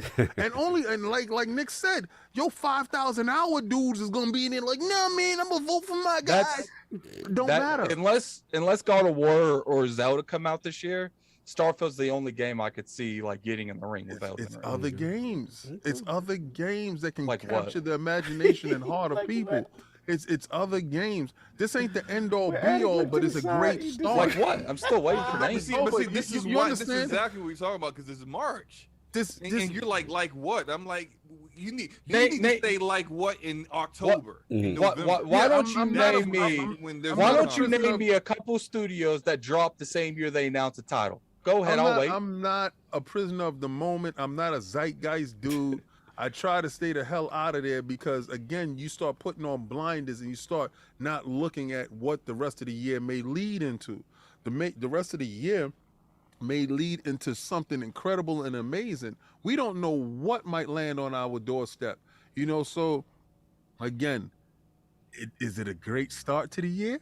Hell yeah! It's a great start for sure. Is this one of the best bright spots? Did it start to live up to all the expectations? Hell yeah! Is it game of the year? Could be. Exactly. But is it? I'm not calling the fight until the end of the year. Fair enough. I'll leave it there. That was great. Yeah, I don't have much to add. I didn't play it, so I don't have much to add. I'm literally going off of all the feedback from all the great players and non-players and Souls fans and non-Souls fans. I might shout out to say this to you, my share partner, so you know what to do. But anyway, because Destiny had me. It is what it is. But no, it's cool to see it. One thing I am happy is I'm happy at the success of it. You know what I'm saying? Because something that kind of started off, I want to say, I don't know if I'm wrong for saying it. It started off kind of niche as a series, niche, and then kind of just grow into this thing, and then hardcore community. And I love the streaming community aspect of it, and people wanting us to stream on you. People forgot. I've actually been Horizon using Forbidden West. I love this. Has nothing to do with shout out. I've actually shout out been to using... EldenRing for putting the EldenRing on top of. I've actually been bored and looking, trying to score some easy souls.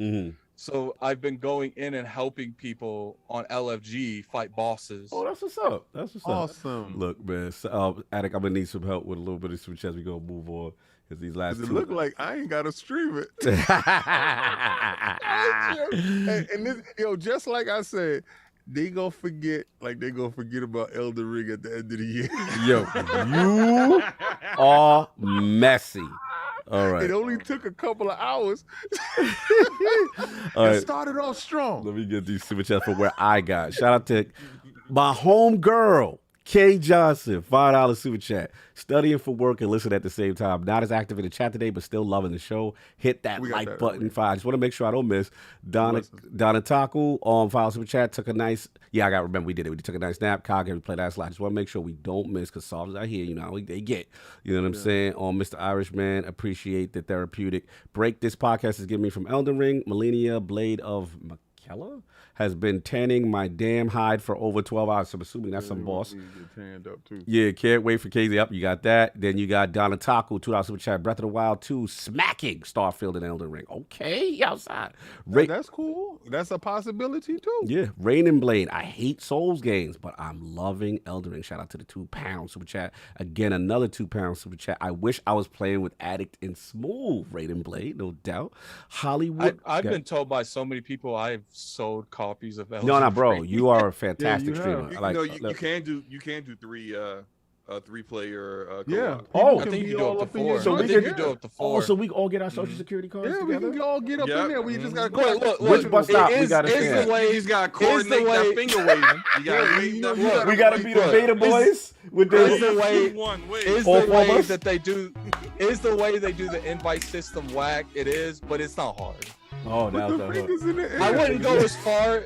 I wouldn't go as far and say it's something like Nintendo, because Nintendo, they want like a long set code. You can make the code anything you want. It doesn't. How many digits? Like long or. What's the shortest I can make? I can make 2. Like 1. You can make it 1 letter if you want. Oh, so I can be like, yo, I'm in. Oh yeah, we can just put it up there. All right, cool. You can make it to anything you want. Okay, cool. So we got hogwash. There is no crossplay though, so you have to kind of lock it down. Well, we were gonna play on Xbox anyway. The PlayStation 4 is the best. Oh my God. Anyway, moving this might on. be the worst game. this might be the worst game to play on PC because like the cheating fiasco going on over there. I can't imagine hacked builds coming in and just. I can't imagine playing with the PlayStation 4 dudes and they moving better than me. Moving on. Hollywood Rules. Find out some chat. Little late to the party, but love listening to my. Can I ask a question? Can PlayStation 4, PlayStation 5 crossplay? You're ridiculous. You're ridiculous. And this is why we get lumped into the foolishness. These are the thoughts of King David. What if it's no? Well, what if the answer is no? These are just to clarify. These are low key the thoughts of Addict 2. How you gonna get it? Oh, see, I try to save you. Absolutely no. Let me answer the question because I'm really like, it's not a problem. Okay, thank you so much. Thank you for the clarity. PS4 and PS5 players can play together. They just they just can't be in the same biome. Time. Anyway, Hollywood Rules. One's playing the PowerPoint, one's playing the game. Little late to the party, but love listening to my video game brothers. Another great ILP Sunday. Keep it up, boys. Thank you. Salute. Hollywood Rules again. Follow some chat. Batman had everything soft set with the graphic novels and the heavy influence of 7 and I don't know what 7 is, and the Arkham games. Loved it. In the movie. Okay. Hargeet Shanita, homie, $10 super chat. For game of the year, you have to look at who votes. They may not like Souls games. Highest rated game of last year, Forza, wasn't even considered. Games like Breath of the Wild 2, Ragnarok, or Starfield may win instead. Okay, he's on the Nick train. Okay. Don Otaku, y'all tripping. Kirby got game of the year all over these games. Oh man, he got him. I got a $5 super draft from JD Gamer. Good afternoon, Lords. I haven't started Elden Ring yet, but I will be getting to it tomorrow. All right, so look, we're gonna move on speedball into this next one. Halo Infinite. Do you want me to set it up or you got it? Yeah, you can set it up. All right, cool. A lot of stuff going on, man. So let's start off with my homie Chloe Brill from Twitter. He basically talked about finally some announcements, some news. Halo Infinite 2 Season 2 Lone Wolves coming in May. New arena map Catalyst and Big Team Battle map Breaker. New modes, Last Spartan Standing, Land Grab, updated King of the Hill returns, 4-player co-op coming during Season 2. Forge on track now for Season 3. And then it said he got some other notes as far, because this is a big blog for 343. The next Season 1 event, Tactical Ops, starts next week, including variants of the Tactical Slayer mode and new Mark 4, 5, 6, 7 core focus rewards to earn marketing info in Season 2 will start in April. Forge is already in private flighting. Public flights come later this year. And then they made a final statement just kind of from the studio saying that they have a priority 0 as far as team health, getting themselves into a sustainable development rhythm. It says priority 0. This is sometimes, I'll say it's controversial, but some people had some issues. Means that sometimes we need to move slower so that we can move faster later. Frankly, these last few months have been slower than we expected. And we sincerely thank you for your patience as we stay true to the priority. So, Attic, I'm going to give it to you because I think I know why you wanted to set it off. And I know that, on the Steam front, the numbers were kind of dropping and there was a lot of concern, of what's going on with Halo Infinite. But I'm not going to influence your thoughts. What was your whole thought process behind bringing this topic to the roundtable? I feel like we've gotten to that point where Microsoft really should have delayed this game. It's like, look, like slow-mo Mike went unmute. He ready? Sorry, I'm sorry. You ready? I'm good. I see you ready. Let him finish. Let him finish. I got you next. Right now. We've always said that, I understand why they didn't delay it, but at the same time, I do feel like they pushed this game out for good publicity, but maybe it just sacrificed the Halo brand doing it. All I know is when they come back, they better come back hard. Yeah.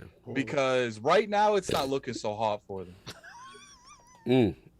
Well, let me ask you this before I pass it up. What is your main frustration with the way things have been handled, from 343 since launch? Probably the way that they're trying to take a season and act like it's multiple, like an event for a season, and trying to act like it's different events when it's the same event brought back multiple times. That's equivalent to like Season of the Lost being brought back like 2 or 3 times a year. and they acted like it's different events, but it's really the same event. Shout out to the. It's just they're acting like it's different events. Like it's like they're capping you from getting like, let's say in the first like month you can only get to level 20 in the season rank, and then you have to come back to get the rest of the 20, and then again in another month you have to come back to get another 20. Yeah, that's a good point. That's a good analogy. It's like literally capping the seasonal rank progress, and you can only get to like level 30 about. Oh yeah, I see what you're going. I see. Like that is so frustrating that you see all this nice stuff, and they didn't really go into detail about that when they first started doing this stuff. It's like, look, like I don't think Halo's dead yet, right? But it's definitely on life support, and I feel like 343 could turn it around. But it's just like when I read statements like this, I don't think it's happening anytime soon. Yeah, and the Steam numbers were definitely a bit alarming to me, just to see the drop off.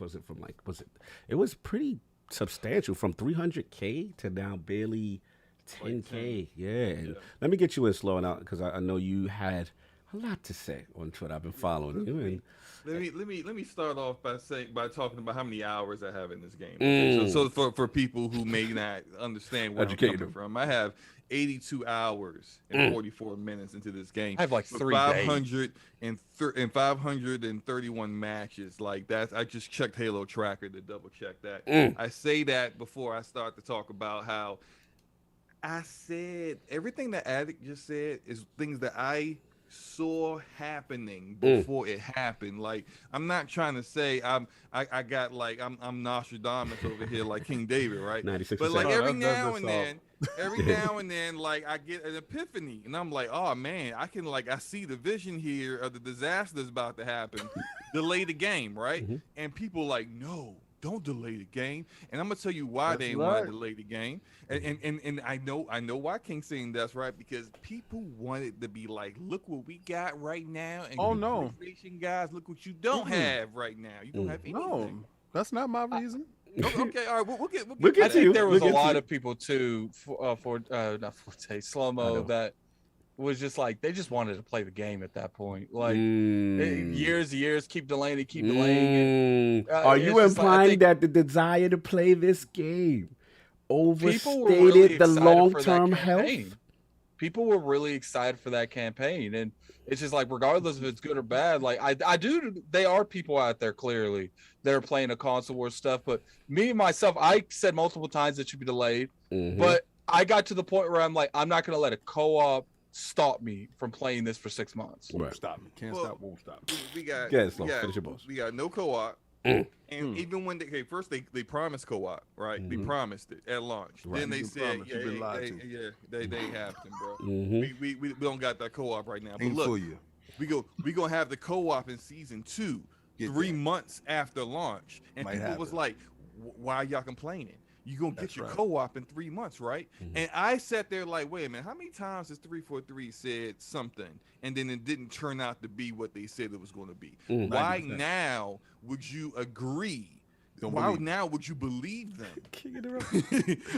Like I wouldn't. So of course they extended season 1. Now season 1 is 6 months. Right. Come on now, like that's way too long. Did you add extra content for season 1? No. That's why everybody left.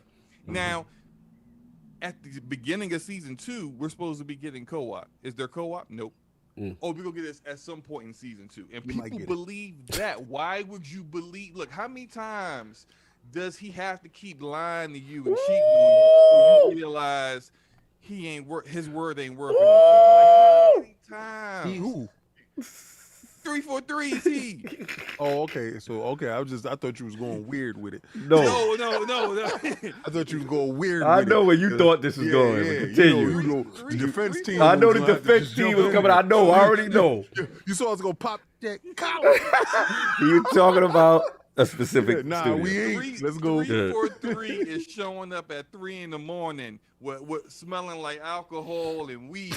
Wow. And the phone been off for about 4 hours. That's wow. So you try to say that they out there doing unspeakables? Oh yes. Many. Look, no, I'm gonna be serious here. Like I feel like it should have been delayed. It should have been. Well, also you got like only getting in season 2 2 more maps. That's one for big team battle, one for arena. And it's like, yo, Forge isn't anywhere near being ready. If you had Forge there, and I know they're trying to do something really big and expansive with Forge, but if you have Forge there, right, you could have had the community creating maps. Yeah, to help you out. Yeah, to help good you point. out. Good point. Instead of just relying on you to create maps. I'm kind of wondering about Slipspace Engine in general, because we've seen what other, like, shout out to the homie Dizzy, but in his love for Frostbite. Yes. We've seen other devs work with troublesome, problematic engines and not be able to get content out. Yeah, but it's just like it looks like it should have been delayed, and I mean, I'm not trying to take my victory lap or anything, because I would. There's no victory to be taken, sir. Oh no! I think you can't do that with no knees, sir. There's a couple of victories I can take with this, but you can do it in a wheelchair, yeah. You are ridiculous. Anyway, finish slow for finish your I'm done. Okay, let me get it, because this is, I am very curious to see. I have not talked to him about this. We definitely reviewed this game on LordsGaming.net. Plug. High, pretty much strong reviews, for the most part. And what we pointed out the issues that we did have. But I want to talk to you, man. It's like now time the dust is settled, and this information's coming out. And how are you feeling about the state of the game, and then also the latest update from 343 as far as the timeline of things? It's disappointing, is what it is. I really, really, really enjoyed my time with the campaign. I really had a great time with the campaign. Overall, the campaign was fantastic. And like the multiplayer, it's crisp, it's clean, it ran great, no technical issues, all that. In comparison to my experiences with like Battlefield 2042 and limited experiences with Call of Duty Vanguard, it was one of the most polished multiplayer games that came out over the holidays. But I understand we're in pandemic settings, the health of the team's important and everything else. But 343 seems to really be using that as a crutch to just simply not deliver on content. You can't keep one season for 6 months and then drop such a light season 2 in terms of content. Like if you're gonna wait that long on the first season, that season 2 has to be impeccable. It has to answer at least half of the questions people have. And it's like, oh, there's more cosmetics, here's 2 more maps, and we'll talk about co-op eventually. And it's like, I understand if you're having issues with co-op, just be transparent with it. Don't keep giving it a timeline and just carrot on the stick. Just keep extending the stick for the fans, because it's disappointing. And it kind of just shows how, I want to word this carefully, how improperly run 343 appears to be externally. Then they've done very little to quell any rumors that they are run properly, because they can't seem to deliver on their own timetables. And I think that's one of the biggest problems that these big multiplayer games have, such as Battlefield. Stop promising stuff and sit down, and when you can deliver it, talk about it. Don't talk about what you want to do. Let's look back on Anthem. How many blog posts did BioWare point out going, oh, we've got all these big plans, Cataclysm's coming. big plans. All this, and then it was Cataclysm. Yo, it did show up. Yo, you stupid. Continue. No, that's big facts. Like Anthem had a roadmap and delivered on 0% of it. There it goes for the roadmap. You stupid. Continue, Nick Fisher, boss. Yeah, it's just really disappointing, because as someone who really enjoyed the campaign, I was like, maybe 343 gets it. But they just don't really seem to. And I honestly don't know what the fix is, because even if they deliver on all this content that they said they were going to deliver on, they're not going to deliver it anywhere close to the timeline they said it was. So even once that content comes out there, people are still going to be disappointed. It's like if your wife remembers your birthday 6 days later. Yeah, it's nice she remembered, but she's 6 days later. How did she remember it though? Here we go. That's the thing. King chopping at the bit. Here we go. I mean, I don't care that y'all didn't get what y'all wanted. What you mean you don't care? I don't care because I got what I wanted. Which like, is I got my campaign, and it was dope, and it was fire, and I got a grappling hook, and I was sliding all over the place. I had a great time, and then I went into the multiplayer. I don't care that you don't got Forge, and I don't care that y'all don't have co-op, and I told you that before. I really don't care. So at the same time, at some point in time, you know what it is this internet, right? Y'all can't love it and hate it. Oh, it's the internet now. Let me hear this. You can't love it and hate it. You can't. I love the way the internet has delivered stuff to me at a touch of a button. This has directly contributed to broken games. So this is the world of broken games shipping to you half empty, half full. Sometimes they can fulfill their promises. Sometimes they can't. But at some point in time, guess what? Cyberpunk 2077 showed me that game been out. It took a year some change for them to give you the patch. Right. And you know what they said? So what? You got the patch now. Now shut up and play the game. Now it's full. And their reputation has been damaged irreparably. It got tarnished. It got banged up. They got whatever. But think about it this way. And pulled from the PlayStation store. Oh yeah. Well, they don't give back money. That's the only reason why they lost pulled their that membership at the round table of the free pass. They don't have that. They don't care about that. To be honest with you, Slow-Mo, they ain't really ever have that membership. They was up for get that membership. Like, so listen, like, all if they would have hit game, and they're gonna put out another Witcher, and y'all gonna come right back sipping out of that bowl. Yeah, but I will give like they were on that road to giving the all you can do pass for everything you do. And they messed up on that, and now their next game might not sell like that. Like, we don't know. Some people might wait to see the performance of the game. I don't think. Look, I don't think it is speculation because there are going to be a lot of people that got burnt from Cyberpunk that's gonna wait for those performance sales. And there's a dude right now that purchased the $26 version of the complete game right now that don't care what you just said. And there is only 60 of them guys. And you know what? Shout out to me for being the 60th guy. So just to clarify, King, I just want to clarify, King. You're talking about. So there's people that's willing to wait for sale and buy the game for half price. Okay, then they could do that. That's fine. Like, right? Is it my fault that y'all fools rushed in? Is it my fault that y'all didn't listen? Y'all didn't say, "Oh, the game didn't come out." Hold on. Why we gotta be fools? Though? I know, Nick. Please get him. Don't allow this because I will get lumped into this. Yeah. Don't get lumped into this. Let it come on to me. So hold on. Get him, Nick. Please.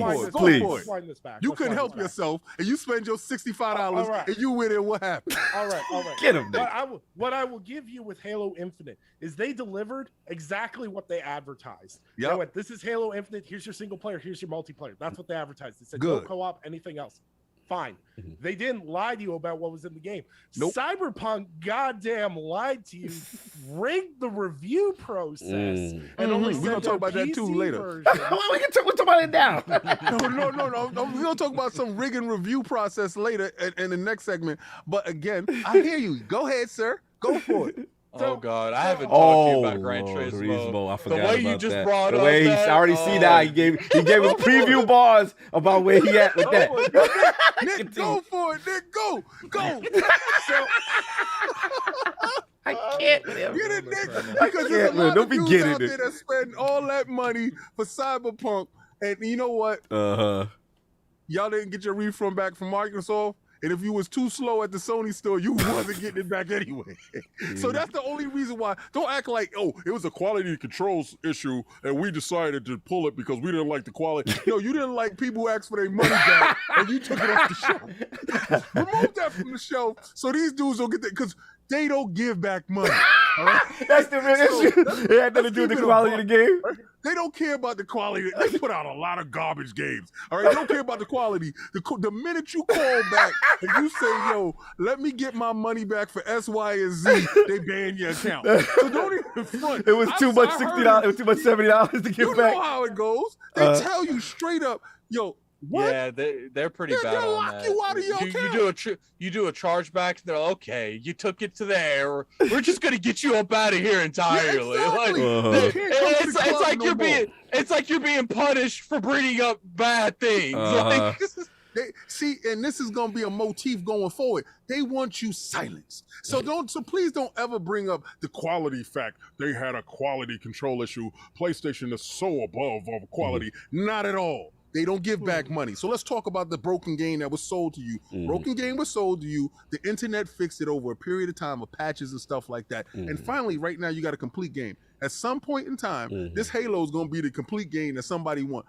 Listen, you want Forge, for you Forge dudes that's out there. That's been a part of this series. Listen, when it happens, it'll be good for you. And you know what y'all gonna scream that day that it hits? Forge is here. Yeah, I can't wait till 2024. Honestly, Right. Look, not everybody is going to come back for that. See, that's and if they don't come back, they don't care. Yeah, but they should care. It's a live service game that demands engagement. I'll be right back for the new story drop. They said it's an ongoing game. It's supposed to be a 10-year process. 10 years. You better care. You go wait how 10 years to leave get your that game. Forge. Look, how people leave your game is super important. When people are always going to put your game down on an ongoing live service game down to go play something else, how they put your game down is really important to how whether they decide to come back or not. If they say I am dissatisfied because you said you was going to have XYZ here at this time, you don't have that stuff. For example, gamers don't stand on those squares, man. Real quick. Here acting like y'all got these gamers got morals and stand on that squares. Is kind of true, they do that not. Is true. Y'all dudes cross the line at all times. That is kind of true, though. I ain't gonna put gamers will get quick. I will. Hold on, real quick. That's not what I'm saying. That's not what I'm saying. Look, a great example of this is No Man's Sky. No Man's Sky did not live up to expectations at launch. Yes. Now the game is great. Now, the game is great now. That is kind of an example of gamers not staying on their squares.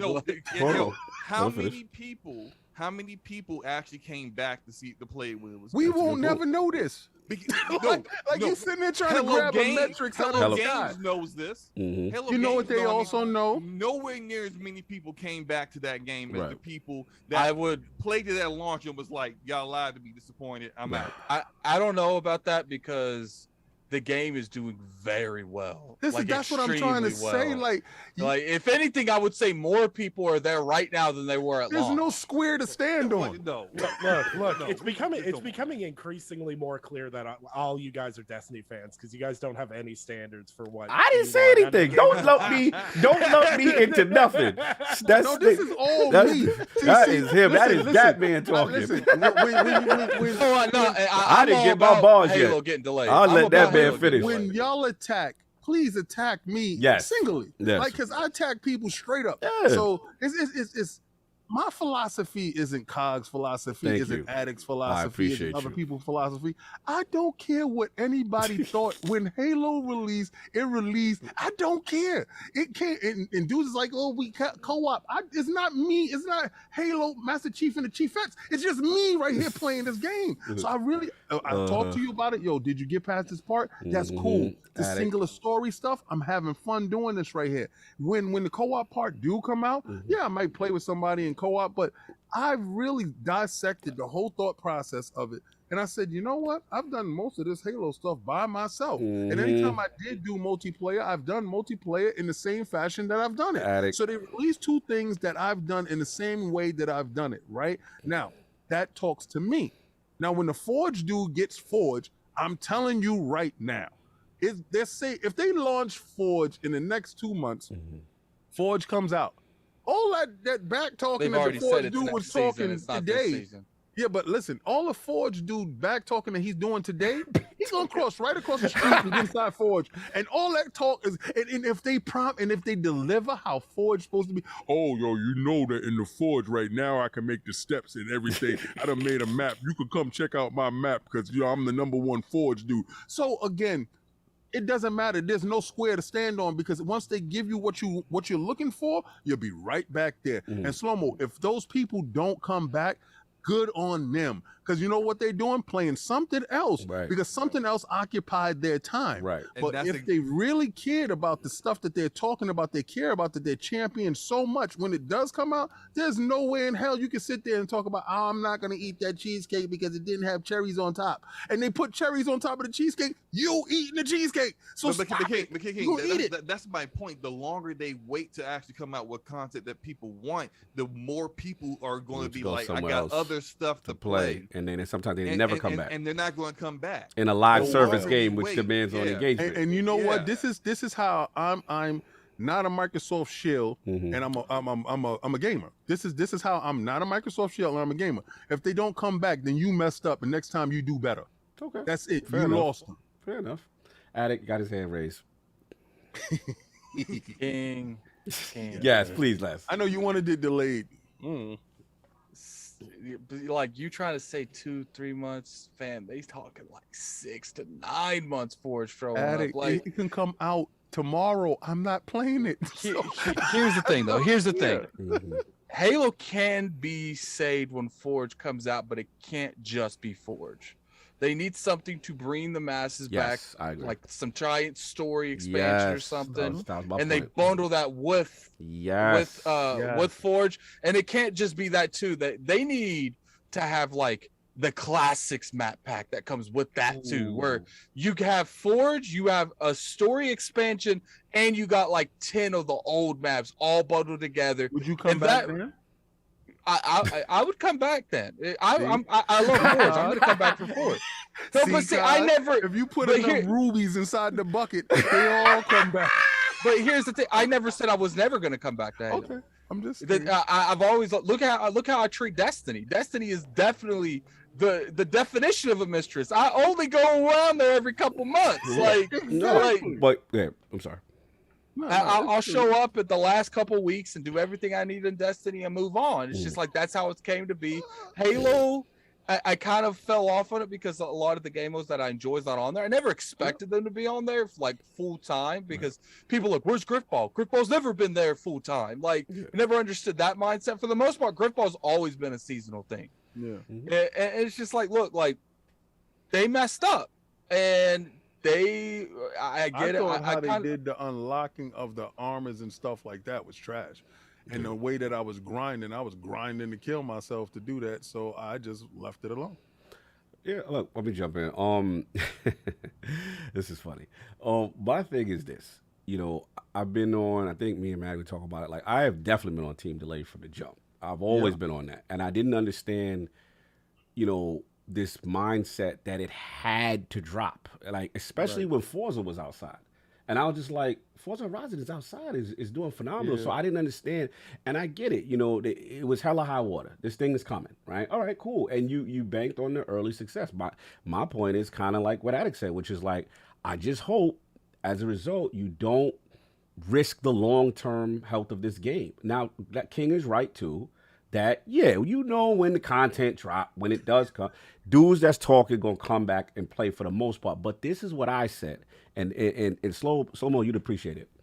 When you go live service, to me, I said the key with them is gonna be the adaptability and the flexibility of the live team that's doing the day-to-day, right? Because if that team is not delivering content and meeting deliverables, Destiny went through periods like this where it's like, your base will leave and they will be in whatever's the new hotness. And the funny thing is Bungie works on 2 forms of content. 343, to my knowledge, is only working on the multiplayer. Like, they don't really work on campaign like that. I would say they have a team working on something like the next expansion. Again, the live team is going to be things. So we're already seeing some signs now of deliverables now not being met after being promised, right? That is going to rub people the wrong way. All I say is this. To the co-op thing, that's the one that got me to my soul. Nick, I know me and you talked about that. That's like a tradition for you. Same thing for me. I was not feeling no co-op at launch at all. Like, and I'm still on that square. They should have delayed it. But my thing is this, though. Like, at this point, 6 months is loose, like, my thing is, it comes out at that point, and this is where I'm 100% with Attic. Who gonna care at that point? Like, unless you packaging it with new story content, At the same time, you dropping a campaign that everybody done ran through a zillion times is not going to have any real impact. So to me, what they need to do, if possible, package it with new content and the new season with new PvP maps for the Forge thing. And you're going to have to drop it as a beefy thing, because I feel like what the mistake that Cyberpunk did is like, yeah, they did the patch, but it's like, again, so many people have already abandoned the game. Like, you've already killed the base. And I'm not going to front. The Steam numbers are alarming. I don't know about like 300,000 to 10K. Like, that is alarming. That is like, what is going on? Like, PC gamers are not playing. And the sad thing about it is that's damn near almost Battlefield numbers. Yeah, the sad thing about it is the game is amazing. Like, it is the most fun multiplayer I've ever played. The single player player is solid. It is just like, yo, live team. You know, again, I'm not trying to be disrespectful. I know people have lives. I know this thing's going on. I'm not saying it's not a pandemic. No, it's just the fact that the Fortnite formula is the best formula, and they don't emulate that. I don't care. You gotta have content. You gotta have content. Easy, accessible content. I can't do all the crap I have to do to get the samurai gear. Yeah, that I got, that's and all I I'm had to do saying, so bro. much stuff to do it, and I can't unlock certain things. So I think they have to work on that part, but they have to get a regular cadence for what they do. Yes, that's exactly. And they're not living up. Listen, I hear the frustrations of everybody and stuff like that. And when I joke around and talk about, I really don't care. Honestly, I really don't care. I know. But the bottom line to it is somebody else out there does care. Yeah. So how many rubies do they need to put in the bowl for you to come back and say, oh, because all I keep hearing is if they add some extra story content, then that's a boon and benefit for me, because then I come back to it as well. Yeah. So they that's need all. to pick how they release those skins and stuff. Yeah, but it's cool. That's all I'm saying. Look, you know, I'm pulling for them. I hope they adapt, and there's new story campaign stuff and all that stuff gets added, because the game is amazing. They just need to play. You can't give me Samurai Week 3, you know what I'm saying, and it's the same old map and the terrible. Look, I ain't gonna get to it. Anyway, that's it. I got on that. But look, I mean, but before you move on, that's why I mentioned how many hours I've already put in the game before I got started. You play slow. Like, that's PlayStation stuff. That's PlayStation stuff, and we got to get away from telling people our resume. Yeah. Yo, I put in. I got a platinum this. I don't care. No, but he talking about but I understand where slow-mo coming from. I understand what he says, because he's been on the front line defending so much. It has become commonplace to yell out credentials when you walk in the door. We already know your credentials, right? So the credentials when you walk in, I've seen it. I've platinum. I have 400 platinums. I don't care. No, I've played the same game that you played. Maybe I didn't play it to the same extent that you've played it. So that doesn't give it a higher thing. But at the same time, we know how much work you put in. That's what I'm saying. Like, so that's just fact checking for other people that want to look and pull up later on slow-mo.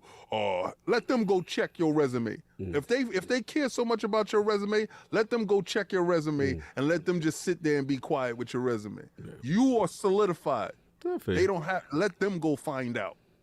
Yeah, I mean, I get where y'all going. I mean, look, that's another subject, but I do agree with Slow in the sense that, like I said, we just want what's best for the game, and I would have been okay with it later. But again, I just hope that they're able to recover and do what they need to do, because people like the game. But we got to move on. I'm gonna hit the super chats at the end because I don't want to go too long with the Florida show.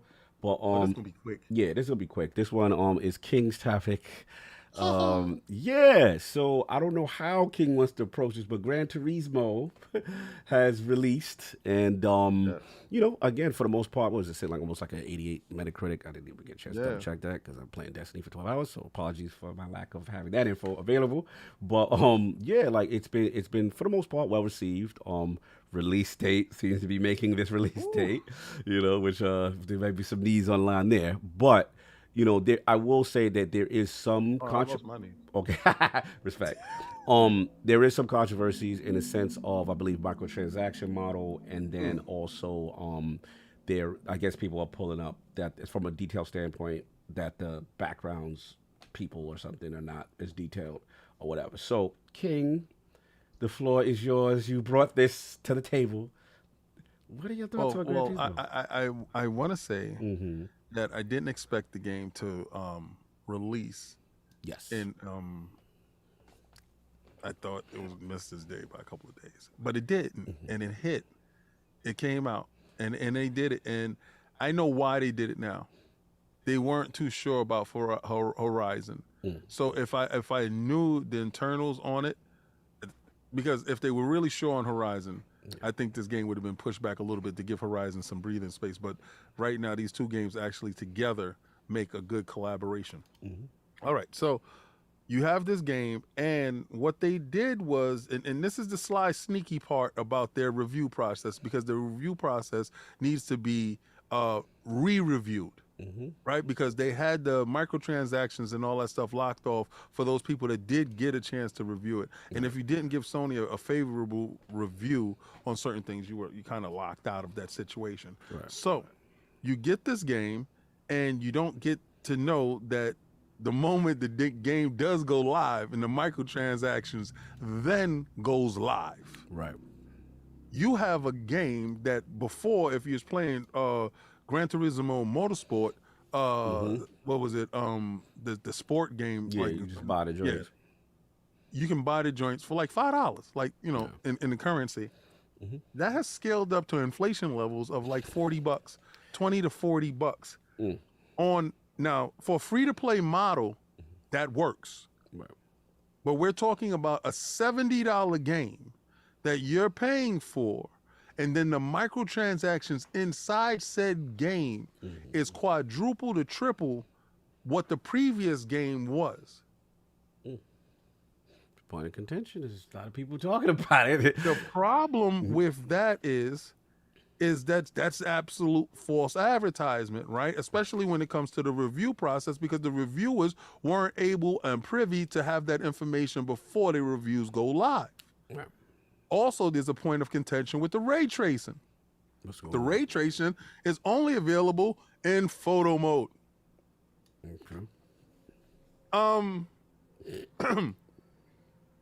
You saw, nobody's talking about the downgrading graphics. Here we go.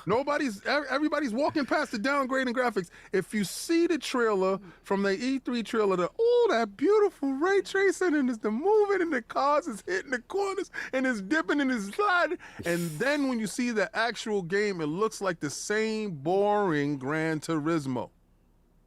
The same, and then they don't tell you that the cars you're not getting 2021 cars. You're not getting 2022 cars. The earliest you're getting is 2017 and 2012 to 2017, and you got to be happy with those versions of that car. That part is so what is this, a vintage? What do we have here? What are they giving? You got 400 old cars. Like, you don't have 400 new cars, and you have variations of old cars. Like, you got variations of a Skyline. Like, who's happy to have a 2013 Skyline? Let's get in this 2013 Skyline and rip these streets. I gotta be the Skyline. So pretty much what you're trying for old stuff. Pretty much what you're implying, King, is we didn't get Gran Turismo in 2022. We got Gran Turismo in 2017. Thank you. That's the game that they made, and that's where they cut it off at. They've been making it for how many years, and they stopped at 2017. There's no cars past 2017 in the game. So that means my truck won't be in the game. But I'm driving my truck. So I can't drive my truck in the game. I can't hop in this. Where my Suburban? I can't with you. Your cog, your range ain't in there. Like you too. How many times do you go get a racing game and you actually go get your car? You know what I'm saying? Like, this is me. I'm just gonna buy that because that's what I do in real life. You know what I'm saying? You can't go get the 2021 Stingray from Corvette. Why? Because you can only get the 2017. You about to be in a whole joint. Dude's about to be with a 3.5. He said, "Yo, dog." So why he got an 88? Why is it not 2017? Why isn't it have a 17? Why isn't the score 17? See where Attic is at? He's in the past. And that's exactly where Gran Turismo is supposed to be. With their old antiquated, tear your pockets up. The fact that they held reviewers in this manner hostage and then spring attacked them later on. And then they don't tell you on the packaging, cars are limited to the year 2017. Yo, King, it reminds me of the imaginary player Jay-Z joint. Yo, dog, what's the difference between 4.0 and a 4.6? 30 grand. Beat it. I ain't going I can't say the lyrics, but it do kind of remind me of that. But look, let's open it up, man. This King is in premium boss. Let's get Slow-Mo first. I don't know if he's been following this whole situation. I have not. This is all news to me. They got old cars. They got, is it a texture pack DLC? the better textures or something? Like, what is, I don't know what's going on. I'm learning about it too. Did you see the Twitter video where the car was flipping and it looked crazy? It looked like a box car, like it was recorded in someone's garage. Like, I mean, wow. Like, I just, like, I'm not into the like racing simulation games. Like the most I do, I'm not a big racer guy at all. But like the arcade racer, like Forza Horizon, I'll jump on that for a few weeks, enjoy my time with it, really have fun. But like Forza Motorsport, GT, you want me to be tuning cars like that, like a couple of hours just trying to get a car just right? I'm good. I'll do something else. But like, yeah, I've been kind of hearing some things. I did hear that they tried to pull a Call of Duty Activision where like you add in microtransactions after the reviews are out, after the game is launched. So I was just like, yeah, that's kind of shady there. Like you can't be doing stuff like that. Expect people not to pull it up on you. Why is Attic in black and white? Anyway, Lord Nick, man, what's your thought process on all of the GT7 stuff? Look, I've got my own opinions about $70 games. I'm Canadian, so when you say $70 games, I say $100 games, right? You say $40 cars, they're $50 cars. But my biggest problem is, you know, part of the reason that so many people were accepting of these $70 games was the fact that we would, you know, maybe they won't put these glaring microtransactions in the game. And the feedback I've drawn, I am not a Gran Turismo guy. I am not going to pretend that I'm some racing sim guy. I got like a $2,000 wheel or anything like that. I play arcade racers. That's it. I ain't going to cap like I know what I'm talking about. But the general consensus is that the e-commerce of the microtransactions in Gran Turismo 7 kind of suck, and not in terms of how you earn currency. There's ways to earn currency. Everyone's kind of fine with so far with what they've played. The how you earn your currency, everything seems to be fair, but they said there is a major disparity between how much currency you're getting for how much money you're paying. So what they're doing, and this is something that Call of Duty figured out eons ago, is that you get your standard players who will play the game to unlock their stuff, whatever. They don't care. But then there's whales that go, I don't want to earn this stuff. I'll pay whatever I've got to get the cars I want. And they're specifically gouging those people for more money.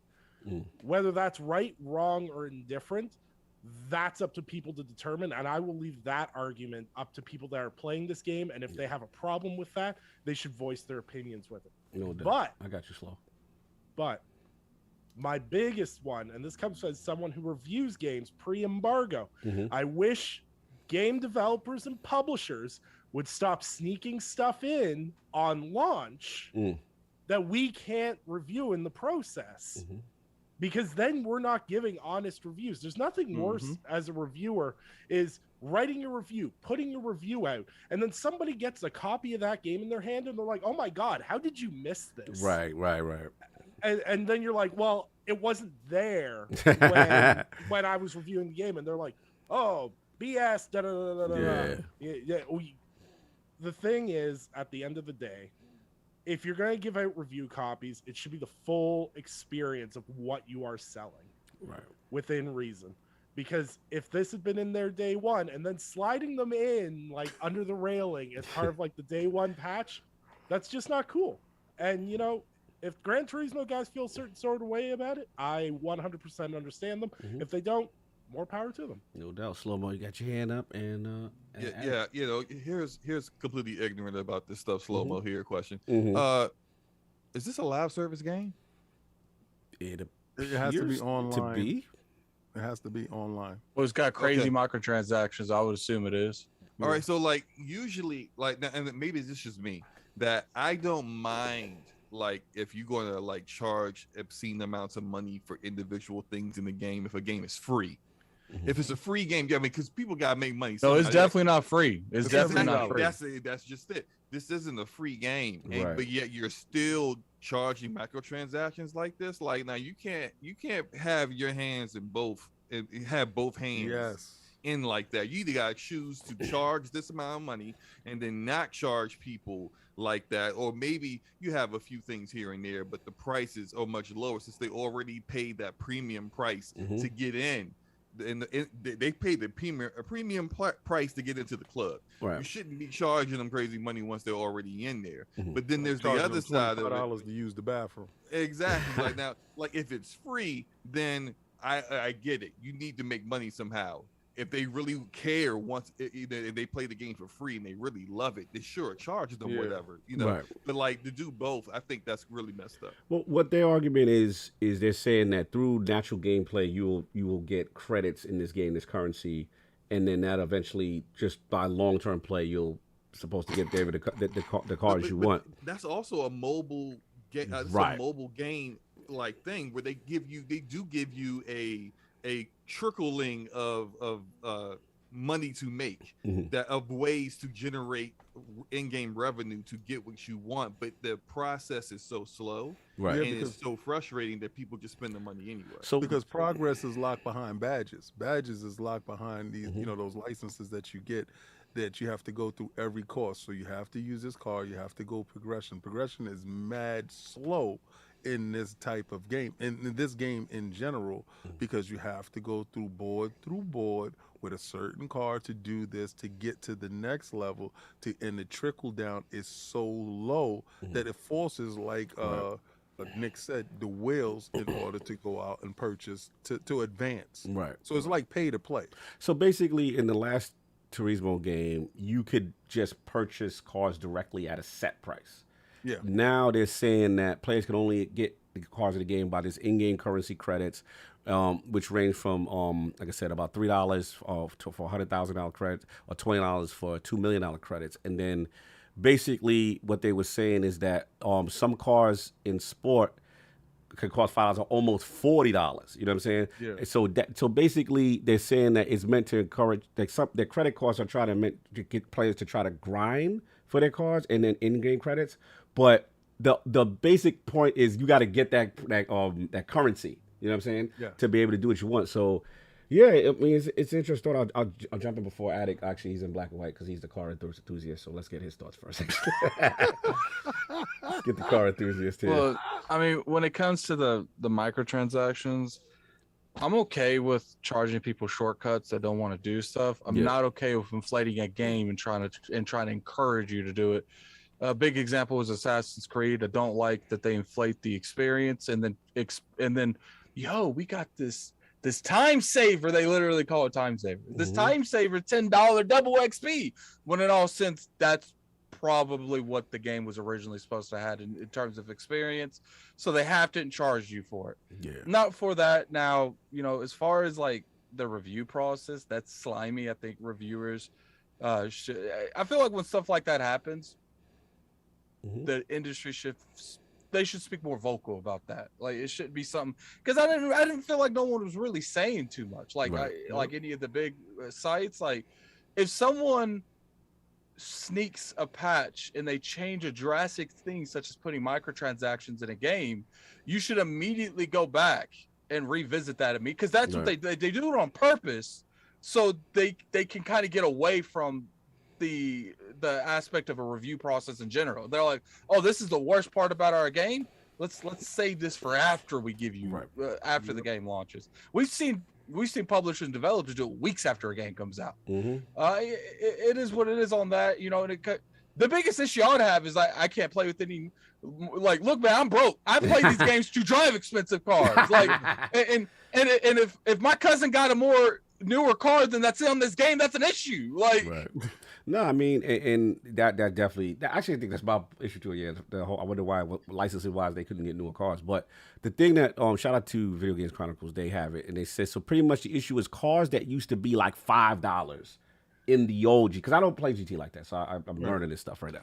So they were saying like now you have to, was it the Porsche 919, which could be bought for $3 in Gran Turismo Sport, can only be bought in GT7 for $3 million credits, which equates to spend $40. Yeah, you can't earn that. You could earn it in game by playing, but you got to earn. Yeah, okay. See, I'm okay with that. Like, look, like they've been doing it for a long time. Battlefield 3, the old Battlefield days. They've had shortcuts to get into. Like, you don't have to grind and, like, you know, no, but the old one flying around and stuff. You don't have to grind with certain packages. You can literally do a shortcut and unlock the entire tree. They've been doing that forever. I'm okay with that as long as they don't inflate the experience. That's what happened. That's what happened. They've inflated the direct purchase experience. So what you would pay $5 for, $3 for this car in the old one, it now costs $3 million credits, which equates to at least $40 right now if you want it right now. So that's what. So it went from like 5 to 40. Is what people are saying. Well, you know, in the community. Apparently it's not an issue because that Metacritic score kind of high for all these concerns. But is it high because? See, Addict, is it high because they didn't have that information privy to the release of their I mean, score? they definitely had the information about the cars. Right. Oh yeah, that old car stuff. Right there and there should have been concerns. Like if that, I've not played it. I'm definitely not gonna play this. Like there's certain games that I'll be talking to Solve. Should we review it? You can ask Solve. I ain't come to that man 1 minute for this damn game. No. Ain't doing that GT7 review. I'd rather pluck my eyeballs out than play Gran Turismo. Well, the problem with me was this was one game that I was like, because after seeing a trailer, I was like, yo, I might have to better get up in this. And then I come to find out that they don't have no cars past 20. Look, at the end of the day, people got issues with this. Don't buy it. Speak your opinion on Twitter.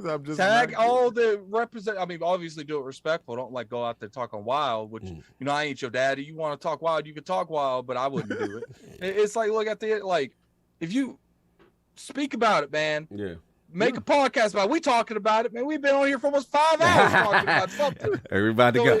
It's just like, look, like as long as people. That's why I was so vocal about the EldenRing stuff. The stuff I would like to see a change. I don't care if it's Stacy, Bob, and Jane on Twitter have an issue with it. I'm just speaking because I personally want those to change in the From Software formula. And, you know, until you start speaking about it, because I don't think vote with your wallet, that don't work. There's too many casuals out there that will buy that game.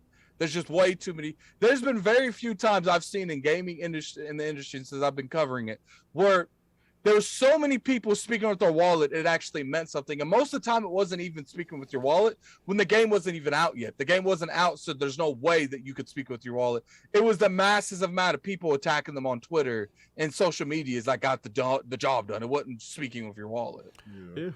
They care more about that public image than they care about a game that ain't even out yet. That's all I got about it. I don't play. I haven't played GT in so long. Like that was when the licenses used to come out. Remember when it first came out? Yeah. And it was probably one of the most visually impressive games. It was like photorealistic graphics for the first time I've ever seen. We used to watch those replays and be like, "Yo, that was like real life." You know what I'm saying? Yeah. So I mean, salute to them, pull off a different. But at the end of the day, like, yeah, if this is the case, again, I have not played it, but I'm going by what these reports saying, and the inflation is that crazy, then yeah, I'm good. How do you have an inflation on digital content? It's out of control. Yeah, I don't know, but that's all I got. Unless anybody got anything. I mean, you know, the cars appreciated over time.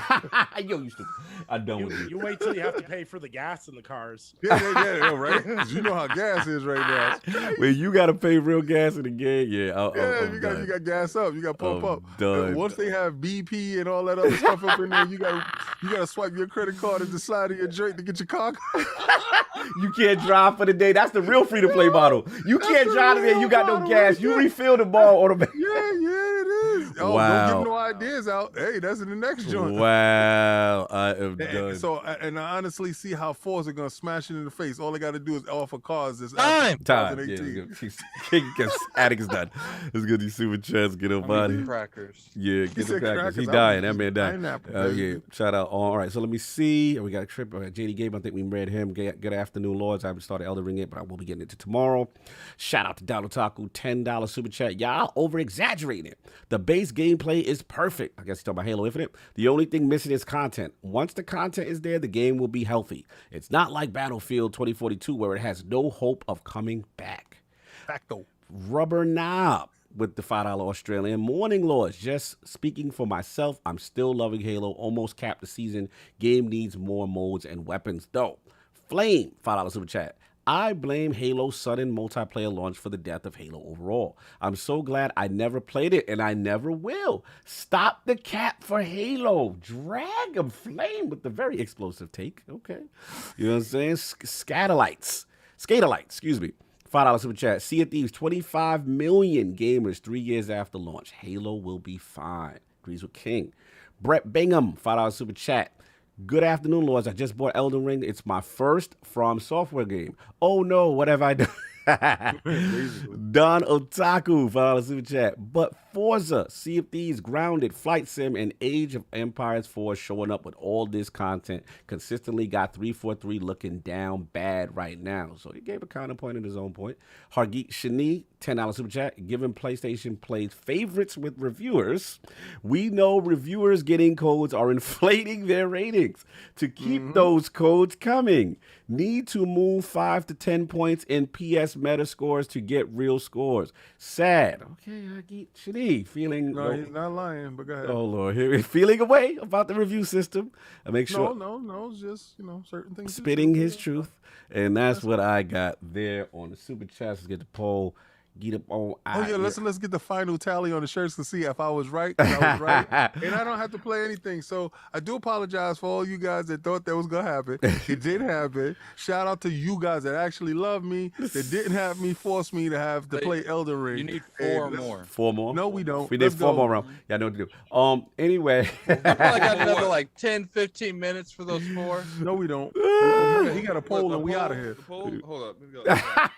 Let me go make sure that we got that link in there just to make sure, people are cognizant. Get to the poll? Yeah. Do you have a poll? Yeah, I get Get to the poll, please. Multiple things, So just make sure around y'all do the necessary. Actually, I have something I want to talk about, King. No, you don't. I gotta eat. New ILP poll with the massive early financial and critical success of EldenRing. Which game releasing in 2022 do you think has a shot at challenging for Game of the Year? Hold on, Forte with the $2 super chat. I see you, Slow-Mo, representing DPS well. Salute. Hey, I do what I do, bro. What's up, man? You already know. Dave Manx, DPS in the building. You know what I'm saying? JD Gaming Files, subject change. Not going to cap. I need Microsoft to get me sequels to Blue Dragon and Lost Odyssey. Salute. All right, so back to the poll. Which game released in 2022 do you think has a shot at releasing for challenging it for Game of the Year? The choices are A, God of War Ragnarok, B, Starfield, or C, I don't care. Stop the fight. Game of the Year 2022 is already over Elden King. Shout out to all those in the vote. Go rock that out. It should be up on lordsofgaming.net, Twitter, and on the website itself. Want to salute again everybody that pulled up the Last Word podcast, talking that Destiny, that Ebatis, that Ty Guy Travis. Go check them out, man. Salute to my bros for pulling up, talking about that raid. Again, salute to the assistant editor-in-chief, lordsofgaming.net, Nicholas Downey, my man, pulling up, doing double duty for us a little bit with Solve going. So I appreciate you, man. And where can the fine people find you? What you got going on? People can find me on Twitter at Nicholas_Downey, and you can find all my written words, reviews, and whatnot on lordsofgaming.net. Got a bunch of stuff planned for this week, so stay tuned for that. Yeah. You already know Lord's Gaming.net. Moving and shaking. Fantastic editorial team. This guy's been killing it for us, man. Love what he is doing, and salute to the whole team. Again, salute to our Scribe of the Month as well, Daniel Amoroso, who pulled up tremendous stuff, and the team. I'm loving the new energy right now, man. I like the new bloods we got right now. Lot of talent, so I'm excited to see what we got going on for lordsofgaming.net, and of course DPS, one half of it. Oh damn, I heard it. I heard the chime. I heard somebody. Hargeet Shadi got the premium tea. How much is that, Addict? How many now we need? Yo, would you? Three more. Come on. Let's Thank get you, out Huggy of here. Shitty. All right, cool. And then might half of the DPS podcast, my man, Slow Mo Backslap, chief moderator in ILP, holding it down. Oh no, he bought 4, so you have. Oh, Yes. Let's go. let's go. Stop playing. That's a lot. And as a result, King will now be streaming. 4 more purchases. Does that count? Yes, that counts. Hargeet Shadi in the clutch from 3. What an MVP. Woo! That's an MVP. Bro, that's a right 3-point shot and the foul. At the buzzer. He called game. He did a Boom. Hubert He called Davis. game. Yes, he did the I gotta huge- see that. I didn't see that pop up on my screen. Yeah, Hargeet, my man. Salute at the buzzer coming in clutch. King will now be streaming EldenRing. I'll let Attic and him decide the terms of the arrangement of how that's gonna be going down. So Hold on, man. I gotta see. he ain't feeling that. But anyway, Slow Mo, what happened to DPS? Throwing the red flag on the field. He trying to stop the count. Stop the count. Yo, listen, yo, slow mo. He's doing flag on the field. Flag on the field. But Slow Mo, man, my brother, DPS podcast, yo, you've been killing it in your content. One of the actually underrated streamers. I actually like when you stream games, especially when it's something you don't want to play. I think it is the funniest thing ever. My man, where can the find people find you? What you got going on, sir? Hey man, first up, I always enjoy coming and hanging out with you guys because it's always a good time. The Beta Boys thing, I mean, like, whatever it is, I always got so much love for you guys. So it's like just hanging out with a bunch of friends and just having a good time. Love, So brother. I love it. You guys can find me named Slow Mo Backslap on Twitter, Twitch. Twitch as for my lunchtime with Slow Mo. I do that probably weekdays every lunchtime. It's like, hey, eat your lunch while you at work. Watch me get bodied eating some games or bodies, however it go, right? And then my YouTube channel is by the same name as well. I like to talk about. We got DPS podcast with the homie Gaming Forte, my co-host, every Thursday night, 9 p.m. Eastern, and as well as just other videos I'll do. I talk about games that I love, so come check it out. And you guys have a great one. I appreciate you, man. I Gotta go to the Discord, sir. Go to the Royal Merch search in the Discord Hey, that you don't be on. that, but I'm also checking to stream. Hold on. No doubt. Lord Addict, where can the find people find you? What you got going on, sir? You can find me on Twitter at Lord Addict ILP. You can find me. I'll be having a video out tomorrow. I have no clue what that video is going to be at this moment, but I'll wing it like I wing everything in life. I'm pretty sure. I don't know. Are we still doing this raid in an hour or two? We're about to see what's going to happen. I don't know. I don't know if we my do that, stamina. if we do that, I'll probably stream that on the Twitch channel. And I forgot something, King. You could stream. You can stream straight from the Twitch app on your Xbox now. Yeah, I know. That's what I'm gonna do. Yeah. And I got a whole just to point out that just to point out, it's called King David ILP. Go follow me. My picture's up there and all that. I already made it. And so obviously that probably won't be streamed on the YouTube channel because I don't think you could co-stream like that. Unless you do, there might be a way to finesse that. I don't know. But I appreciate everyone for coming through. It's like go follow the IOP Twitch channel if you guys want to. It's in the description. The hopefully we'll be able to finish the raid. I don't know, and I will be resuming some of my EldenRing nonsense tomorrow. No doubt, you already know. Lord King, where can I find people find you? What you got going on, sir? First, my man Nicholas, you know I love you. Canadian's finest. Yeah. Soon, I definitely want to go to Canada for real because it's stuff that I want to do up there. So when I go up there, I'm definitely going to give you a heads up because the wife and I will be going up there and I want you to show me the finest things. We will find you the best moose to ride around on. So don't you worry. That'd be dope. That'd be dope. If that's an actual thing, that'd be dope.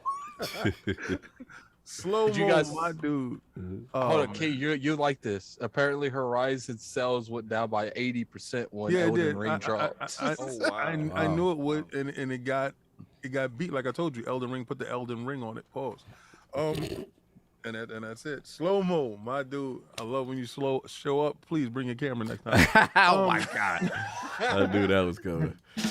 Hey, Just stupid. Solve, my brother. Hope Yeah, everything Solve's works out with okay. the car. Yeah. I swear, I was texting him in the background, so I hope everything is fine. It's terrible when somebody breaks into your space and goes into your space like they can do that. And I hope, because we live in a police state now, so I hope the cameras is out there. I hope they get persecuted to the fullest extent of the law, because a violation of that nature, your personal space, should not go unchallenged and should not go uncalled for. They definitely need to get persecuted. I don't believe in any of that stuff. My man Ebontis showed up. Yeah, it's been a minute. Yo, what's crazy is I make a joke about it, but Ebontis is, like I said, the soloist, the controller. To hear that he didn't have like a raid team going in, and then for him to find out that other dope dudes didn't have a raid team too, is always the assumption that the dope girl always has a date. And the dope dude always has a date. That's an assumption that we have. And let me tell you something. A lot of times it's because they so dope and they so fly. They feel, other people feel that they can't approach them. Yeah. So or they assume. So there's assumptions to it. But it's dope that he put that out there. Let y'all know next time you consider him when it goes to let me talk to him first. Type of thing. He should never be the last one inside the bar. That never should happen. Ty Guy Travis, my dude, I had a great time with him on Halo. So for when he shows up, I have a great time with him. He's always infectious, fun, hardworking, diligent dude. I love the stuff that he does. Fantastic dude. Can't wait to pull him from IGN. Yo. Wow. We poaching. Okay. If you think I'm joking, I'm dead serious. I know you're dead serious. Whenever our bag get right, we gonna come straight for Ty Guy. Understand, because y'all get ours, right? So we coming for yours. God bless, right? Y'all want to look at us as the farm, right? So we looking at y'all as the farm. Yo, you King is stupid. And that's the first dude I'm going for. But I'm dead serious.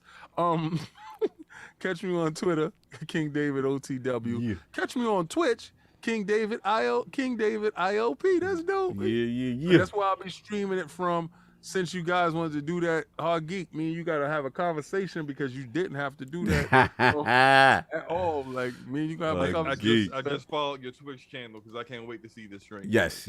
It's going to be absolutely disgusting, but it's gonna be fun because y'all guys are gonna get a chance to see me go down. Pause. And ILP everywhere. Please go to lordsofgaming.net, where this fine man is sitting right here, is doing incredible things. Yeah. I've always championed him. He was the first dude I poached. Like, yo, he was the first dude I've actively fawned over to get him to lordsofgaming.net. He knows it, and he understands that I respect him and I respect his powers. So I respect everybody at lordsofgaming.net, all the hard work that they actually do. And I'm gonna tell you, man, we got the best, the brightest, and the finest there at all times. So please go check out their stuff, because they bust their butts each and every day. And we're gonna put them through their paces when we go to PAX, because we're going to be doing videos and sending stuff up to these dudes. They're gonna have only lordsofgaming.net will have that information first. I can guarantee that for a fact, because we'll be going on the floor, getting it and posting it that same day. Hitting the ground running. PAX will be coming up soon, April again. For those who were not aware, we got the shirts and all that stuff up there. So if you guys are planning, I'm sorry, you want to say something? No. Okay. I was just gonna say thank y'all guys for purchasing. Oh, no doubt, for real. Because at the end of the day, if you guys are gonna be out there, make sure you holler at us. Had those PAX shirts on. I'll just put them in there again in the chat. Everybody missed it. And we'll always take a picture with the Lords, man. We're looking for it. We're gonna be outside. It's been a long time. I believe even right now. Shout out to Dom and them guys. They were telling me the mask mandates in Boston actually been lifted as well. So come check us out. We'll be out there in the floor in the wild. All of the Lords for the first time. All four of us will be in PAX. We've been together all four at other end, but I think in PAX will be our first time all four. So come check that out. And as far as didn't we go to the first PAX? I don't remember all four of it. I feel like Solve and you kind of alternate each year. Yeah, he wasn't there. Solve wasn't there. Yeah, and then you was there the Undead Labs year, and Solve wasn't there. I remember that joint. So we get that, and then also let me get these two chats real quick on the way out. I think sub chat got JD Gamer. Donald Taco, he said $2 sub chat. I know you ain't had this poll up without no Breath of the Wild 2. I just need confirmation that it's coming. I don't know. You know what I'm saying? You got hope. We need confirmation. You know what I'm saying? But I guess he could say, he got a good point. He could say that for, I put God a rat roll right there. I can record the attic and no one knows. Yeah, but Sony said it was coming they out. They did say last 22. year, Yeah, that's true. It's coming out this year. That's true. All right. Necromancer Zale, $5 super chat. Please let us know early when the King Elden Ring stream is. Yes. Oh, I definitely would. We're going to put the links in, to follow on Twitter, so we'll know. Probably more than likely Wednesdays. No doubt. The Twitch days. All right, no doubt. One man, I see you. Great show. Thank you. Native with the $7.77. Exact all sevens. I gotta hear Lord King's take on Moon Knight trailers and whatnot. In it, or does it fire? Is it fire or does it kick rocks? Also, PC game. Go ahead. Okay. Well, Moon Knight, is one of my favorites. The statue is right up there. XM Studio statue. They did a great depiction of him. He's been one of my favorite characters going through. I love the actor that they have doing it. I love the fact that they're going to be approaching his psychosis and how does he handle his multiple personality disorder situation. I love the fact that the god Khonshu is being visible. And the fact that they're making it more of a supernatural type of thing. So that means we might get Werewolf by Night, and we will get other characters as far as Ghost Rider and Marvel Knights type of situation. I think that stuff, it will open up that other worldly aspects for Marvel. I'm super ecstatic for it. I can't wait for it to actually drop. No doubt. And then his second part of his question, I'll actually leave this for slow-mo. It's a PC master race question. He says, he needs. Let's go. He says, I need PC game recommendations for each of y'all. I'm not the guy to call, so I defer to slow-mo. He says his limit, he said 2060, y'all. He said 2060 limit, though. So don't blow his video card out. So what's the recommendation for him? It's a couple games for him. Oh man, I don't know what kind of games Division like. Hey, look, that was a shot. Look, look, sir, it won't blow your card out. That was cold-blooded. That was completely unnecessary. You gonna get this work? By the you way, gonna talk about us Destiny? And by the way, get this work? No. And by the way, the Division 2 is still harder to run on PC hardware than Destiny. Wow. So actually, I wouldn't recommend it. Why you gonna put the music on him? One guy's facts to another guy's opinion. Stop it. Continue slow. Stop being messy. Continue slow. Oh my god. He's messy. 2060 recommendation. I would say this. Try out Lost Ark. Lost Ark came out last month. Lost Ark is very, very, very good. If you like Diablo, then you'll love Lost Ark. It's got the same over-the-top isometric view, very, very similar gameplay, but all the character classes are awesome. A lot of fun. No doubt. Oh, let me shout out to Special Nick, Xbox Era, man. Salute them. I see you in the chat, brother. Congratulations, you guys. See you got Phil Dominance on there. Salute to the two. Hopefully, I think I owe you. Hopefully I didn't miss it. Send me a message on Discord, bro. Make sure I owe you. I think I owe you a spot on the show as far as what you call it, a plug. So I got to do some homework. Hopefully I didn't miss the window. Muffin Man this week. Oh, salute to the Muffin. You know what I'm saying? But yeah, Special Nick, salute, man. Xbox Era doing big things. I'm very proud of you. I love what the guys Sycamore. Always butcher his name. Sycamore Keiko. I always butcher it. I hope I didn't get it right. But anyway, y'all know who I'm talking about. Salute to y'all. Y'all doing big things, man. And I really appreciate it. It's good to see you up in here. And hopefully we got to put a wrench next to his name if we can. You know what I'm saying? That's the homie right there. So take care of that, Attic, if you can. But yeah, and on the way out, I got Hargeet Shani with the clutch, with the classic T. Will EldenRing take out the king? He's got the PAX East 2022 shirt. Come check us out, man. Oh, there you go, Nick. Let me get you right now. Hold on. Bam. Yeah, got the Xbox Era now. Got that wrench, brother. That's good people right there. Salute to them. They run a great show, great website. Yeah, so my man Hargeet Shani, he got that joint. He said, "Will EldenRing take out the king?" And then he bought 4 more PAX East Iron Lord podcast shirts in white. My man coming in clutch. The king will have to string EldenRing now. Salute to him for being super messy and getting on King nerve. So we love that when King is upset. So go check that out. And again, Lords, if you plan on being at PAX East, all of the Lords will be there. Pull up Boston, I believe April 20-something. We're there that Wednesday to Saturday. Let us know. I thought it was the first week. Yeah, I think I forget now. I got to get the No, dates. it's the first week of April. You sure? Maybe I believe we there during the 9th. I think it's early. But if not, that's yeah, better. Yeah, I think it's April the 20th, if I'm not mistaken. But yo, check us out, pull up, and we're working on big things there too. We got something hopefully cooking pretty big. We'll see if it goes down. But even if it's not, just come hang out and say what's up. But that's all I got. Anybody got anything else before we get out of here? Long show. He said, no, that's it. He said, that's that's all I got. Everybody, enjoy your Sunday. We out. Peace. Peace.